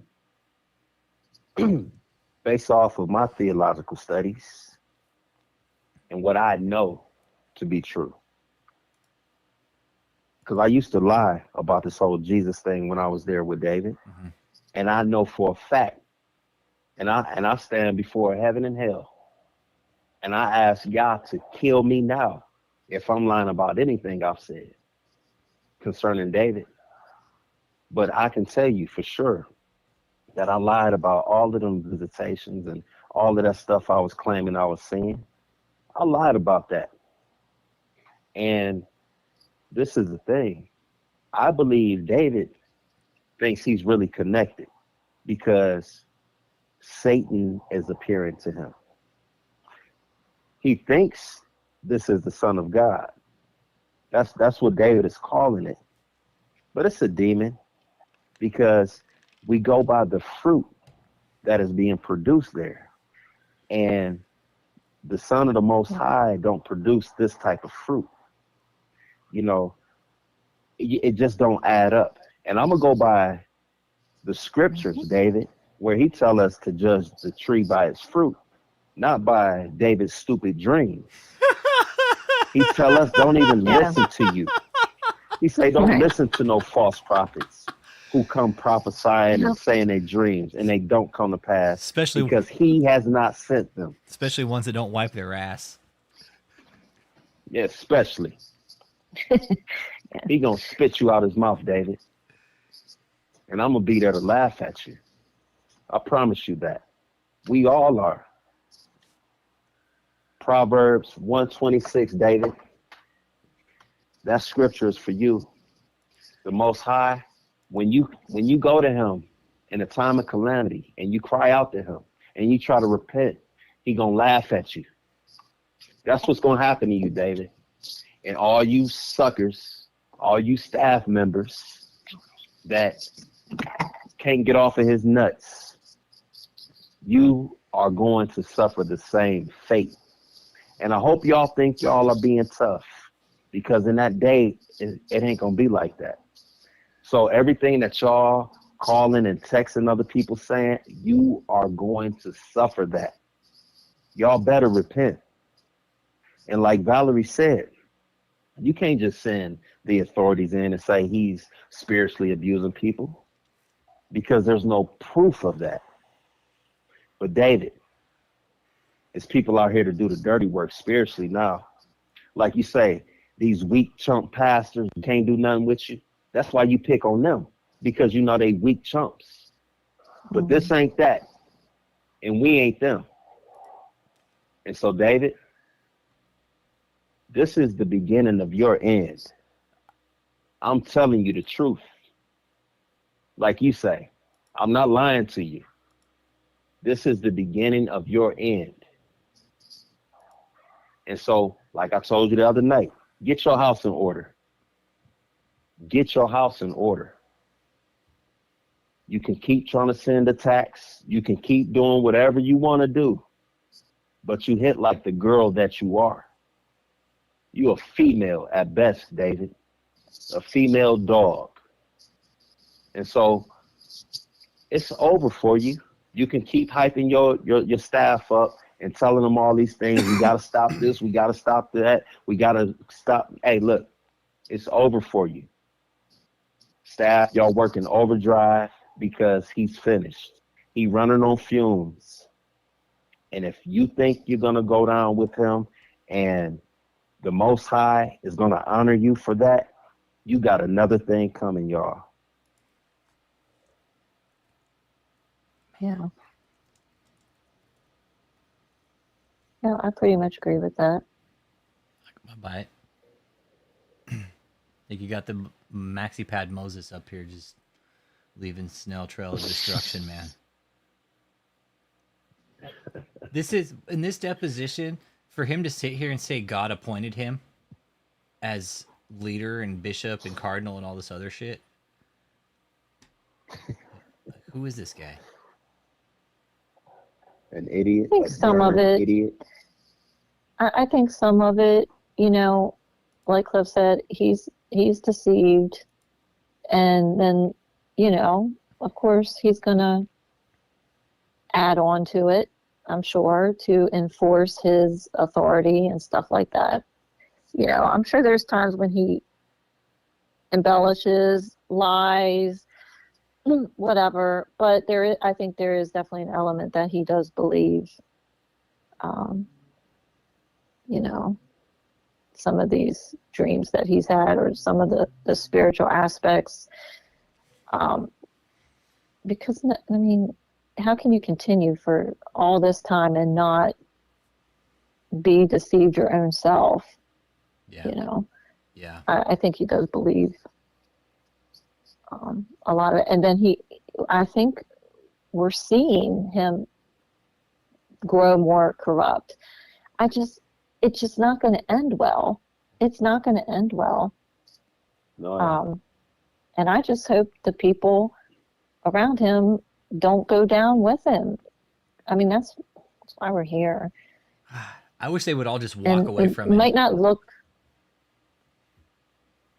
If they all it's just not that easy. Yeah, that would be like the perfect ending to him, right? Like just all the members finally wake up all at the same time, be like, hey, we're all getting the fuck out of here at the same time. You guys want to go? And just leave David high and dry, like all by himself. All by himself. No one to cater to him, nobody to feed him, do his dirty work. Just all of a sudden, all that stops for David. Right? What would happen to him, man? Yeah. Man, he's so weak-minded in real life. He might blow his brains out, bro. You know what I'm saying? He don't know how to do anything. Yeah. In Minecraft. Yeah, I've seen him. He might jump in the lava pit I've in seen Minecraft. the signs. Yeah. Yeah, he'll go for a swim in there because he don't know how to do anything, bro. He probably don't know. He say he do. I don't need none of you. Gotta replace all y'all. He'll always threaten people like that. Staff, test him on that and leave and see if another staff comes. I guarantee you it won't. And I guarantee you this whole operation is done. And you will go home, go back to where you come from, and you can start your life over. And you'll begin to prosper as David goes down continually. But as long as you believe them lies, it ain't gonna happen.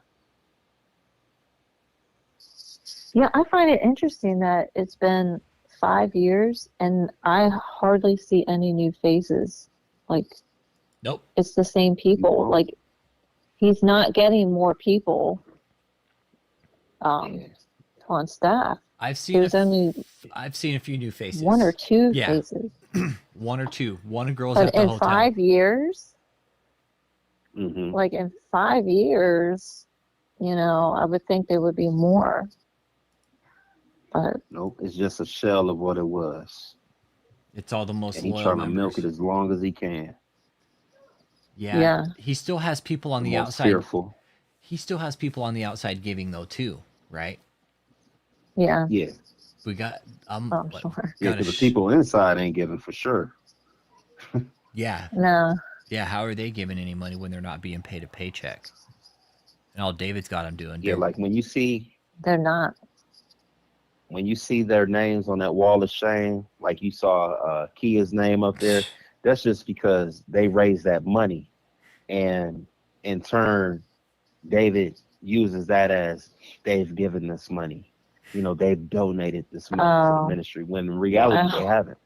This is just the money that they've raised on them calls. Because I guarantee you, if it was really their choice, they ain't finna get that money up.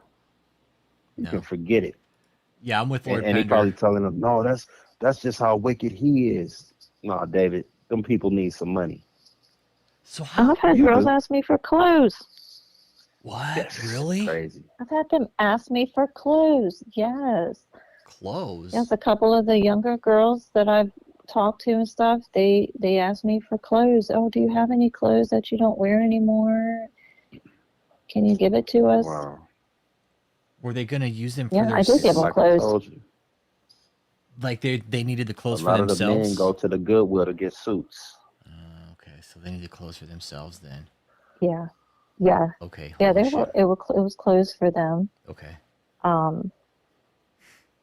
guess they were just trying to get what they can for themselves Wow. at that time. We always talk about human And, trafficking. Sorry, guys. Lord Pender brought up a no, good you're point. fine. Yeah, we talked about human trafficking. I feel like Marcus Ball has recruited the new people in Houston. I absolutely know he has, that piece of shit. Marcus is trafficking the folks into the hotel because of his Houston connections. Marcus Ball has connections in Houston, so all you gotta do is fucking open his church up. Hey, we're gonna come to my church here. This is where you're gonna be at church now. Yes, Apostle. I got more people to Yes. your ministry, Apostle. Yes. Yes, Apostle. Yes, you're so amazing, Apostle. Yeah. Man, shut up. Yeah. You're a chump, Marcus. Yeah. Look, standing out there looking like a Oh fucking my stack God. of tires, man. Yes, Apostle. I'm on your nuts, Apostle. Yeah, man. Marcus Come on, balls dude. You all too old to be over acting it, like dude. that. Marcus Marcus balls. Balls. Get out Yeah, of here. he's on Marcus. Come on, Marcus man. David balls. Marcus. That's what he's on. Marcus David's Bulbous. balls. Come on, man. Yeah, Marcus Ball. He's Like- just he honestly is. Marcus Ball is the definition of a fucking yes man, and the whole dynamic fellatio fucking Yeah. mansion should prove it.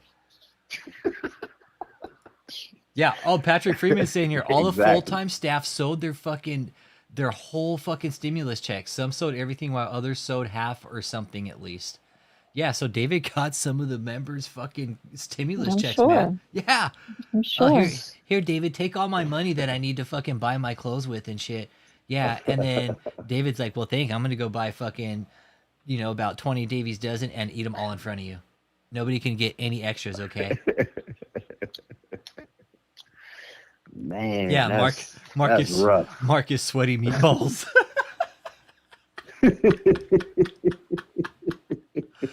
Yes, Apostle.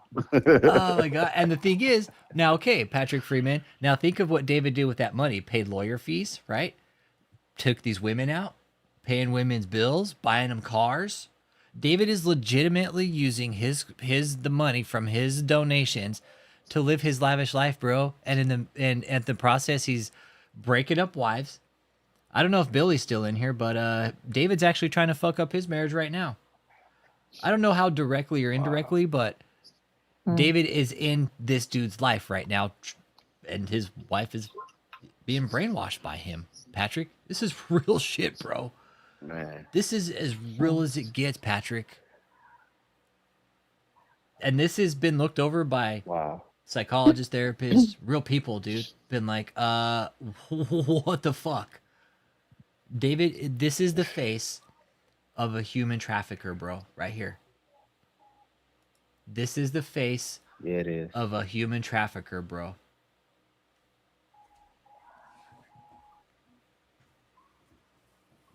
I wonder. Yeah, they don't have to look like a big scary monster or nothing.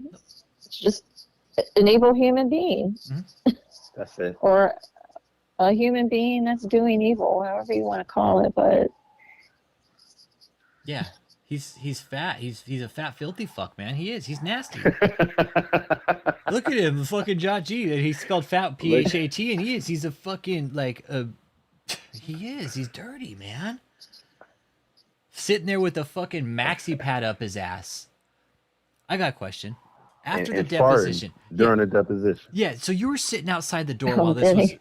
Yeah. Oh yeah. Well, I don't know where the timestamp is on it, but yeah, he sits there and like. oh god, It was after one of the I must have questions. missed that one. Yeah, he's sitting there and he's like, he takes a deep breath. He's like, then you hear he goes like, he's like, he's all, do I need to answer all these questions? Trying to play it off. Yes. Then it's like, Did you take a dump on yourself just now? Did you, excuse me, Mr. Taylor, did you just shit your pants? He's like, yes, I did. And that's like, it's like everybody in that room probably smelled that fucking fart and tasted it at the same time. It probably just like lingered around. Yeah, especially during that time. He was full of hydroxycut, man. Oh, so this was the time when he was hydroxycut. okay. So this was the time where he was really pounding down the hydroxycut to lose weight. Yeah. In 2014, he was, man, eating them things. He used to call them, Really, his blue man pills. That's what he used to call them. blue man. Hey, Daniel, where my Oh blue yeah, man I pills? heard of that. Daniel, where my blue? Oh yeah, I Where my heard blue him man talk about pills? that. I never knew what they were. Ah, blue man pills. What the fuck? Because they're blue, Yeah. huh? The hydroxycut, they're blue or some shit, right? Yeah.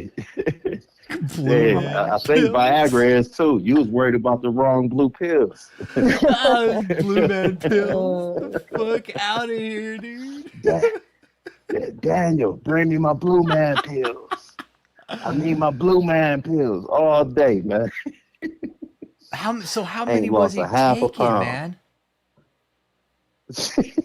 That's, Like, Jesus, let me man. look up hydroxycut. Man, we- bro. He's not gonna lose weight like that. You know, they say in the fitness world you can't outrun your fork. That's Yeah. the bottom line. Flat out. Dudes, all watch You me. want to lose weight, you cannot outrun your force. And that's the thing. Like he would have us buy boxes of them. So, he probably had like, for real, like maybe 2 to 3 years worth of hydroxycut all at one time. And so we didn't even have to order more. Daniel, bring me my Blue Man pills. And so he'll take the hydroxycut to lose weight, and he'll take it while eating a Big Mac. He'll take it while eating everything he shouldn't be eating, man. He wishes that could. Everybody wishes it would be that way. You know It what just now? doesn't work that way. Everything now. Remember about the fucking charge we saw in his credit report for the EMS trip? Well, guess what? Everything is making even more. Everything is making even more fucking sense now. Taking hydroxycut while eating a fucking Big Mac, David. You know how fucking unhealthy that is for you? Jesus Christ, man. No wonder he looks like the size of a fucking refrigerator. Jesus Christ. Fuck. Oh, I'll eat the whole fucking refrigerator. I won't even take anything out of it, okay? See, the thing about this is that you're talking about no self-control with eating, no self-control with sex.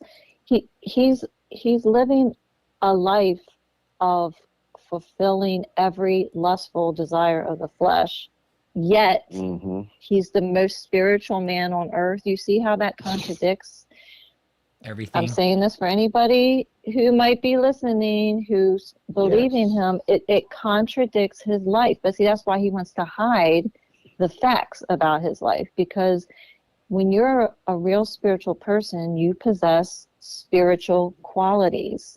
Okay, I know we're all a work in progress, but if someone like him who's been through a 20-year process and is the next under the Holy Spirit and the most powerful man on earth, these are not my words, these are words that are said all the time about him, then he would not be living such a lustful life in the flesh. He's eating whatever, whenever, however, having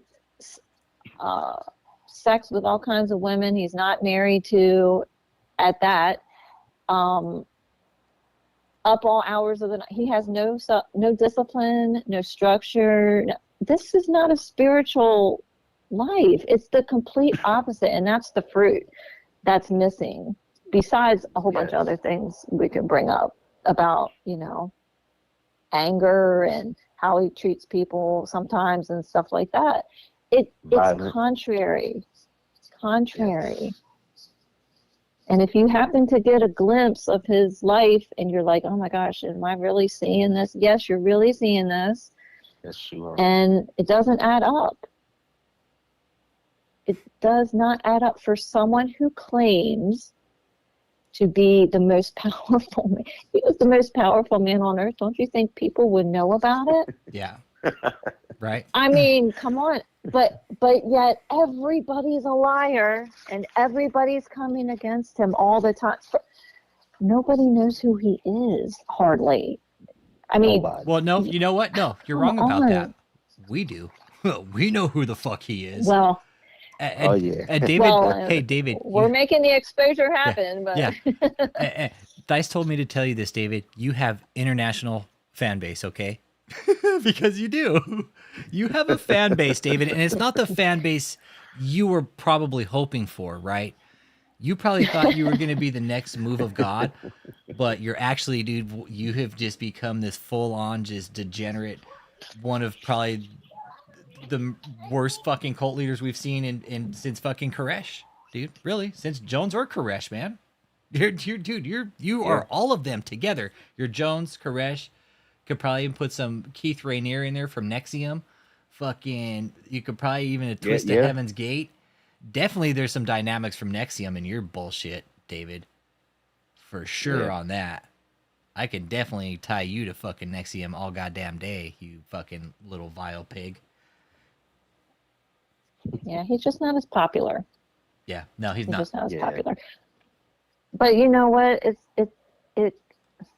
it is a possibility that someone like him can take things to the next level to get that attention, because that's what it all comes down to. Attention being on him being the big man. He talks the same thing that I at least know about Koresh, that this big thing's going to happen, right? And he says that too, this big thing that he thinks, or at least that's what he's said in the past, the Father's going to come down and he's going to basically acknowledge David as his best friend. Like, this is the big, it's all about a big thing, okay, that's going to happen. And we know it's All not going about to him. happen. And it's all about him. But see, people like this, they will cause things to happen, or they'll cause the attention. They'll make something big for the attention to be on them. And then that's when people die. That's what I'm worried about. That's when people get hurt. Precisely. Thank you. It can happen. It can happen. And, you know, people don't start off that way, but he's been 20 plus years in the making. Yeah. And at this point, there's the finish line is the worst case fucking scenario. And what is David willing to fucking take to the finish line, man? If anybody's wondering why we've been out here blowing the whistle on this shit, because this is a Jim Jones cult right in the middle of a fucking city, man. This is the worst case scenario with this type of man in this type of situation. It really is. Everybody's like, oh, and they have children there. There's children at 14380 Freeway North in Houston at that fucking cult hotel. If you're driving by that freeway, if you're driving by that hotel every day and you see a big sign up there that says JMMI International Global, well, guess what? It's a fucking sex cult, okay? And there's some very, very fucked up, vile shit going on there. Keep your eyes on it if you're in Houston, everybody. You drive by there every day, you're on that freeway, there's hundreds of thousands of people driving by a hotel, and it's got a fucking cult in it. A religious sex cult. Laundering money. Sleep deprivation, assault, you talking money, everything, forced labor. I'm telling you guys, this is real deal. Yep. We don't want another Jim Jones or fucking Heaven's Gate. Nope, not with social media nowadays. Nope, that should be all over the goddamn place. They'd have helicopters up in the fucking air and fucking seeing bodies coming out of a hotel. Be like, well, what the fuck was going on here? Yeah. Oh, looks like a fucking another cult. Oh, okay. Right. Yeah, and God forbid it happen before fucking we can get it stopped. Yes, that's our goal. That's why we came out on social media, is to stop it, because when we started applying all the shit, we're like, uh-oh, we have a problem here. Yep. We have a real problem. We got to stop this, because there's only one end to this now at this point. Yeah, all the dots connect. Yep. To that final destination. Yep. I moved from New York City to Houston, and I saw the JMMI building from I-45 on my Woodlands bus every day to downtown. Okay. Oh. Wow. God, I hope it doesn't draw anybody else in there. No, he's not accepting membership right now. I don't think he is. He's not? No, he's not taking membership unless you're like super loyal and you're paying. Yeah. I'd like to show up to his fucking church up in fucking Taylor, honestly. I'd like to show up right there at that fucking front door. Maybe not the front door, but go do an audit on his building up there too. Mm-hmm. Just show my face, be like, who's the fucking booty bandit now, David? Where you at, big boy? Booty bandit. Yeah. Somewhere high. And I don't know if anybody's watched his video last night, but somebody was pulling their fucking schmeckle out and smacking that fucker around on video again last night, man. Probably his boyfriend, man. Oh yeah, it's been great. Like the week before that, it was like somebody was like projecting porn onto David's screen, and like, I mean, you're talking some gargantuan hogs, man. I was like, God damn. I was like, jeez. I don't think it was a person. I don't think it was a person, because like it was taken down, but It was like, it looked like somebody was projecting something onto the Zoom channel, man, and it was funny, man. I was laughing my ass off, and it happened again last night, but Oh it wasn't anything compared to what happened a Wow. couple weeks ago. Like the one last night, it was just like, yeah, Hmm. yeah, That's Man, interesting. that's hilarious. yeah. But I David, wonder who that I don't know, man. It's funny though. who that might be. Like what they Yeah, got, it's funny. what they know about him. No, it's good. People are starting to really troll these false prophets now on their Zooms. Same with Catherine Crick. People are starting to troll her Zooms too now. Yeah. Big time. Big time. And David, Yeah. same with him. Same with him. I wanted to ask a question back to the hydroxy cut. How much of that shit was he taking a day? Anytime he ate. So at least 3 times a day. But he ate more than that. But every time he ate, he popped them pills. Okay. And then and they constipated him, like crazy. And his diet, what was his diet like? I mean, I think we Like I talked said, about that he'll eat- before. Yeah. He'll eat anything, Yeah. He'll get the most healthiest thing that I've seen him eat will be a salad, but then he'll put a whole bottle of ranch or some type of dressing on it. So that eliminates that. His diet is just completely trash. Just imagine David. You can see it, coming out of his face now. Just imagining David drowning a salad in a bottle of ranch and just eating it like. I don't even think I've seen him eat a salad, honestly. I don't remember. Yeah, he is. Because he I'll would get a always tell me salad. it was rabbit food.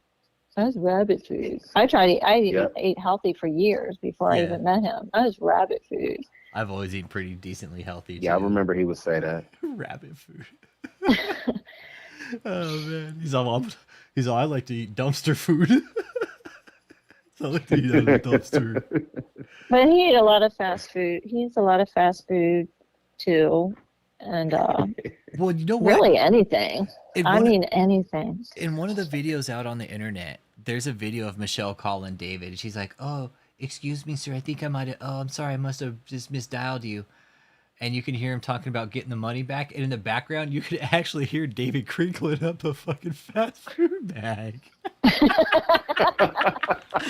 While Michelle's talking too, she's like trying to tell him something. He's like, to the fucking phone.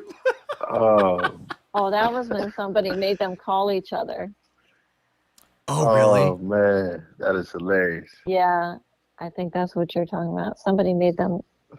I don't know how people do it, but somebody knew how to do it, and they made them call each other, but thinking that it was from the other person. That's where they're like, "What? Did you okay. call me?" And they're like, "Did you call me?" And, yeah. Yeah, that's proof that he does. He just eats out all the time, and that's the thing. Taking hydroxycut and then just eating fast food all the time. I mean, his cholesterol is just fucking probably sky high, man. I'm sure. I seriously think like he had a serious heart condition, dude. He really did. After all the shit, like looking at what you guys told me now, dude, I was like, yeah, fuck that. He took a hospital trip, dude. Mm-hmm. That ambulance ride, something happened. And I just think he had a fucking heart attack, dude, honestly. I think the clock finally ticked. His time was up. He's like, nope, heart attack time. Probably so, or close to it. Yep. Yeah, we were talking prior. Look at him sitting up there. He looked like Slimer off the Ghostbusters, man. Look at this guy. Look at this slob, man. Don't make no darn sense. Is it the old man. Slimer or the new Slimer? Because he looks like the old school Slimer, bro. That's what I'm talking about. Ghostbusters 2, man. I like the first Ghostbusters where he's like walks in the hall and he sees Slimer at the end of the hall fucking eating all the food and shit. Yeah, the one with the bull on it. Yeah. You just fucking take David, take the fucking head off David. He had fucking Slimer, bro.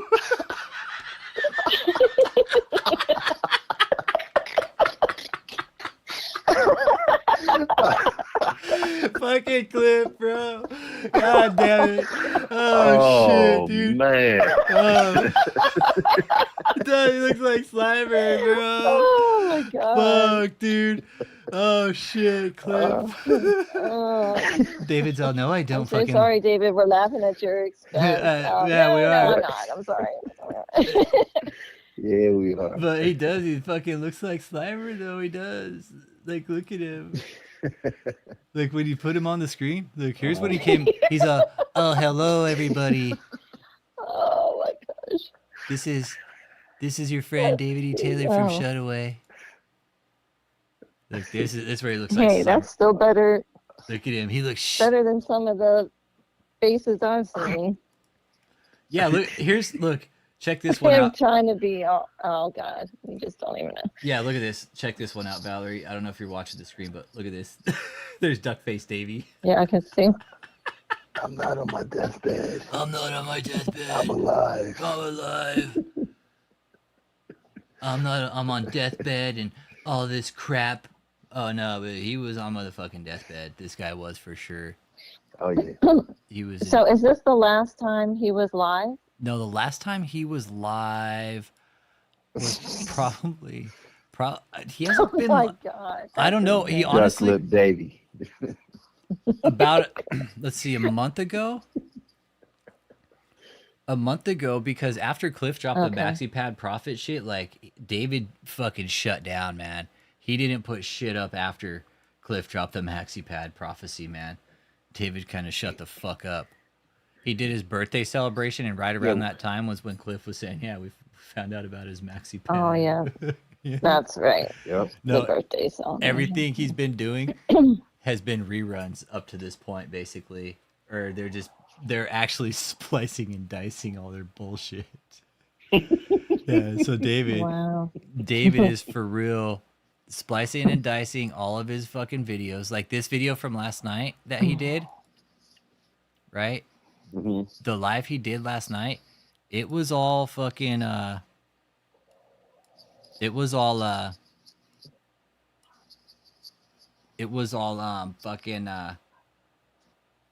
reran.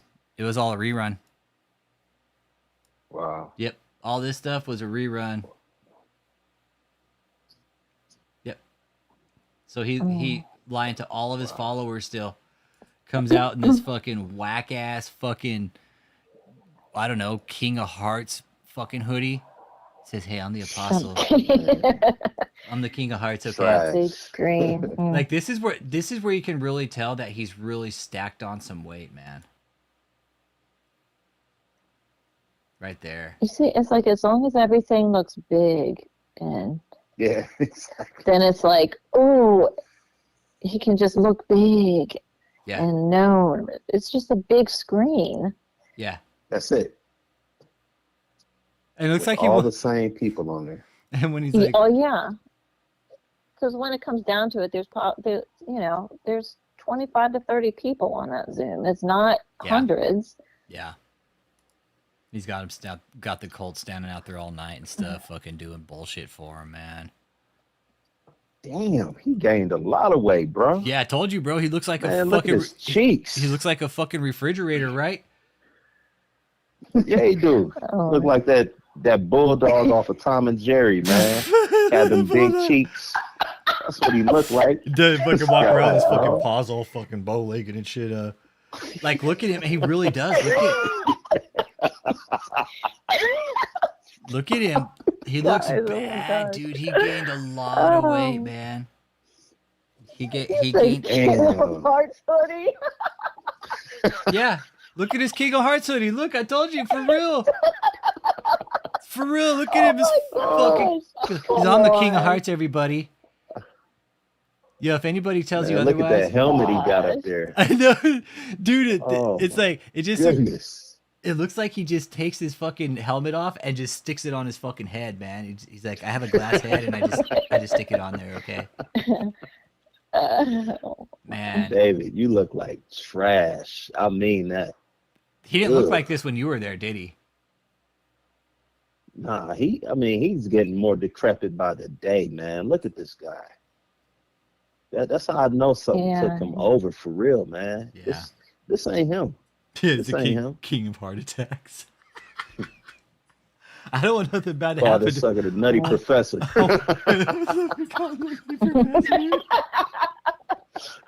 Looking like Sherman Clump. I know. Yes, I can. Yes, I Fat can. No. Say goodbye to Buddy Love. Say goodbye to Buddy Love. Yeah, last two lines are reruns, yeah. Oh no. And you can tell, man. like, and you know what? That's something we've paid attention to is like he has put on weight in the last couple of years, man. He has stacked on quite a few pounds, man, and not just like 20 or 30 pounds, but he stacked on like At least 100 for sure. oh, easily 100, bro. Oh. No, easily 100. Look at that neck and chin. Definitely It's not all losing. one piece now. Yeah, it's like it's just His neck, it's just one. it's just a headpiece. It's like I don't even know. It's like a face piece, I guess. I don't know. It's just like it's a face piece, bro. It's just like his face and neck and man. fucking shoulders are all one now. Yeah, like the graphics on something from N64, man. I Like know, right? it wasn't detailed like on GoldenEye, I man. know, right? Them soldiers just have a face plastered on It there. looks like fucking Odd Job and shit for fucking.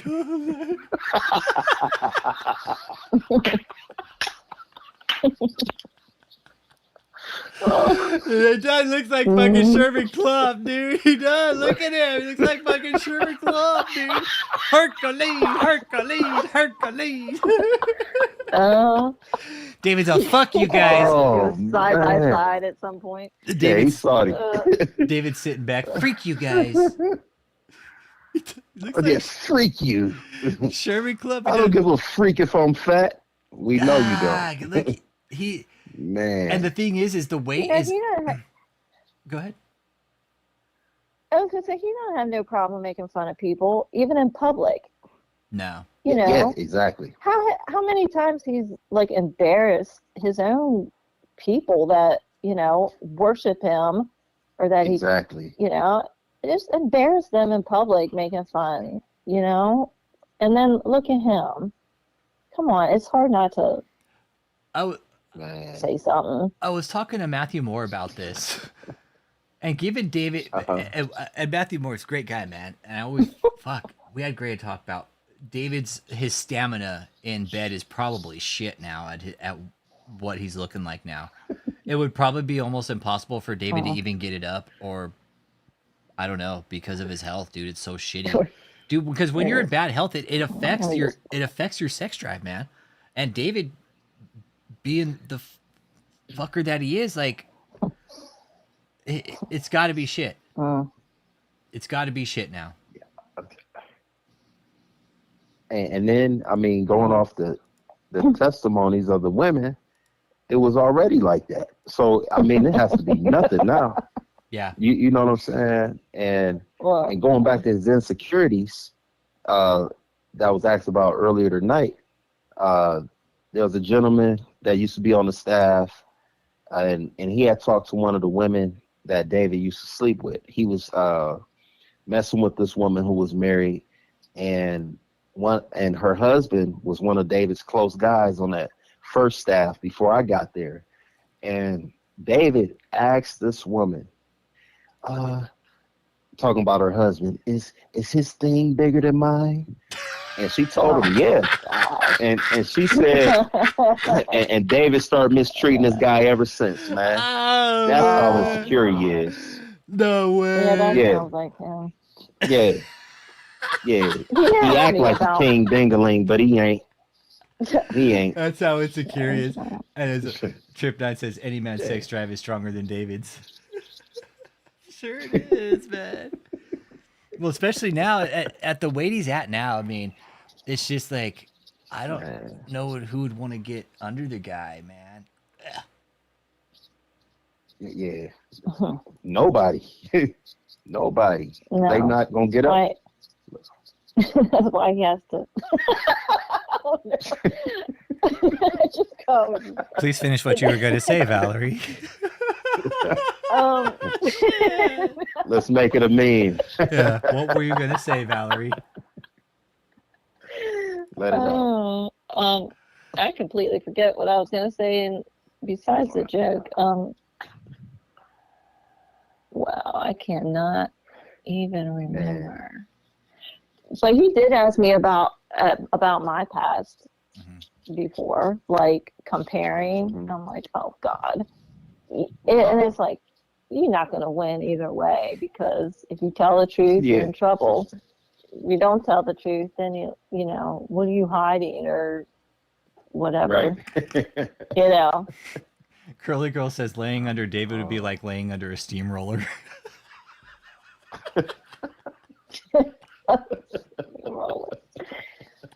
Oh my gosh. Guys, we're going on 4 hours, man. I don't even know what time it is. I stopped looking at the clock a long time ago. I think we could go ahead and maybe close it off with a few words from you guys in closing. And I would love to do this again sometime, man. I really would. Maybe with most definitely, brother. You know, this was so much fun, man. Valerie, I'll give it to you first. Anything you want to say? I just want to say that if anybody is listening to any of us speak, and you're really understanding, you're really seeing it, you're really knowing that something isn't right, and you're connected somehow, you can contact us. You can contact me and talk to me. You can, you know, I just want to help. I just want to help somebody to get free from this whole mess, and that's why I'm speaking out. I'm not here to just, you know, tell what happened to me and what he did, what he's doing, just for the sheer fact of it. You know, I'm doing it just to help somebody, even if it's just one person. So, you know, that's all I have to say. Just, I'm here for anybody who's really wanting to talk, and, you know, if they're caught up in this or with him, you know, especially the women, but really anybody, but especially if you're a woman.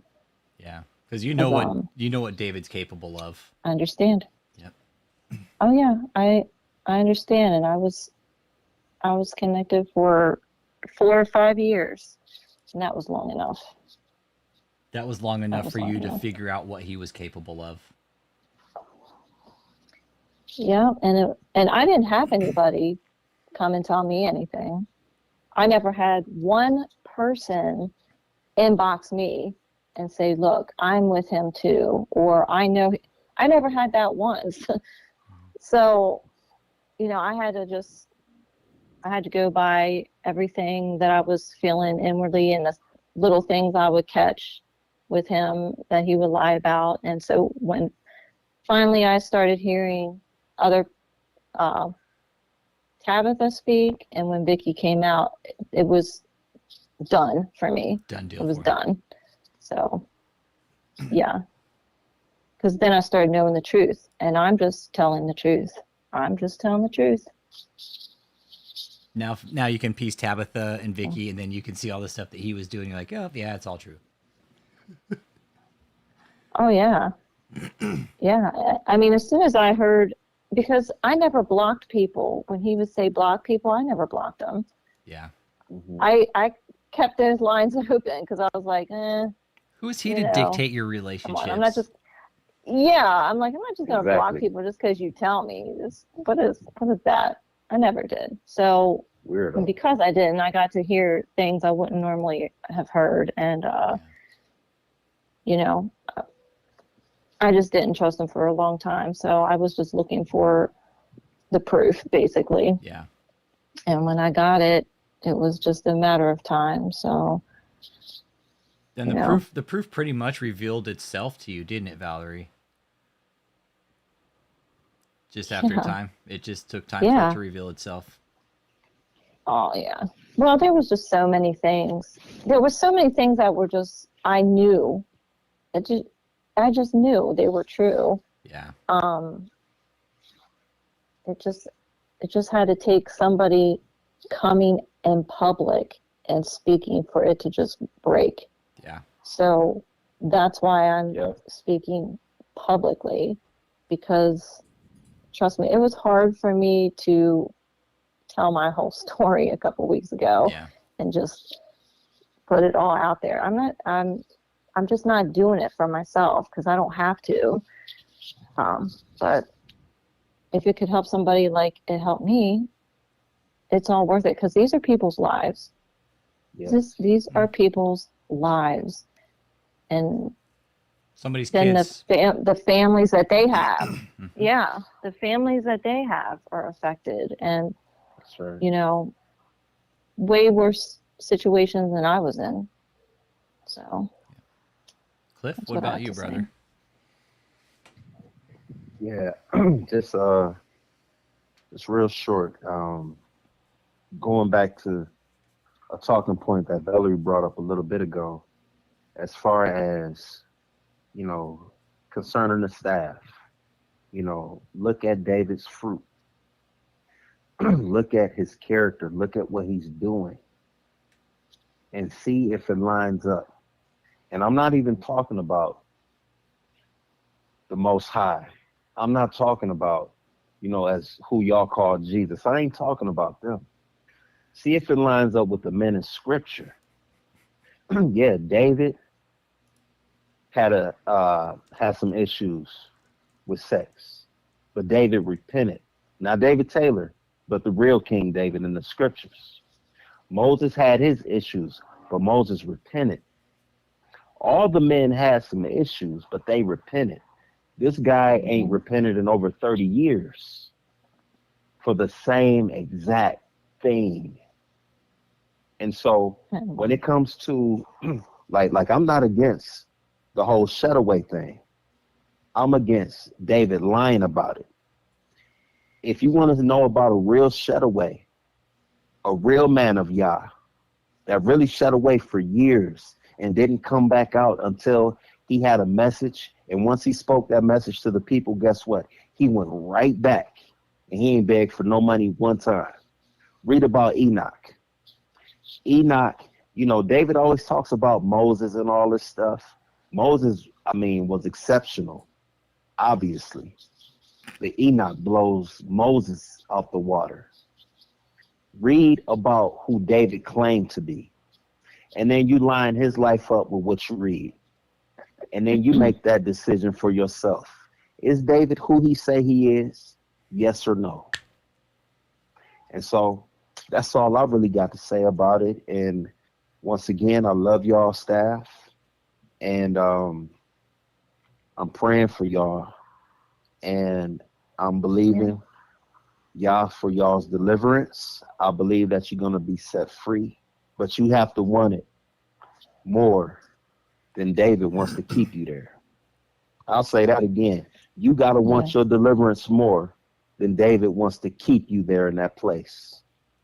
And so it's going to take, of course, the Most High's power to get you out, but it's going to take your trust and faith in him. And that's all I got for tonight, man. All right, guys. We'll go ahead and kill the call here. Valerie, I want to say it's been absolutely a pleasure having both of you guys here tonight, man. I want to say thank you. Yeah, Glad to be here, brother. Yeah, no, this has been an absolutely amazing experience for everybody, I think. We've learned a lot, learned how this cult is really working, and the real shitstorm of a shit show it is that David has created for everybody, the families he's destroying. Even as we're sitting here talking to you guys, he has in some way destroyed your family, Cliff. Valerie, he has in a sense, kind of got into your family too and done some damage. We've had people in the chat tonight. Yeah, he's fucking up my family. When does this end? Yeah. Y'all have a good night, Cliff. Yeah. You too. Thanks, Alex, man. I love you all. You have a Great evening. Y'all have a good night, man. Thanks for calling, being part of the Yeah. show tonight. Thank you. All right, bye, Valerie. Thanks, night, Alex. Bye-bye. Bye-bye. All right. Thank you, everybody, for being a part of the show tonight. That was, yeah, that was some that was some good stuff, man. Cliff, Valerie, thank you guys for sharing your stories. We know how tough these stories are to come out. That's why we opened up the channel so you guys can come here and talk about it without feeling you had David watching your back. You guys are going to be, you know, whatever the case. We're here to listen. We want to hear these stories because we're interested. We want to know. We want to know. I mean, look what he's doing to these people. He's got Mariah and Joseph up here. Alexis still running the cult for him, man. This is, you guys, this is for real. This is for real, a Jim Jones cult right in the middle of fucking Houston. I don't know how much more clear we could be on it, that this place needs to be shut the fuck down. A-S-A motherfucking P. This place can't go on, you guys. This place has to be shut down. It has to. Not saying any means necessary, but it just needs to be shut down, you guys. Nothing good will come out of here. I'm going to put on a resume. Hey, I've been trained to walk in miracles by David E. Taylor. Yeah, odd job. Fucking odd job, bro. Odd job, bro. He does. He looks like odd job from fucking... He looks like odd job from fucking GoldenEye, dude, from back in the day. He looks like a cross between Odd Job and Jaws, bro.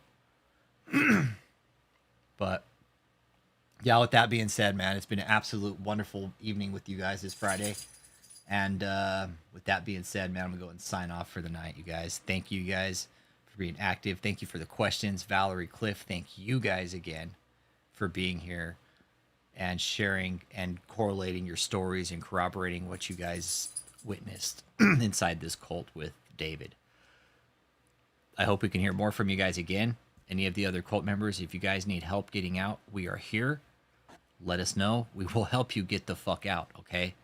I know you guys are scared. We all know that. We all know you guys are scared. It's okay. And you know what you guys are scared of? You guys are fighting against your own brain. And your brain is a fucking powerful thing.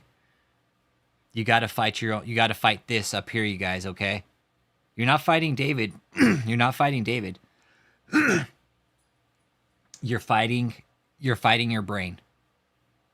This is what you're fighting, is your mind. It's called a cult. It's a prison of mind control. A prison of cult mind control. It's a very powerful thing. David has you in technically a literal prison, because that place seems like a fucking prison to you, I'm sure, now that you can't get out. So if you guys need help, man, let us know. We'll get you guys the help, and we can get you guys out, okay? So with that being said, signing off. Y'all have a good evening. Thanks for being here.